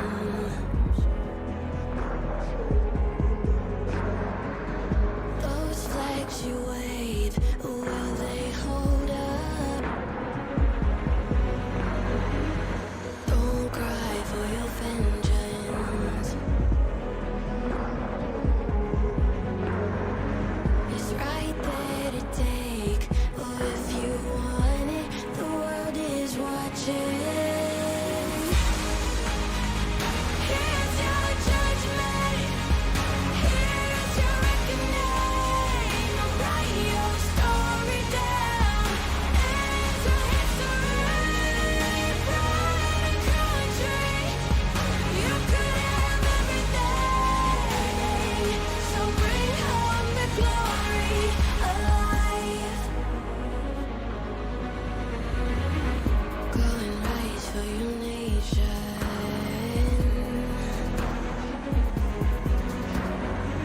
There's so much at stake. Will you show up? Oh, it's about damn time for a little salvation. Those flags you wave represent them. The world is watching. Here's your judgment. Here's your reckoning. I'll write your story down. Into history. Pride and country. You could have everything. So bring home the glory alive. Here's your judgment. Here's your reckoning. So go and bring home the glory alive.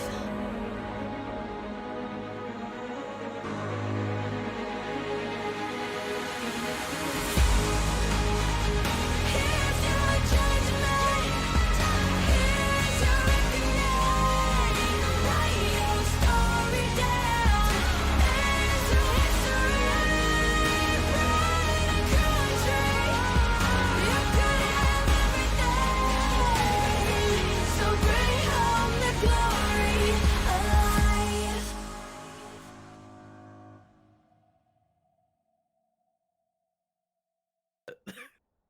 Coming back in 3, 2, 1. All right, welcome, ladies and gentlemen, KDL fans of all ages. Just kidding. If you are 13, you're not allowed to join our Discord. Yeah, that please is Yeah, that's against Discord TOS. Either way, we are looking forward to an exciting Game 5 finale of the Season 4 matchup between Never Lose and Survey Corps. This is the final showing for either of these teams. We do have a little bit of goodies here planned at the end of Season 4, which will lead us into Season 5. Wink, wink, wink, wink. But, you know, until then, this is going to be your final showing of both of these teams. And whether or not it is a strong showing is up to these players. We just saw Never Lose completely dominate in 2 games back-to-back, and then for whatever reason, Survey Corps picked up the pieces of their broken comp, of their broken mentals, of their broken mentality, and they absolutely demolished Never Lose right out at the gates. So, will that be the case here in Game 5 as well, our final game of the night, or will they just go down yet again to Never Lose to clean up in Game 5? That was just spotted right there. That was a useless try to invade, but you know, they tried. Nothing gets trying, right? I think, or I hope, dude, I hope Tickle gets himself together, right? Gets his mentality together and doesn't get caught out like he did last game. I don't want to blame everything on Tickle, right? It's not just like it's because of him he lost or like his team lost. There was a bunch of stuff that wasn't really like playing out for them, especially like the Survey Corps draft was better in my opinion. They had a lot of peel for Jinx, so Jinx was free hitting in the back. Her range is just exceptional, right? You can't do anything against her range. I think the only ADC that is better in range is Caitlyn. So, and then like, you know, it's Caitlyn and then Jinx. So Jinx can just free hit you all the freaking time. There is like, she doesn't need to step up close to you. So I think, yeah, last game was just draft difference and you know, some slight mistakes that were done. Exoria doing hell a lot damage. Oh my god, he needs even flash too. Yeah, he did get that flash out of Kaze there. Wow, Yeah, that dude, was it's extremely... Gwen. She does too much damage. Well, the health percentage in the center of her cone Q does do that health percentage damage. The auto attacks are going to get way more deadlier as well with those E primes.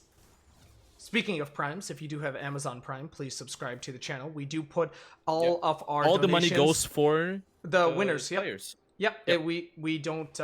We don't keep a cent. We all put it for the tourney. Everything that you do give us, we just put it right back into all the nice players that you are watching today. First or second place or even third place. The nice little E there from Kaze to give himself some space away from Exoria. Now Tickle Me More shows them what a real jungler can do. I hope that works out for him this time. I hope his pick works out for him. It seems like sometimes Tickle is deciding to, you know, sometimes it's not even his pick, but sometimes it's just his person. He gets too greedy, you know. I know a lot of people like that. I myself, I like this too. Oh, yeah, I was just about to say I watched your streams before, so. Yeah, exactly. I'm a greedy ass, you know, something. So like sometimes I understand, and when I look at different people. Well, when I look at other people playing the game, right, it's way easier to say, hey, why do you go in there? Why do you do this? Why do you do that? Because you're not actually playing. But once you do play, right, and you feel that pressure, you feel that, hey, we need to do something. There's a lot of eyes watching you too. Yeah, there's a lot of eyes watching. There's a lot of like, it's nervousness. It's not just easy like that. No, Exoria 100%. are actually going into that was a great E by him. Oh. Okay, Kaze. Come on, buddy. Looking for a little bit more. Nice One little object. E forward there. Gives Exoria the first blood of this game 5. Oh my goodness. Cam, on the other hand, looking just to get a little bit of poke onto Bidoof. Does do it, but Bidoof is able just to get back immediately with the usage of one corrupting pot here. Oh, man, I am super nervous and I'm not even playing. Same. W now going to be slashed right on top of Bidoof. Does health percentage. Bidoof does not really have a lot of health missing right now, so it's not going to do too much level 1. Code playing aggressively, trying to shove in every 5 seconds, spamming that Katarina emote. Saying like, what is going on? What is this wave, by the way?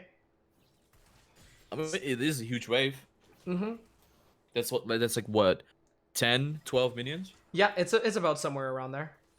Yeah, and they get a cheater recall here. This is nice. If Terim holds the wave here, They're being they just spotted out by punish a so ward, though. hard. It's okay as long as Code can back here. No, Code does not get the back, and they kind of failed that shove in because now Terim can just hold this freeze. That's so unfortunate. Q now going to be used in the mid lane for B2, trying to get a little bit of poke onto Tanner. Nothing just coming out just yet. Tanner going to be going back to his normal human form. Empowered Q now going to be used from Kaze. The taunt now directly into Exoria. Remember, that is going to be true damage on that Q slice. Yeah, in the center, right? It's true damage. Mm-hmm. It's like a smaller form of set W. Yeah, true. Also, a way worse form, because you can't actually like. It's first of all, the range is not that big, right? And just basically the cone, like the damage cone, is not that good either. So worst form of set, I guess. Gwen. Yeah, it's a really, really nice interaction. Jinsel now going to eat that full combo from Stu. It's just a back and forth Katarina emote spam. I do think Code in late game, especially at Vayne, Oh, will he's have gonna so pop much. off. Yeah, I have no doubts for Code. The problem is, bro. Okay, let me be serious with you one time, okay? Or with you all. So I've played against. You like a went Vayne. into like a dark, sexy spook voice there. I was like, whoa, how serious are we talking? No. I've played against the Vayne, right, on solo queue, Mhm. and every time I play against the Vayne, This is Exoria ult. Oh my god, Oh. if he taunts him, he's dead. Kaze. If Kaze taunts him, one more auto attack. Flash E. His flash is up in 5 seconds. Okay, sorry. What were you saying? No.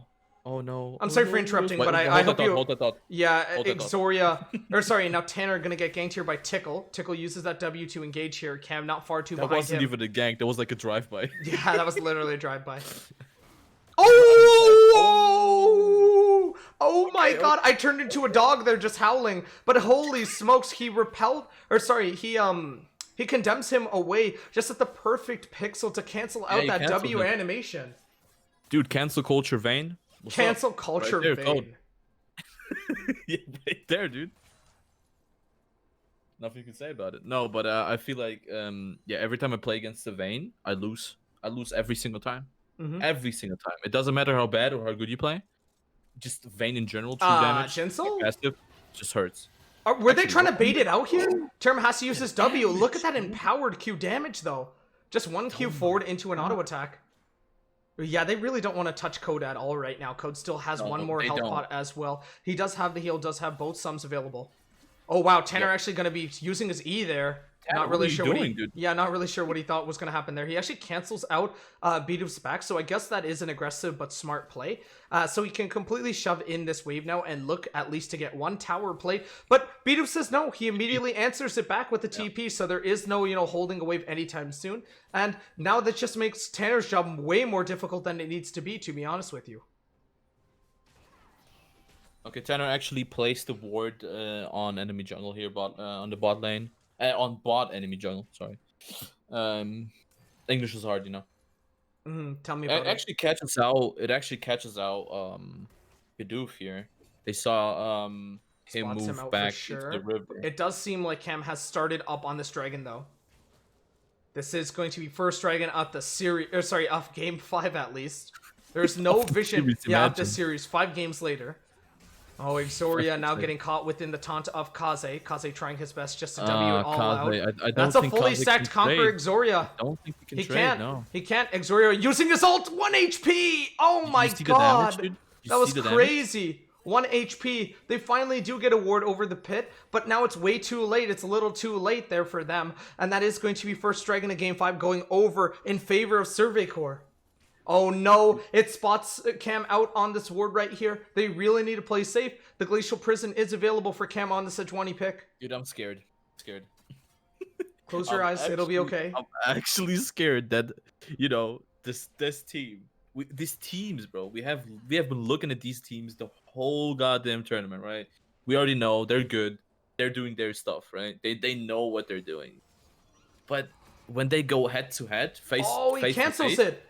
Is Actually, he he gonna might get die condemned? here. No, he's not. I'm surprised Code actually canceled his back. Code had a free back there. I think he just wants to get some more CS, I guess. I am incredibly surprised. Oh, that stunned him? What?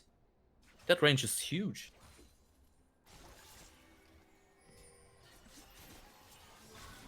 Wow, that is a nice little trade here in the mid lane. A lot of damage being done onto Bidoof. Sejuani is going to be spotted out in multiple pings. They're questioning what exactly is she doing. It does seem like Tickla is going to take this opportunity to go get and establish vision control by getting that top scuttle here. Yeah. Exoria playing this Gwen pick so proficiently. Last time we did see a Gwen, it was in the hands of Rave. So we've only ever seen this Gwen pick up once before. This is Exoria's first ever time playing this champion on stage, at least. Double Mortal Steel first. Not going to be able to do much here in terms of the trade. Oh, Bidoof holding this wave here. Nice little wave management. It feels like Bidoof doesn't do any damage towards Tanner here. Mm-hmm. But that might just be the... Oh, hold on. Okay, never mind. Good amount of damage, though, coming in from Cam.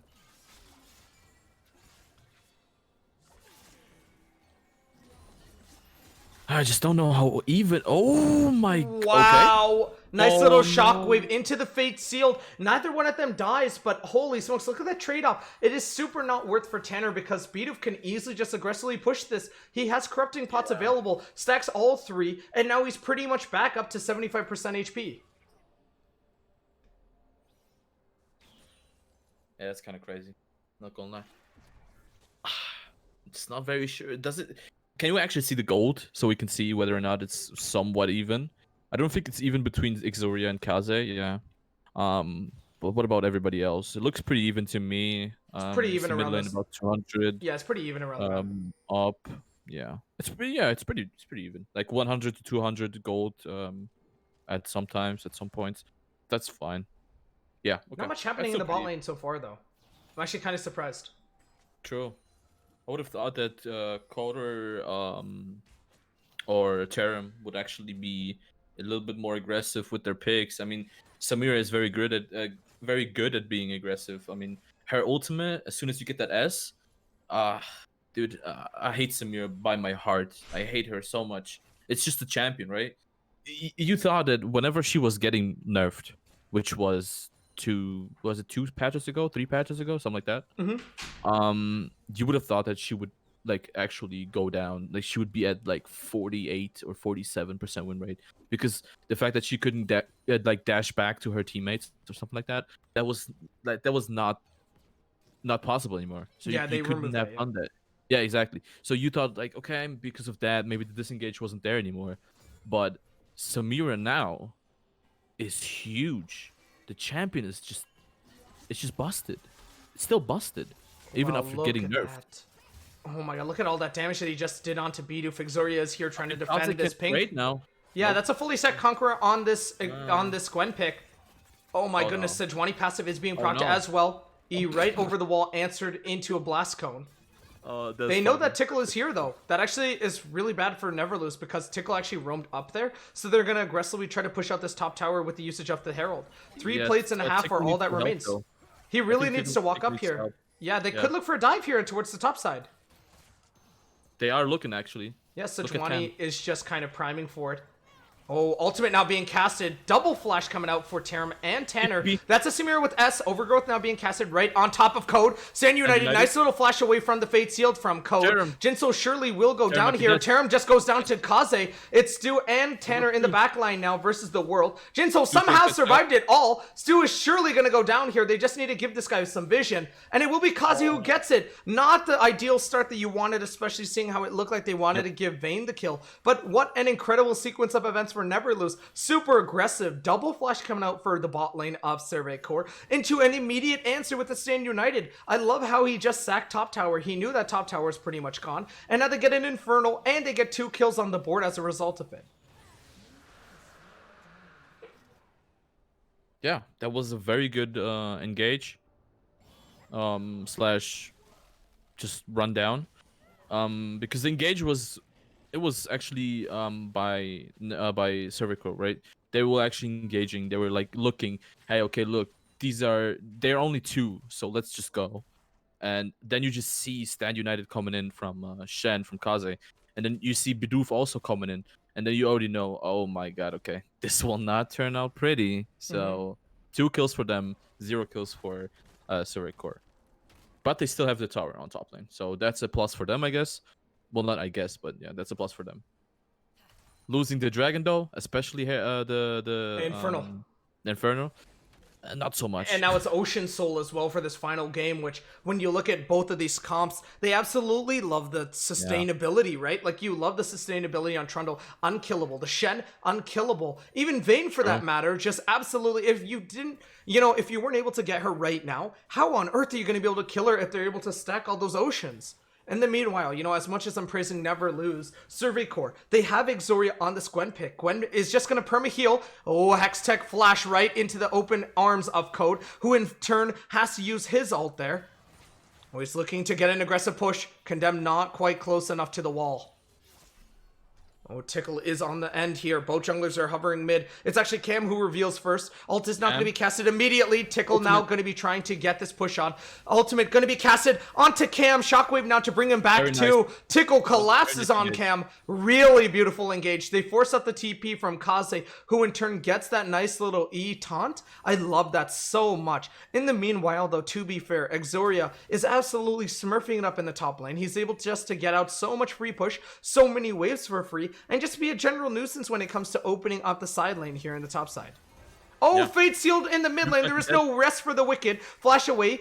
Oh my god, barely surviving with 1 HP. Literally 1 HP. That wasn't literally 1 HP, but for the drama, all right. Hextech flash into Code now. Overgrowth. That's Tanner who really wants to stack this. Overgrowth now going to cast it as well. Nice little exhaust here on top of Terim. Code looking to re-engage this. He's still hovering that S. I think they're looking to time that S out. And it's out. It's gone. They potentially could look to re-engage this. How broken is Lulu, by the way? I was about to say, dude. How broken is Lulu, man? The fact that you can actually make a champion useless for 2 seconds or 3 seconds, actually insane. Like, actually insane. Also, oh my god, they catched out the control ward back there for any TPs. Potentially any TPs coming in. So that's... good plus for them. So they can feel a bit more safer for their lane.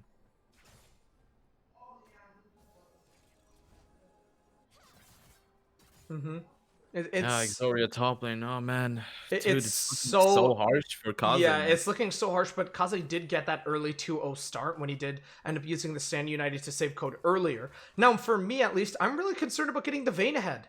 I really want to see Code ahead if they really want to try to get this lead out. In the meantime, though, Terim is playing this lane to absolute perfection that he can at least. We do see a little bit of a roam here on Cam. They have spotted Cam out. God. They know he's there. Tanner is also coming down here. I don't know why he was still staying. Did they not see the Trundle? They surely saw Trundle. There's just no way. Dude, why did Cam just stand there? I don't think that he was looking at it. I think that he might have been looking in lane. He's now going to be casted from Exoria, trying to do a little bit of damage here onto Kaze underneath this tier 2 tower. Bidoof is here on the opposite end, but he has been spotted out. I think his main goal is just to get the blue buff here. Fair point, fair point. It does seem like this game could go any way, though. 1k gold lead right now in favor of Survey Core, and that's only because they have the first tower at the game. It's the turret, yeah. That is literally the only thing that is going for them right now.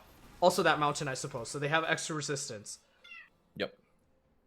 I think Rengar used ult there. But the second dragon is going to be spawning within the next 30 seconds. You're fine, don't worry about it.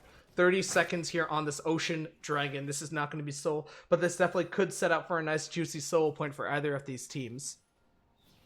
Either of these teams right now really need to get this nice little push here on establishing vision, establishing map control, and overall establishing a lot of, sensibility, presence. But it doesn't look like Neverlose really want to do that at all, and they instead will burger flip this map and go for the Herald instead, looking to get a strong, aggressive tier 2 push. It worked for them, in that game 3. Yeah, he's moving towards. They have spotted it out. Yeah, they spotted it out, but that's exactly what worked. They're trading it. Yeah, they're trading it. Oh no! He actually went over the wall. He's getting zoned out. Bidoof is now trying to aggressively help this. Okay, no. No, He's fine, Exoria's he's fine. out at the pit. Yeah. But Yep. this is what they did, right, in game 3. They flipped the map. They said, you can have that Mountain Soul. We don't really care for it. We're just going to get Baron instead. And yet again, Yeah, they they get won with the it. Herald here as a result of it. Yeah. League I do looks think if so they fun. place- League is a No. lot of fun. No. I've been playing the game for about 6 years. dude. League is an No. incredibly fun game. If you ever No. wanted to see what the highest level of quality gameplay is, I would definitely look no further than the KDL. If you wanted to know some of the best players ever to play on KDL, look no further than this match. True. No, but what I was about to say, right? League of Legends is not actually fun. I actually love League, but I feel like the majority of people who play it are just playing it because they need to make up for their skin purchases. They're like, how much money did I spend in this game again? I agree. How much money? You know how much? You know how much I spent? I spent $370. You're going to faint when I tell you how much I spent. Okay, let me just guess. I would say 850. Way more. Oh, piss off, man! No. Way more. I'm telling you right now. I spent $9,000. Yo, is the mic still on? Hello? Okay, granted, no. a lot of that is KDL Please. buyouts, though. But speaking about KDL, we are going to be looking at this game right here, chat. I should not have said that. Catch us exploding. They're like, what the fuck, Crimson? You have a problem. Now we are going to be looking at a tier 1 being casted down. Hey, man, I'm bored. You know, I can do it. Why not? Tenor now going to be using that Fate Seal. Double Shockwave here. Cam is here. Will tag upon Tickle here. That's going to be a double kill. Oh, my goodness. I spoke way too soon. Wow. Tickle's ultimate keeping him alive with that life steal and the Stand United. Now it's going to be Terim who wants that engage. Look at Polymorph. The flash engage. Stu, no way. He gets that beautiful combo. The taunt into Exoria. It's now Tickle and Kaze looking to engage this on top of Exoria. That's a fully stacked Conqueror. Gwen, Kaze able to flash away from that E engage, from that Q engage. Cam right over the wall. He's able to trade off versus Tickle. I'm not really sure what's happening with Kaze right now. He's stuck within the bounds of that tower. All right, now I need to... Saying, Step bro, I'm stuck, help me. What the fuck? 9k Nani, rest in peace. That's a pillar. Oh, 100%. But granted, a lot of that is KDL buyouts, so it's just like or payouts. Sorry, so it's like gifting RP. No, it's not a lot of them. It's just a few, like a little bit. No, dude, we've been doing KDL for 70 years. Shut up. We've been doing KDL for 70 years. I think I own about 800 skins in League. Yeah, okay, you do have a problem. You actually have a problem. Hey, I could quit this game any day, dude. This game. No, you couldn't. You couldn't. You couldn't. You could not. 100%. That's a fucking lie. I'm gonna get like a cold sweat at night. Like, oh my god, dude, I need to keep playing. I need to queue up. I need to play. Bro, you're like $9,000, dude. Oh my god. I needed. I could have had. Listen. It could have been. It could have been Terim's car, or it could have been League skins. There is no in between. Okay, yeah. Do not get Terim a car, please. For the love of God, man. Nobody likes Terim. I actually like Terim, but I was told, or not told, but I made a deal with him initially. For those of you who are wondering what exactly we are talking about, I told Terim, which is the 80 carry player of Survey Corps, if he went the entirety of the regular season, not this playoff run, but the regular season without one death, I will buy him a car, a used car, obviously, nothing like a Tesla or anything like that. But he unfortunately did go down. And speaking of going down here, it does seem like Exoria might just die here. No, he absolutely is able to turn it on top of Code because he does not have the flash, but he does have the taunt available. Wow, nice usage of the E from Exoria to prime that out, but he surely is dead with those auto attacks.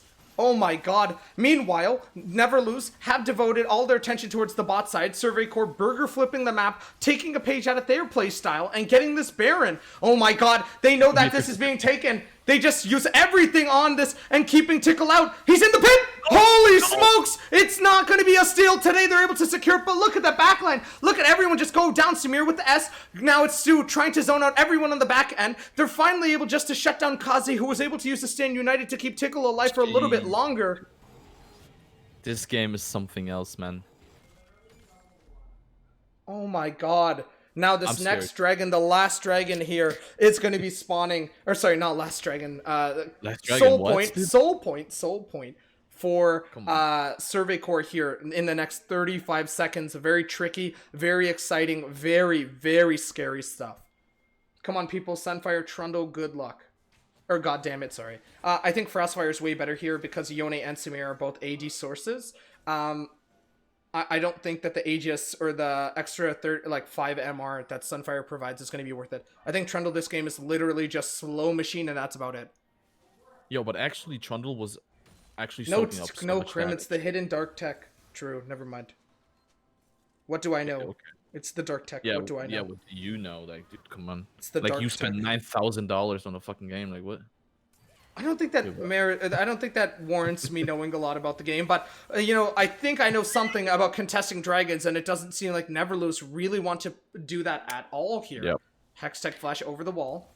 Oh, just kidding. Stu actually baited me. He did. If Stu wins the tourney, if he gets first place, he actually pays himself. Wait, what? Because if you think about it, right, he actually pays himself. Like, he doesn't gain anything. He's not losing anything, but he's not gaining anything either. Like, who's he got? Like, okay, say he wins, right? First place is $30. Second place, I believe, is 20 or 25 or something like that. If he gets first place, right, he's gonna give himself $30. It's like his left hand gives it to his right hand. Oh, okay. He pays us. Okay, good. Oh wow, beautiful Holy E from fuck. Kaze. That was beautiful. This guy is nutty, man. Sometimes. It's so weird because in this series we have seen playstyles from like NA, EU West, Korea, and LPL. Last game I would say is Korea? LPL, or well, I mean LCK. This time around, this is an LCK game. Look at the low amount of kills. Like everything is super calculated in this game. Okay, yeah, that's actually. Oh wow, Cam actually might get caught out. It's 3 versus 3 here. Support Echo. AD and jungle versus support AD and jungle. Oh wow. Nice little code. Here he is in the back line. Sand United in the back line, though. It's Exoria. Exoria versus the world. Exoria 1v4 right now. I don't think he's going to be able to survive it. Somehow, Shockwave backwards. Beatuf is able to take down Exoria. Meanwhile, Code takes down Alistar. Double kill going over to this vein. No way, the W keeps Terim alive for how much longer, baby? That is the all-star AD carry. And I don't care whoever says no. Quadra kill for Code Phoenix on this Vayne pick. He locked in Code Vayne. Locked, loaded, and ready to fire. The tier 2 in the mid lane now looking at the next target of his onslaught. Code Phoenix. Remember the name. Oh my god, what an incredible play from Code. Holy smokes. Wait, could this be it? 20-second death timers? No way. No way. there's no way. Inhibitor at most. Okay, no, they actually do want to play it safe. Wait, they could have actually heisted an inhib. Wait, what? They actually could have got an inhib. Let's calm down. Let's calm down, okay? Code. Oh my god, dude. Oh my goodness, dude. you Oh are my goodness. something Holy else, dude, smokes. okay? Holy smokes. No super minions. They still could get a free inhib. They can't end, but they get an inhib if all 4 members dedicate That is inhib. true. I think that they probably thought Stu was going to keep them at bay and just occupy them until respawn timers caught up. But Yeah. Code Phoenix, first 4 kills of the game. Make it a quadra. Make it the comeback play that you needed. Exoria immediately diving the backline 1v4. Not able to get any damage off when Lulu was there. Overgrowth just shielding Code to his full dismay. Right? This is not a Moonstone Lulu. This is going to be the Shirelia's Lulu. Popping that movement speed allows Code to have that gap close. Or even peel for himself or kite for himself. And the exhaust as well. Yes, sorry. The exhaust as well. Right on top of Exoria. Just puts him in such an awkward position where he hardly does any damage. And Yeah. Terim, once he actually does use that W, he's just a sitting duck. There's not a lot that you can get done in the general scope of things. True. I mean, dude, we have talked about this, right? We have said Code and Terim, right? These are one of the best KDL bot laners or ADCs in that sense. In I this think these are the top 2 80 carries in the tourney, yeah. These are the top 2. Yeah, exactly. I mean, is it unfair to say otherwise? Because these are the top 2, like first seed and no, second it's not. seed, right? No, not at all. It's not unfair to say it. But what I mean with that is, right, I cannot clearly see who's better. Okay, look, I see Tristana, right? I saw the 2 games on Tristana from Code. Okay, that was nutty. That was lit. The fact that he just one-shot Terim in 2 seconds, that was something else, right? But sometimes Terim is also able to do that same thing, right? Especially with that Jinx. We saw that. We saw the last game. That's why they lost. They just let Terim free hit them the whole time.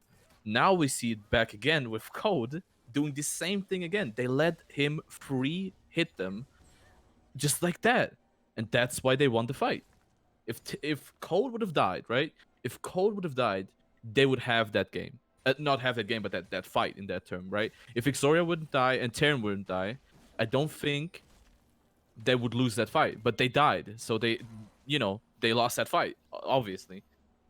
But yeah, I think they need to focus on code more and not let him Oh, let him 100%. like There treat is it no like that. You know what's funny? Because I just realized there was no exhaust on the side of Survey Core. So they really have faith in just shutting down code for the most part. And speaking of Yeah. having a lot of faith, it does seem like this is going to be a huge burger flip 50-50. They're trying to bait out a potential fight here. Tickle knows oh so well how this thing goes. Actually, he's just going to walk in front. No, that's the pick that they needed. No way. That's it. That's going to be it. I think that honestly could be this Baron play. Tanner now going to go forward as well. I thought that they knew everyone was in there. No way. What was that? They all just walk in blindly. No blue words available. Never Loser now looking to split the map, half here, looking to get the soul. I think Survey Corps are aware of this plan. So now we are immediately going to be seeing TPs now immediately answering on this on this dragon.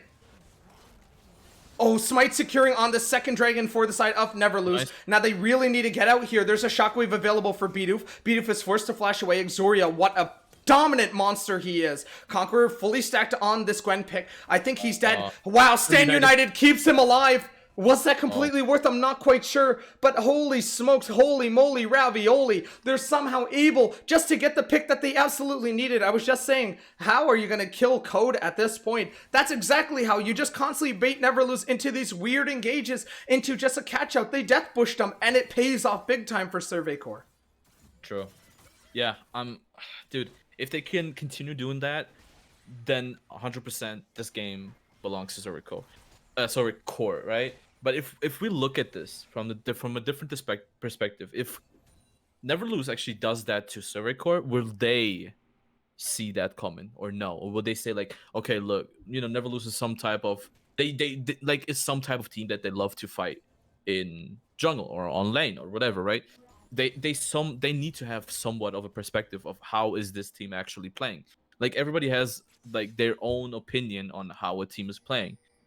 And I think if they trick them to thinking they would be there now, or they will be at that and that location at that time, they could easily go in with Code, Bidoof, Shockwave, right? We have Ticklemore with the pillar, just keeping away all of the This is tier 2 other here in the members. mid lane.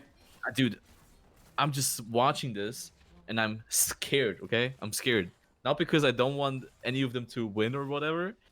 I'm just scared that it's gonna end up and be like a lame end, right? I want a lot of fights. I want good fights. That is such a scary moment, though. If you are Never Lose, the whole game is on Code at the for the most part right now. And again, I don't mean to take anyone out of this game or anything like that. Like Bidoof and everyone else are doing their own in their own right. But at this point, honestly, to deal with the majority of these tanks, and we're gonna get it started here. It does seem like everyone is trying to focus on Tanner right now. Or sorry, Terim rather. Terim is still alive somehow. Immortal Shield now procking. Flash forward him. Come there, we get him. They get him, but Exoria's still alive. Fate Seal double 2-man Fate Seal. Gwen is able to control it. Bidoof on the other end. Shockwave has already been used. Tanner right over the other side of the wall. Sorry, apologies. That is Exoria. Flash Q from Cam. No way. Is this going to be it? That's a Death Sejuani, baby. Oh my god. Tanner in the meanwhile is pushing out this tier 2 inhibitor in the mid lane. Oh my god, Code smells blood. That's a shark, baby, in guppy-infested waters. Holy smokes, Locket now gonna be casted. He gets condemned!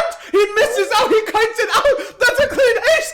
Devayu, they aced him! Jumping up and down, they aced him! Can they actually make this run for it? 30-second death timers for some. 50-second death timers for some. Is this gonna be it? I'm about to have a heart attack. What is going on right now? There is no neutral objective for them to get. They can get the inhibitor right now. Oh my god, I am so emotional for whatever reason. They're somehow able to pull the trigger on top of Terim. The flash forward from Code Phoenix. Amazing play. Bidoof absolutely coming alive in the nighttime right now as well. He was 1-1-9 when he started that fight. Now looking at an additional 3 KP, 3 kills to his scoreline. Holy smokes. Dude, I'm gonna pass out. Hold on. on. I'm gonna pass out. Hold on. Hold on. I actually heard you jump on your fucking chair, dude. Oh my god, I'm dead. All right, there. Now I'm back. Oh my god, 5 hours. This is what casting does. 5 hours. I heard Stu you jump absolutely on your messed up that chair. combo though. No, but Stu messed up that combo. He immediately headbutted Code away from the entirety of the team. They had the pick onto Vayne, and then the Stand United from Kaze, assuming that they were actually going to get the pick off on top of Code, just immediately like, and now Code has GA. How do you exactly win this versus this character, versus this specific player? He has a BF sword leading into a BT for the most part, but oh my goodness, what exactly do you do if you're Cervicore right now? I ain't sure, dude. I'm actually not sure. Soul is spawning here in the next 30 seconds for Cervicore. Soul point for Never Lose. No GAs other than Code Phoenix right now. If you needed a time to remember the name, now is the game. Now is the time. Now is the potential fight to save Never Lose's lives here. We are going to get going a 5v5 fight for the most part right now. Terim is within. There's no wards. There's no wards right now. Okay. They're establishing There is. vision. Kaze's alone in the pit. Oh, they're trying to start this dragon. Tanner wasn't able to get the W off. Oh no, Terim's not able to get the Q off to start off his stacking of his passive for the Conqueror. Kaze just zoning everyone out for the most part. No way, they just get it for free. Oh my god, they're trying to run it right now. Are they gonna stop the backs here? Yeah, they're gonna send Stu to stop the backs. Yeah, he stops 2 backs, but the entirety of Cervicore are looking to get this inhibitor right now. They're pushing mid. They get the inhibitor at the cost of a soul point.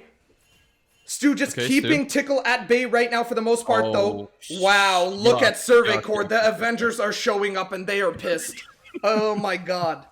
Oh my god. Huge wave on that tier 2 top, though. Code needs to immediately pivot and go clear that wave out. Please, guys, you're going to lose tier 2 top. Never lose. What are you guys doing? Oh my goodness. Baron is spawning now. Oh my god. And it's beautiful. Actually, TP's onto that wave. Oh, they actually have caught out Stu here. It looked like they were going to fake the push. They catch out Stu. Look at how huge Kaze is. Yeah, Kaze. Oh my god. Oh my god. It's because of the Frostfire Gauntlet, which does give you that scaling 5% increased champion size. But oh my god, look at how brutal this frontline tank is. They have really no answer for these tanks. Look at Kaze, man. Look at Kaze. They're just zoning him. He's zoning him. They're doing this Baron. They're doing the Baron right now. Immediate TP now. Oh, they're trying to end! No way, Cervicore! What's happening, please? No. No! Are you kidding me? Are you kidding me? Are you kidding me? I think they ended. Stu, right now, Stu, if you can hear me, go immediately to your replay file right now. Go grab the replay. We're going to do a KDL. Stop. We are doing a KDL first. Give me the replay right now. No! I think they fucking ended. Give me the replay right now. Send it to me in the DMs. Oh no. I don't need to see a clip. Just give me the replay file. Give me the raffle. I'll open it. Oh no, though. I'm about to cry. This is such a beautiful game. Dude, I'm so pissed. I'm actually so pissed, bro. I'm actually so fucking pissed right now. I am so pissed. Give me the replay, boys. We're doing it KDL style. Give me the replay, you monkeys. I don't need the clip. Oh my, Stu, we can't do this. I'm so pissed. I'm so pissed. No. No. Wait, Stu, just give me the replay, please. Oh my god, my head. Oh no. You monkeys, go into your replay file. What is wrong with you guys? Go to your replay file. What are you guys doing?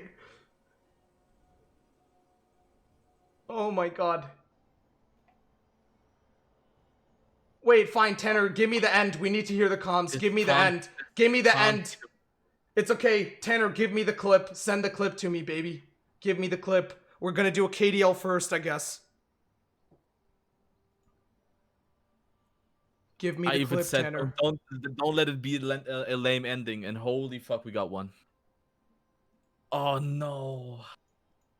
It's okay, Tanner. Give me the clip immediately when you can. Can't be it, dude. It can't be it. Oh my god, I'm about to cry. That was a beautiful ending. Don't spoil Stu. But I'm about to cry. That was absolutely beautiful. That was absolutely beautiful. They almost did the heist. Ah, dude.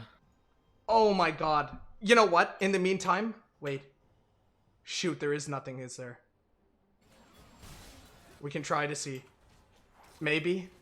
Please tell me it just doesn't abruptly end. Maybe we can try while we're trying to get the clip. So what are they doing here? They immediately TP. That's a double TP.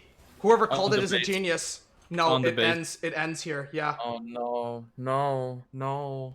It ends here. No, it can't be it. No, please. That's it. I think that's end. I think they won. Devire, I'm about to cry. That's it. But ladies Same, and dude. gentlemen, hold on. Oh my Ladies God. and gentlemen, in the KDL first, don't ever say it didn't do anything for you. We are going to be showing winner's POV here in just a second. I'm just trying to get this to work here. Winners POV, guys, for the very first time. Winner's POV. Oh my God. Is this scuffed? Oh, it's fucking scuffed.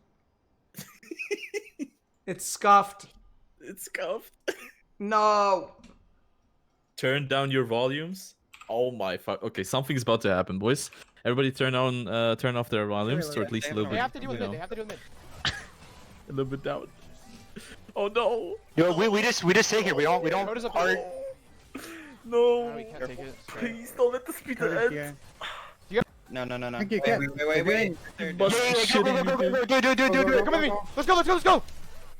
First tower. This tower. I'm just letting play.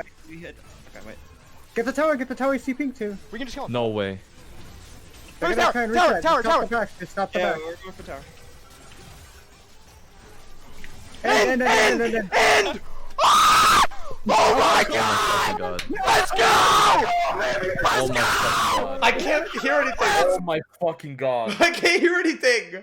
They have to deal with mid. They have to. I'm gonna replay one more time for you guys. I can't hear anything. Yo, we just take it. We don't. Can chat hear? Can chat hear or no? No, we can't take it. Screen.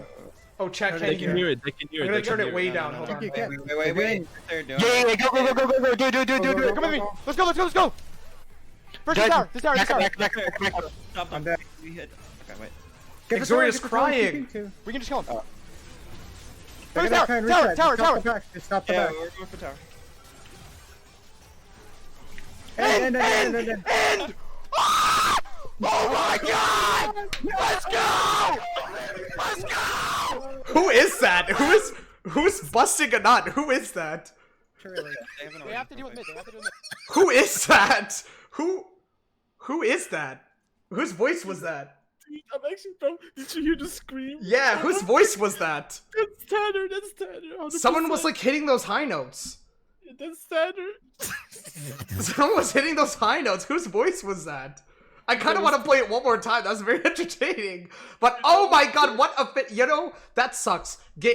First season, we didn't have a finals. Second season, it had an FF. Third season was kind of like, you know, sweep. And then fourth season, we have an issue in Game 5. But somehow, some way, Survey Corps have prevailed through it all. And Survey Corps are going to be your final victors of the KDL Season 4. What an amazing finish to an amazing season for the Season 4 champions, Survey Corps. Wow. Wow. Oh my fucking god, dude. Tanner just got 136,000 points. Wait, really? Yes. He just Yikes. posted it. Oh my god. I think he might have the most unless someone else has more. 136,000 points. Yeah, I'm not really sure if he has more or not. But What oh the my god. fuck is I that? can't believe it. An absolute heist. Wait, he actually just gained 136,000. Wow. Yes. Wow, I thought you were trolling. No. Wow. The dude has 137,000 points. How? What? Wow, they what actually the did a actual massive heist. That was a GG heist complete. Holy smokes. They somehow are able to do it. They somehow are able to overcome all the odds. Everyone doubted them. You know, we didn't doubt him. We actually said SE wins, but everyone else in the community doubted him. Hold on. Actually, I won my predictions, by the way. Rewind what I said. I said 3-2 to SC. I said that. I fucking said it. Rewind it. We'll If pretend that don't you said believe- it. And I'm actually predict. We'll I'm pretend you said it. predicting- We'll pretend you said it. No, But no, we don't- actually don't reached pretend it. we actually reached I like did say 70. I just want to say right now, I just want to thank everyone for watching. But we reached 70 viewers at that last point. Yeah. Yeah, we peaked 70 viewers in Game 5, so I just want to thank everyone. Our highest this season was, I believe, 78 on Game 1 of the entire season, so ending it on a strong point as well is not bad at all. But Yeah. wow, what an incredible series. What I'm the- not over it at all. No. I'm same. like so sad. Dude, I want to hear these interviews, man. I want to hear them. I want to know what they think of it. What do they say? Like, I need to know right now, dude. Oh my god. We are just moving all the teams right now. But what an incredible season. I just want to say a prerequisite. What an incredible season for Never Lose, who absolutely demolished everyone in their way and even forcing a Game 5 versus a team that put them down 1-0 to start. Honestly, Krim, honestly, right? I think Never Lose would have won this game. I think they would, honestly, Code would have carried them on this game, on this last particular game. But that call, whoever made that call to do that, you're fucking insane. You're Whoever disgusting. made the disgusting, TP and N call instead of forcing that Baron disgusting. literally deserves to I don't know. Maybe don't use the $30 in League. Maybe go get some girls or something. I don't know. But oh my god. Get some hoes, man, or something like that. I'm just joking. But either way, like, that was an incredible ending. Wow. I'm still very, very like, I'm like still, Shook. yeah, I'm I'm like shook. shook. I don't know how to describe it, you know, like I'm like, what just happened? Oh my god, dude. That was a great game. That was great games. That was a great series, all in all. Yeah, that was. I actually appreciate everybody, like every player in this in these teams, right? They played exceptional this time around, so I think that it comes down to such small things like that, to have that thought of, hey, why don't you TP there? Why don't you end? Or why don't you try to end? You know, at least get both get both Nexus towers or something like that.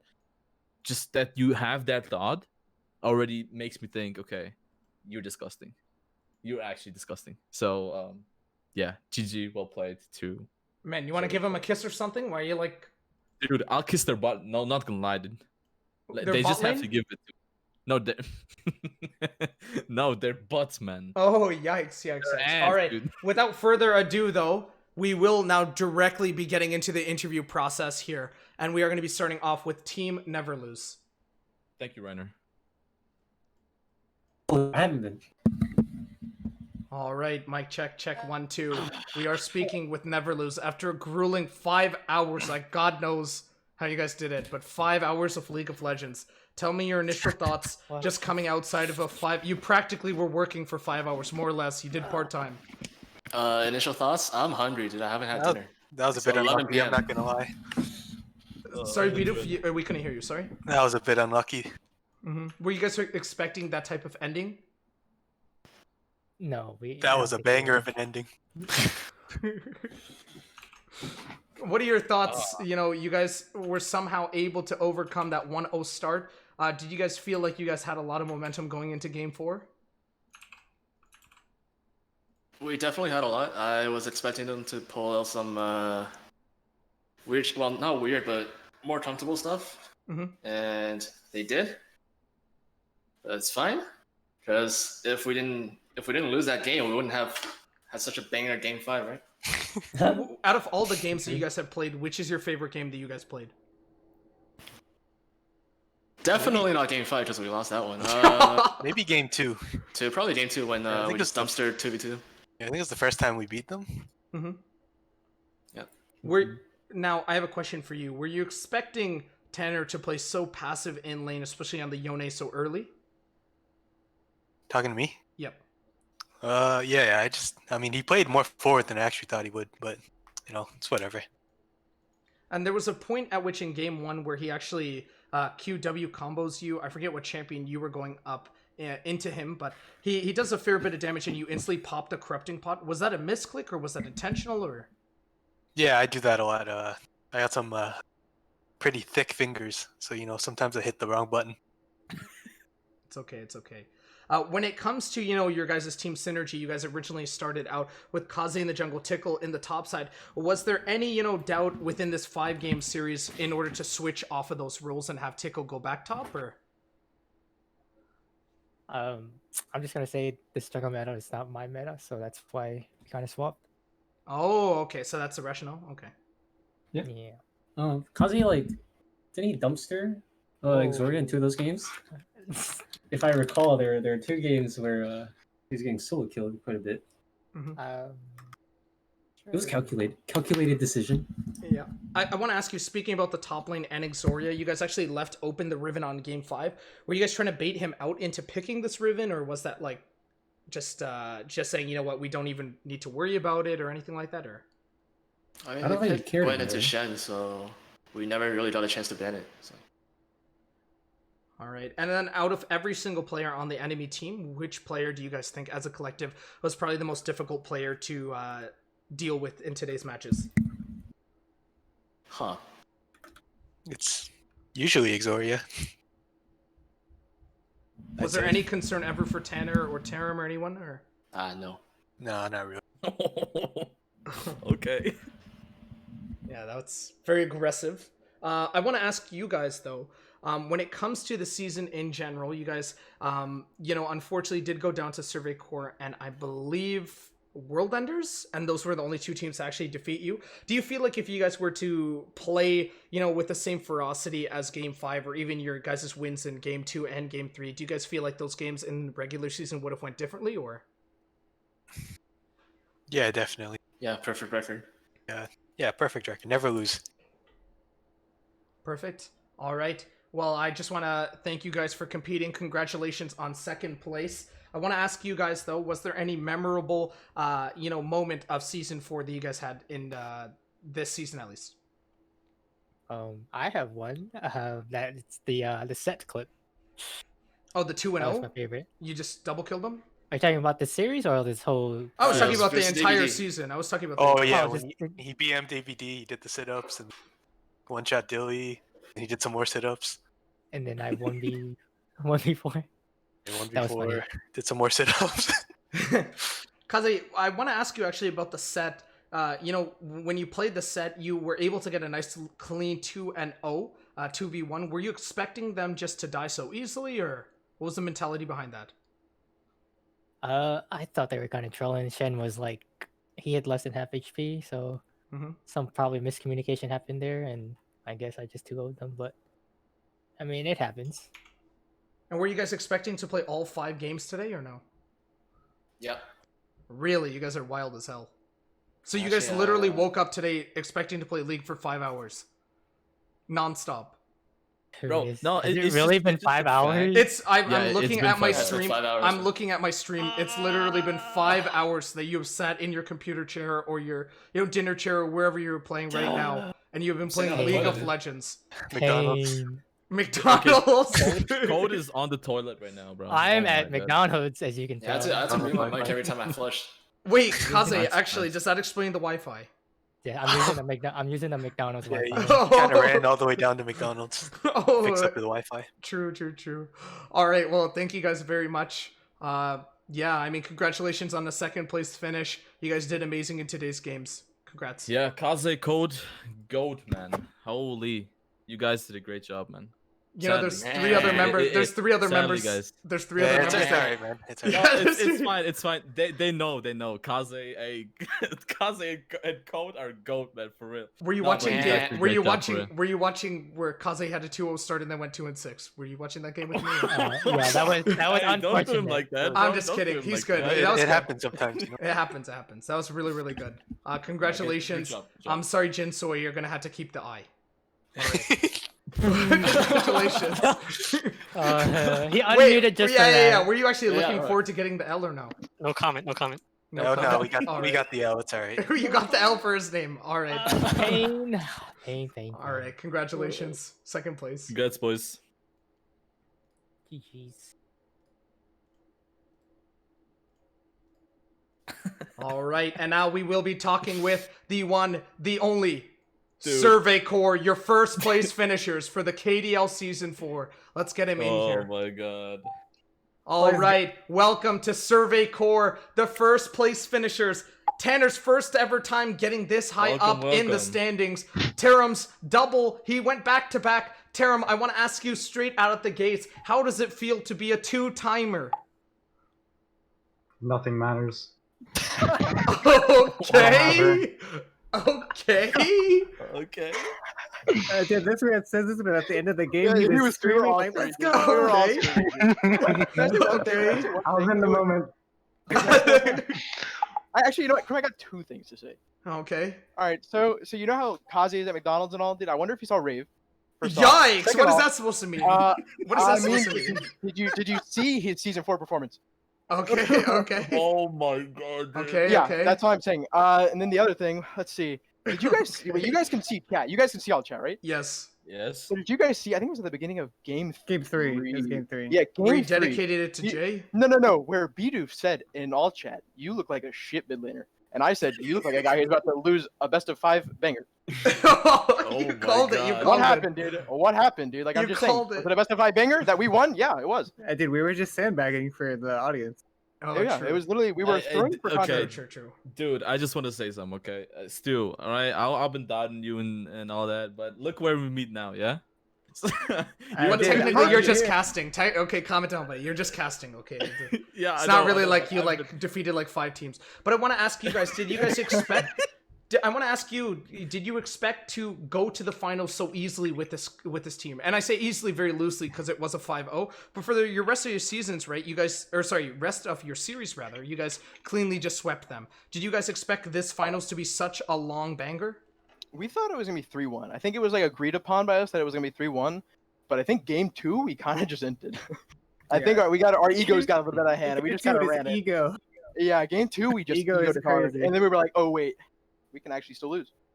And then they egoed and let me. I picked Akali, and I'm pretty sure Peter said in the Discord, "lol." And then I started on him. Like I don't know what it is. Like, this guy literally egos and then he loses immediately. It's crazy. I want to ask you guys, what happened towards that top side? We just heard Kaze's version of it, but when he 2v1'd on that set pick, what exactly happened? Because we did not get to see it because of directive camera. I don't know, to be honest. You don't know? We died. Broke his pillar. I was not Broke his very pillar. comfortable on Shen, and I kind of entered that. I'll admit it. Was the game 5 Gwen your idea? Or was that the team idea? It was my idea. As soon as he locked in Shen, I knew I could pick Gwen into that. It would You got be- sick and tired of playing utility tank? Yeah. Well, I just felt like it would. We needed like a hard carry that game, and I felt like Gwen is a very unique threat where you have to like actively go in her circle to deal with her, and that causes like a lot of draft confusion. So you're actively saying that no one on your team is capable of being a hard carry, right?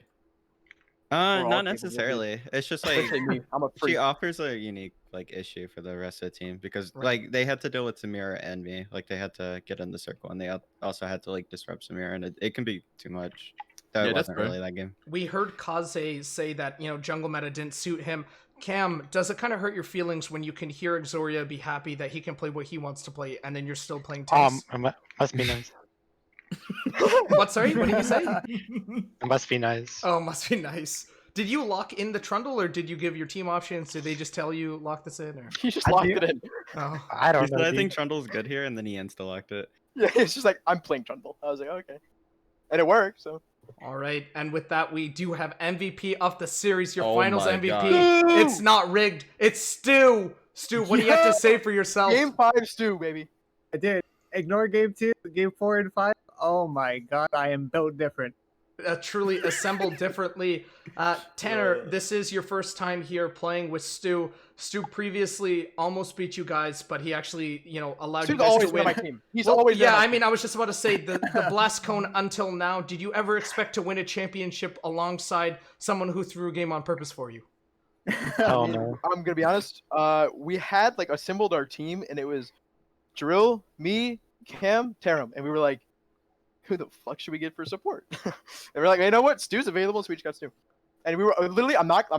Stu's really, he's good. He smurfed. He smurfed it, but we were literally like, he'll drag our rank average down. Yeah. That's kind of messed up. That's kind of messed up. Wow. I'm sorry, bro. Well, We Stu, couldn't go above 5-1. well, Stu, do you have anything to say to all the people who voted for you?